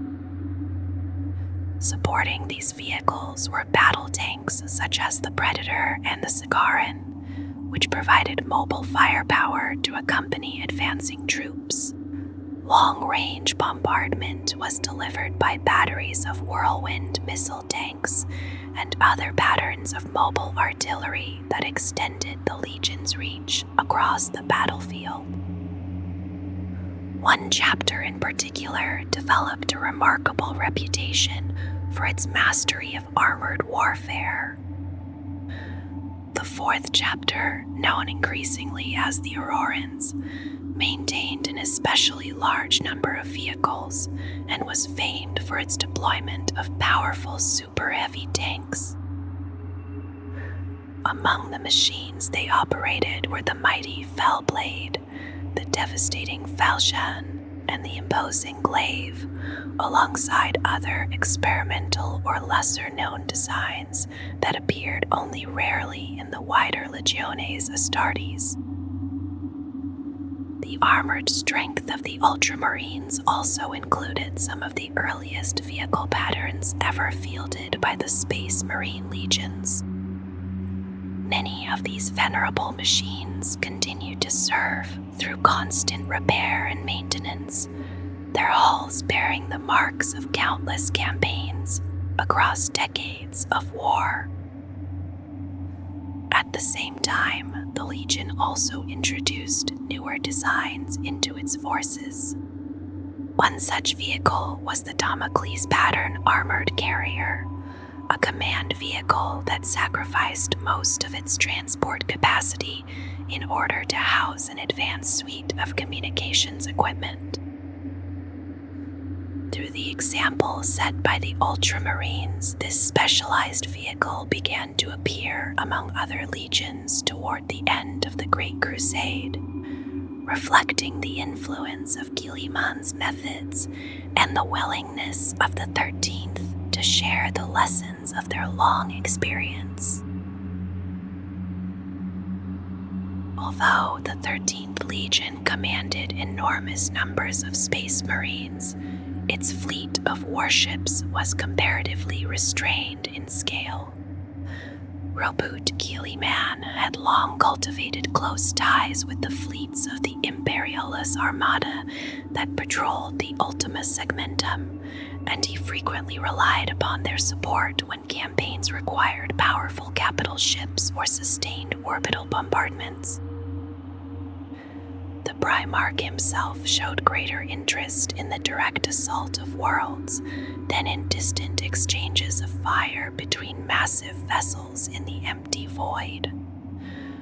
For this reason, the Legion's fleet was designed primarily to support invasion operations, carrying warriors swiftly into battle rather than dominating space through sheer weight of heavy warships. As a result, the Ultramarines rarely maintained large numbers of the heaviest capital ships. At various points, the Legion possessed fewer than 35 of these massive vessels, and several had been lost in battle over time. Among the most notable losses was the Legion's flagship, destroyed during the disaster at the Osiris cluster. Those heavy ships that remain had often served since the earliest days of the Great Crusade and had undergone numerous refits across the years. Only a handful of newly constructed capital ships were assigned to the Legion during Guilliman's tenure, though among them were two of the immensely powerful Gloriana class. The greater portion of the Legion's fleet instead consisted of mid-sized cruisers, smaller battle barges, and large numbers of lighter vessels. Strike cruisers, frigates, and swift patrol cutters formed the agile core of this armada, many of them constructed in the orbital shipyards scattered across the worlds of Ultramar. This structure granted the Legion considerable flexibility, allowing its many chapters to travel independently across vast distances and respond quickly to shifting threats. Yet in terms of total tonnage and heavy firepower, the Ultramarines fleet stood only in the middle ranks among the legions, falling behind the mighty fleets of the Imperial Fists, and also trailing the Death Guard in the number of heavy capital ships they possessed. In the years before the muster at Calth, the 13th Legion had been widely dispersed across the southern and eastern regions of the galaxy. Numerous expeditionary fleets carried its chapters into distant war zones, continuing the long advance of the Great Crusade across newly conquered territories. When orders were issued to assemble for the coming Goslock Crusade, Roboute Guilliman recalled 20 chapters to the world of Gulf. 14 of these formations first gathered at Saturn within the Sol system to replenish their supplies before beginning the long voyage onward. By the time the fleets reached Caltha, the gathering force was immense.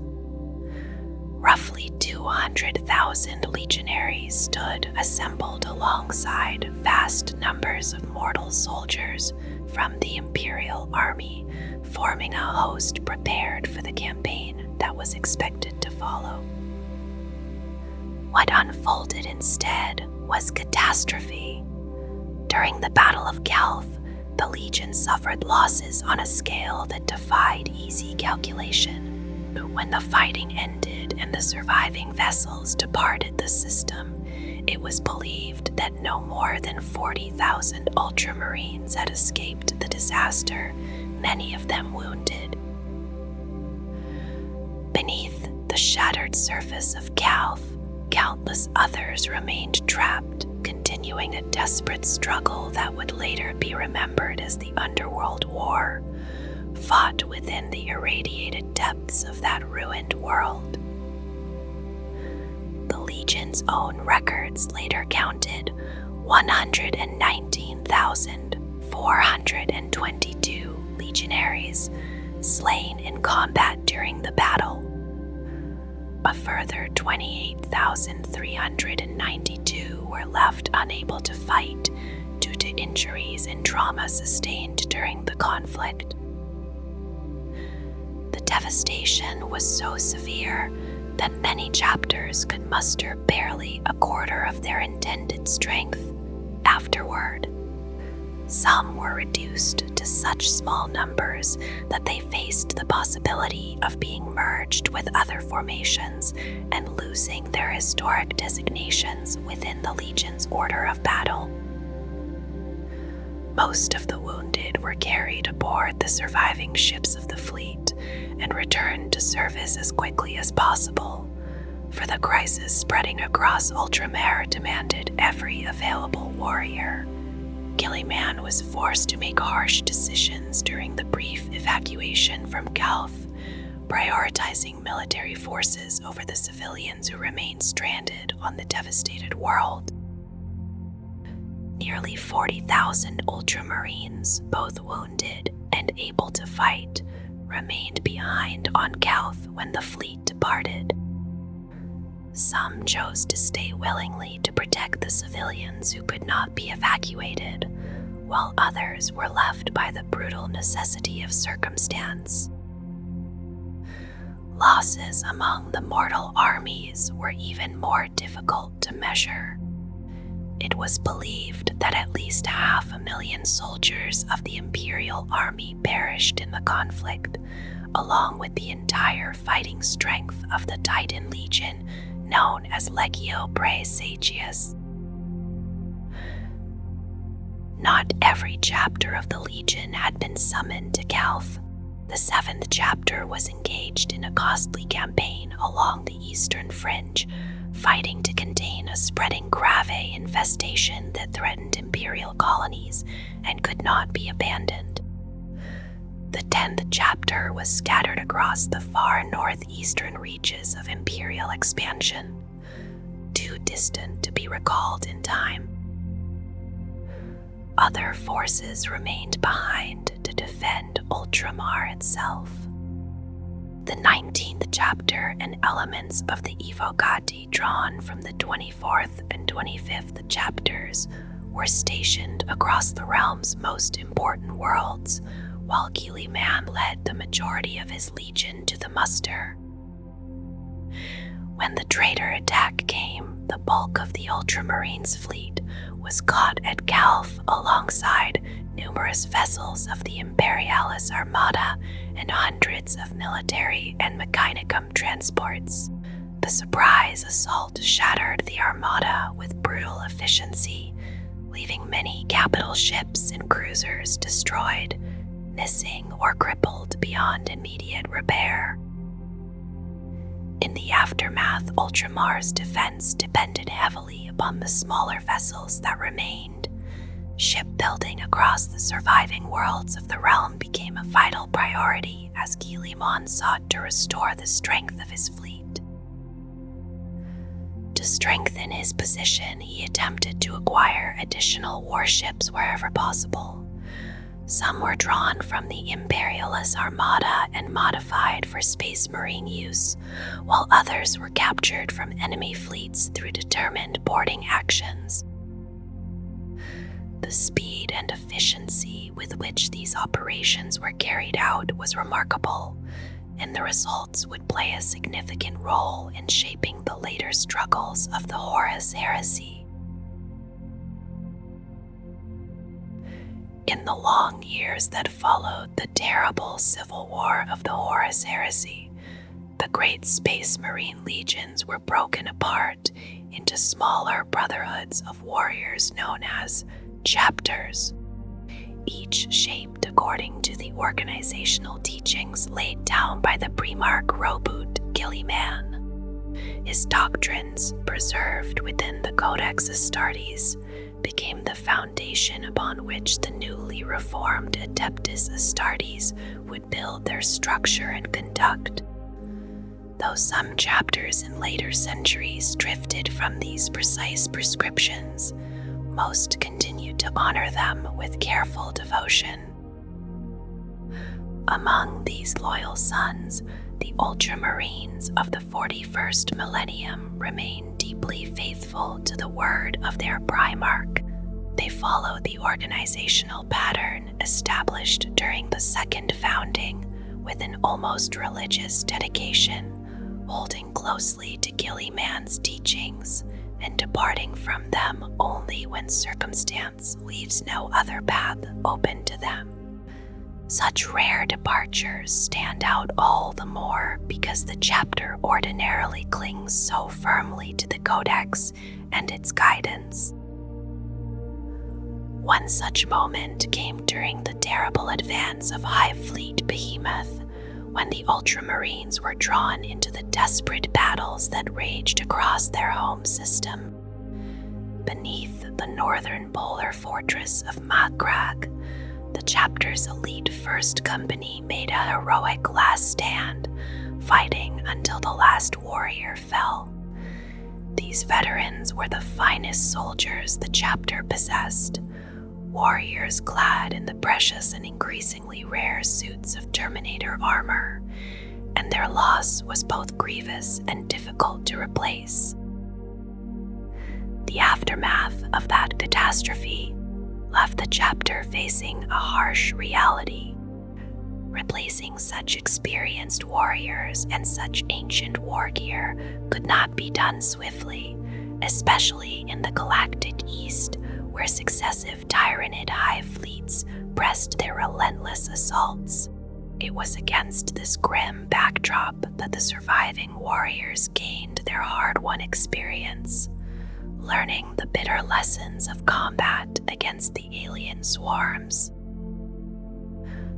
Under the guiding hand of Chaplain Orton Cassius, a new formation of elite warriors slowly emerged from those survivors. These became known as the Tyrannic War Veterans, specialized hunters whose purpose was shaped by necessity and by the fierce hatred the chapter had developed toward the Tyranid menace. Their creation stood as a rare deviation from the Ultramarines' usual strict adherence to tradition, born from the need to restore the strength of the veteran company while ensuring that hard-earned knowledge of the alien foe would never again be lost. If the stone figures in the Hall of Heroes on Terra stepped down and walked among the living, they would still not match the gathering of leaders who guide the Ultramarines. The chapter's command is a circle of renowned warriors and devoted servants. Their deeds span centuries of war and duty across the Imperium. For a time during the era known as Indomitus, Their ranks even included the Imperium's only living Primarch, Roboute Guilliman himself, who also bears the immense responsibility of Lord Commander of the Imperium and Imperial Regent. Yet even beyond that extraordinary fact, the individuals who make up the chapter command are figures of immense experience and renown. At the forefront stands Chapter Master and Lord Macragge, Vernius Calgar. Long before the return of his gene sire, he had ruled the chapter for more than 2 Terran centuries, guiding the Ultramarines through countless campaigns. With Guilliman's blessing, he continues to lead them still, his authority tempered by wisdom and strengthened by a lifetime of battle. Around Guilliman and Calgar gather warriors whose deeds have been etched into the long memory of the chapter. These are the champions of the Honor Guard, veterans chosen from among the most formidable fighters the Ultramarines can claim. Each carries with him a long record of victories and blood-soaked conflicts, and together they stand ready to carry the vengeance of Ultramar into the distant and hostile stars. Among them are axe-wielding champions who fight with relentless determination, and the shield-bearing warriors of the Victrix Honor Guard who stand as unwavering defenders of their lord's command. Their presence forms the living shield and blade of the chapter's leadership, guarding those whose decisions shape the fate of countless battlefields. Beyond these celebrated warriors stretches a vast network of institutions and loyal servants that sustain the chapter's rule. The Armory, the Apothecarian, the Librarius, and the Reclusium each branch outward from the chapter command, lending their expertise and authority to the management of the Ultramarines' many duties. Supporting this structure is an immense host of mortal aides who labor tirelessly in the chapter's service. Chapter serfs, acolytes, astropaths, lexicographers, cartodivinators, historitors, logisticators, and many other ranks of devoted humans oversee the daily administration and coordination of the chapter's affairs.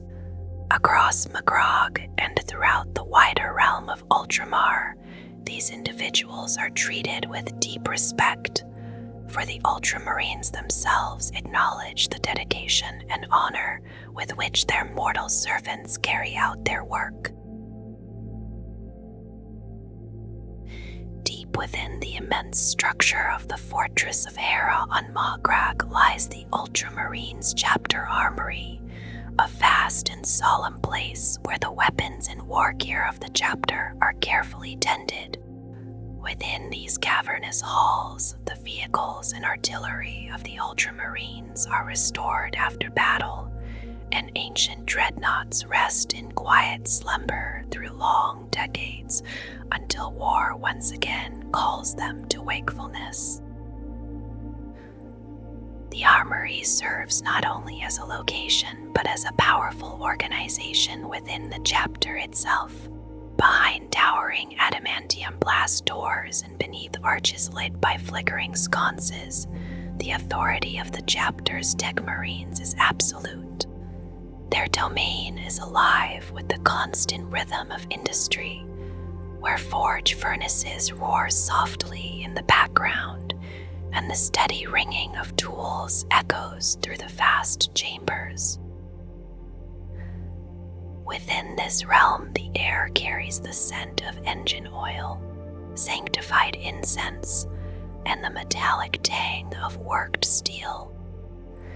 Servo tools whine and click as artificers labor patiently over their craft, while somber chants drift through the forge halls as part of the rituals that honor the machine spirits dwelling within each weapon and vehicle. Massive servitors move slowly through the ruddy glow of the forges, carrying enormous slabs of tank armor or crates of gunship munitions that weigh many tons. Among them walk the deck marines themselves, their crimson and blue robes draped over power-armored forms as they passed from repair cradle to arming bench, carefully overseeing every detail of the work carried out by chapter serfs and mechanical attendants. It is here that the battle tanks of the Ultramarines are restored to full strength after the most punishing campaigns, and where the spirits of bolt rifles, artillery guns, and aircraft are soothed and prepared for their next trial in war.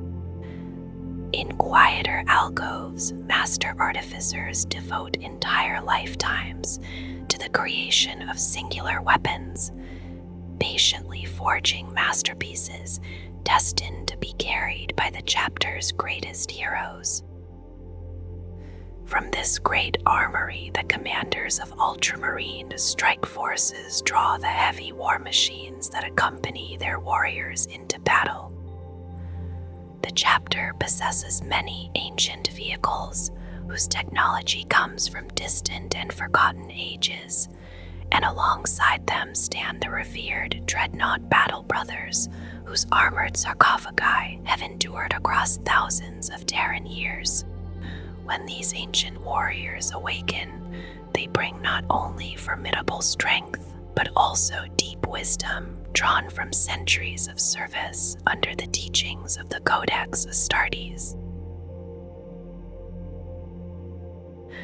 During the first incursions of the Tyranid hive fleets into the galaxy, the Ultramarines found themselves locked in constant and bitter conflict with this strange extragalactic menace. The terrible advance of Hive Fleet Behemoth eventually reached the world of Macragge, where the Ultramarines fought a desperate series of battles that finally brought the invasion to a halt, though the cost to the chapter was immense. In the aftermath of these struggles, many warriors carried with them hard-earned experience in fighting the Tyranids. Those veterans who survived these brutal campaigns were gradually gathered into elite formations known as Tyrannic War Veterans, warriors sometimes referred to simply as Tyranid hunters because of their deep familiarity with this alien foe. These specialized units train with a singular purpose, focusing their skill and discipline on methods that allow them to fight the Tyranids as effectively as possible. Among the warriors of the chapter's first company, a small number of battle brothers now belong to these veteran formations, their experience shaped by the harsh lessons learned in earlier wars against the Swarm. Most Tyrannic War Veterans carry the familiar tools of an Astartes warrior, fighting with a bolter held ready and an Astartes combat knife close at hand for the brutal moments when enemies close the distance. Some warriors bear heavier weapons suited for devastating close assault, including instruments such as the multi-melta, the flamer, or the plasma gun.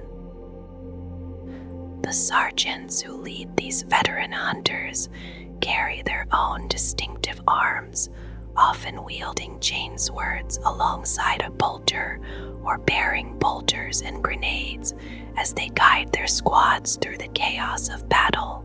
Together they stand as a reminder of the chapter's fierce resolve to confront the Tyranid threat wherever it emerges.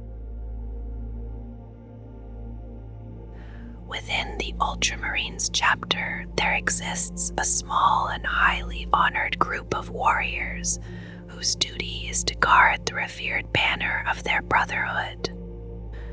These are the members of the Honor Guard, chosen only from those who have shown courage that rises far beyond the ordinary demands of battle.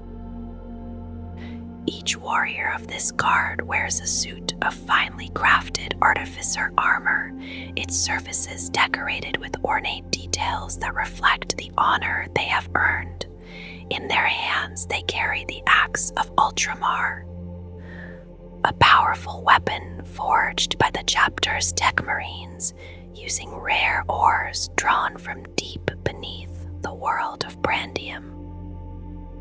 Among these warriors stand two figures whose roles carry particular weight within the chapter. One is the Ancient, the solemn bearer of the sacred banner of Macragge, who carries the symbol of the chapter's legacy across the battlefields of the Imperium. The other is the chapter champion, considered the mightiest warrior among the guard, who fights with the honor blades, a master-crafted pair of power swords consisting of a broadsword and a poniard. Another elite formation linked closely with the Ultramarines is the Victrix Guard, a body of warriors chosen personally by Roboute Guilliman after his resurrection near the end of the 41st millennium. These veteran space marines were selected by the Primarch to serve both as his personal bodyguards and as diplomatic envoys during the Great Tyrannic Crusade. Each member of the Victrix Guard carries the weight of countless centuries of combat experience, and they move into battle with quiet confidence, their bolters firing steadily while they advance without hesitation. In the years following the Tyrannic Crusade, Guilliman later deployed members of this elite guard to accompany the leaders of the Ultramarines, who remained on the chapter's homeworld of Macragge. Like other chapters of the Adeptus Astartes, the Ultramarines maintain a librarium composed of warriors who possess powerful psychic gifts and who devote their lives to mastering the dangerous energies of the warp. These librarians are carefully selected and trained so that their abilities can be guided with discipline rather than allowed to wander into peril. Each chapter follows its own traditions when selecting those who will walk this difficult path. Some librarians begin their journey as youths taken from the chapter's seed worlds, chosen for their latent psychic potential, just as other initiates are selected for transformation into space marines. Others are drawn from among young psychers who have been collected by the Black Ships and delivered to the Scholastica Sicana, where their talents are first recognized. Among the Ultramarines, the training of librarians closely follows the ancient practices described within the Codex Astartes. With only minor variations across the centuries, these psychers learn to shape their powers while living according to the disciplined teachings laid down by Roboute Guilliman. Through this careful guidance, the librarians of the chapter have developed a range of abilities unique to their own traditions. Some powers manifest as ghostly apparitions of flame and psychic energy summoned from the legends of the chapter, while others draw briefly upon the radiant light of the Emperor to harm creatures of the warp and strengthen those who fight in his name. In quieter moments of battle, their presence can calm the minds of nearby allies, dispelling fear and doubt as steady resolve returns to the warriors around them. At other times, their authority flares outward in waves of psychic force that inspire their brothers to greater strength, while terrible cries, empowered by the Immaterium, can shake the courage of nearby enemies and leave them stunned before the might of the librarian. Their discipline is widely respected for its strict adherence to the Codex Astartes and the calm focus with which these psychers wield their gifts. Ultramarines Librarians are known for their ability to read the faint premonitions of enemy movements, manipulate the flow of battle through foresight, and strike directly into the minds of their foes with devastating precision. These techniques form part of a body of psychic knowledge known as the Indomitus discipline. Within it are powers that allow the librarian to glimpse the path of incoming attacks and move aside as if guided by unseen instinct, while other abilities permit the seer to gaze into the shifting currents of the warp in hopes of predicting the plans of the enemy. When battle demands it, the librarian may gather the strength of his mind into a piercing surge of empiric force that assaults the consciousness of an enemy warrior. In other moments, he can unleash storms of crackling psychic energy that lash outward like lightning, burning flesh and overwhelming the machine spirits of hostile war engines. Some of the most subtle techniques involve reaching into the thoughts of an enemy to bind their will and halt their advance, while in rare moments of cooperation, a librarian may focus his mind to channel warp energy into a fellow psyker. Through such careful unity, their powers join together in harmonious strength, magnifying their abilities and allowing them to shape the tides of war with even greater force. Across the long history of the Imperium, more Space Marine chapters trace both their loyalty and their genetic inheritance to the Primarch of the Ultramarines than to any other Primarch remembered among the Adeptus Astartes. Some of these warrior brotherhoods are ancient orders whose origins reach back toward the earliest days of the Imperium, while others stand among the more recent chapters that now serve the Emperor across distant stars. Together, they are often spoken of simply as the Sons of Guilliman, and by the closing years of the 41st millennium, these scions account for well over 2/3 of all Space Marine chapters known to endure. Many of these chapters descend directly from the Ultramarines and from the primogenitors of the Second Founding, yet each one carries its own character shaped by the world that gave it birth. Customs grow slowly in such places, and traditions settle over generations until they become inseparable from the identity of the chapter itself. Such variation is not only accepted but expected, for the Codex Astartes itself declares that every chapter should bear its own name, its own badge, and the heraldry that marks its warriors upon the field of war. Even so, through all their differing customs and distant domains, these chapters continue to honor Roboute Guilliman as both Primarch and Liege. Should Guilliman ever call upon them, these warriors would gather without hesitation to fight beside him, for they look to the Ultramarines as exemplars of duty, and to the realm of Ultramars as a vision of what the Imperium might one day become. Across many thousands of years, there have been moments of disagreement or division between the Ultramarines and their successors, yet such rifts are remembered as rare occurrences within an otherwise enduring bond.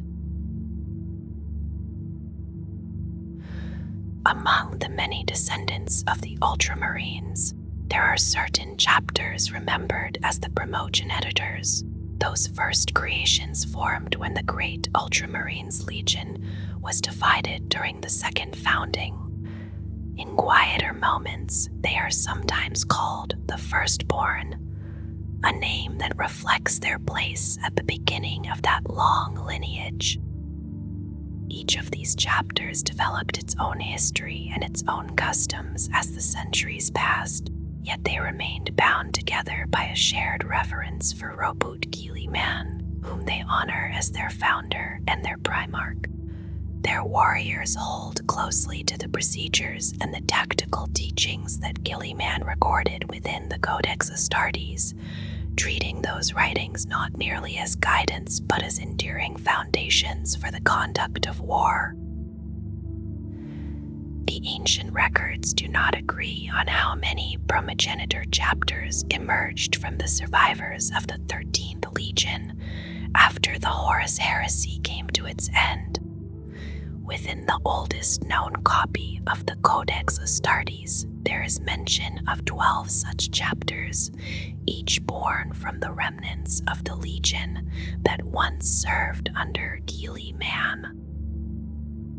Yet other fragments of record suggest that there may once have been many more, perhaps 11 or even greater in number, whose names were lost as the centuries drifted into the distant past. If those chapters ever existed, time has erased their titles from memory, and none of the Space Marine chapters still living in the 41st millennium claim the honor of descending from them. And so the long chronicle of the Sons of Ultramar returns, at last, to the quiet shadow where this tale first began. Across the centuries of the Imperium, many remember only the lapis blue armor of the Ultramarines and the calm authority of their Primarch, Roboute Guilliman. They remember the 500 worlds, the Order of Ultramar, and the disciplined hosts that marched beneath the Ultima Glyph. Yet beneath those well-known symbols lies a far older story, one shaped by trials, hidden scars, and the long memory of war. The 13th Legion did not begin as an empire spanning a force of unmatched strength. In its earliest days, it was a gathering of war-born sons drawn from the shattered remnants of Terra's defeated peoples.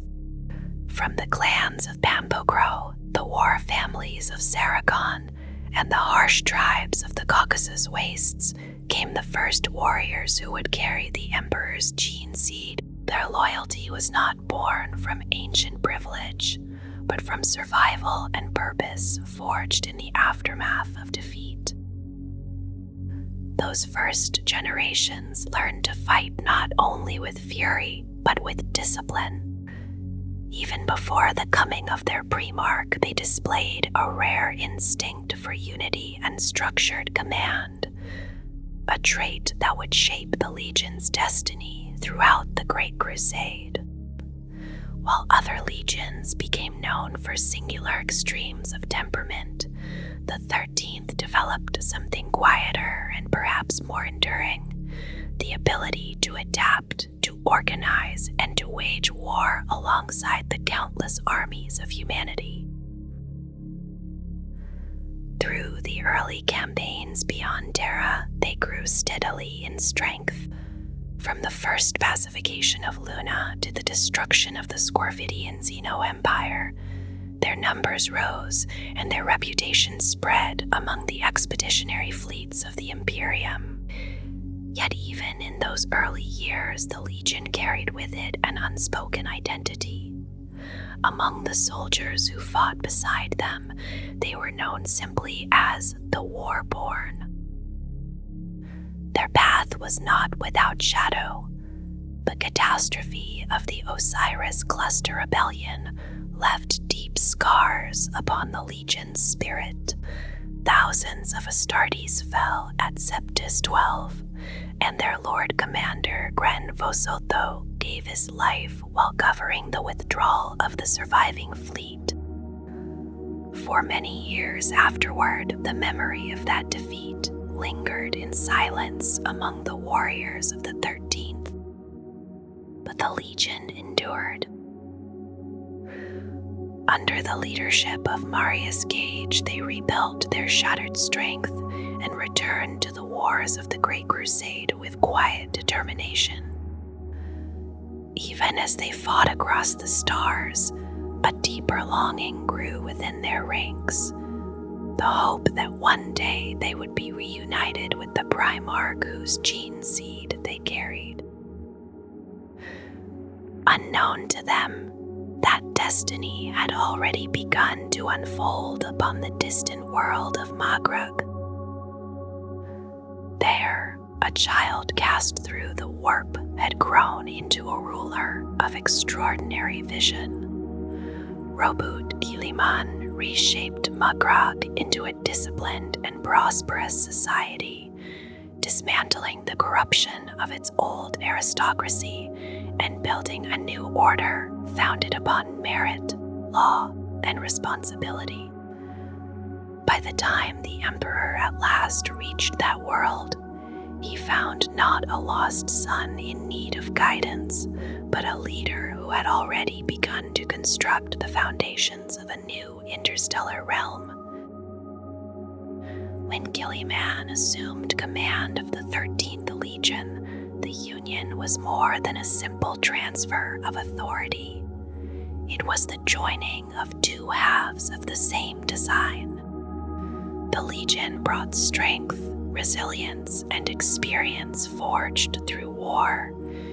Guilliman brought vision, structure, and a grand design for the future of the Imperium.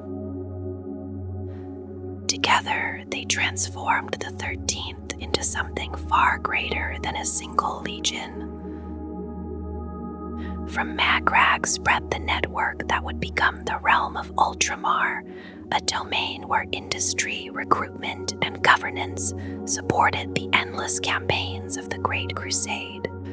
New worlds were brought into compliance, their populations reorganized and strengthened to sustain the Imperium's expanding frontiers.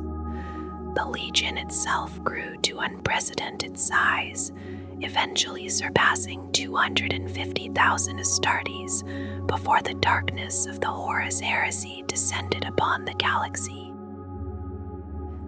It was this immense strength and the stable realm that supported it that made the Ultramarines both a pillar of the Imperium and a target for those who sought its destruction. The betrayal at Galtha would later prove how dangerous that strength had become in the eyes of the traitors. Yet even that disaster, devastating as it was, did not break the Legion. Through the ruined storm, the Shadow Crusade, and the long centuries of war that followed, the sons of Ultramar endured where many others faltered. Their legacy would stretch far beyond the age of the legions. When Roboute Guilliman later divided the great Space Marine hosts during the Second Founding, the Ultramarines gave rise to many Successor Chapters whose gene seed spread across the Imperium. From that moment forward, countless warriors across the galaxy would carry the bloodline of the 13th. 10,000 years would pass, empires would rise and crumble, worlds would burn, and new enemies would crawl from the darkness beyond the stars. Yet still the Ultramarines endure. From the polar fortresses of Macragge to the distant battlefields of the Indomitus Crusade, they continue the duty first carried by the war-born sons of Terra. They stand watch over Ultramar and beyond, guardians of a realm that began as a dream within the mind of a Primarch who believed that order and reason could survive even in the endless wars of the Imperium.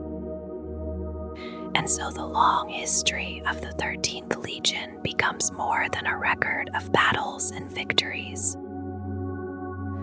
It is the story of a force shaped by discipline, resilience, and the belief that humanity's scattered worlds can still be forged into something greater. A belief that began in silence long ago, and which, even now, continues to echo across the stars.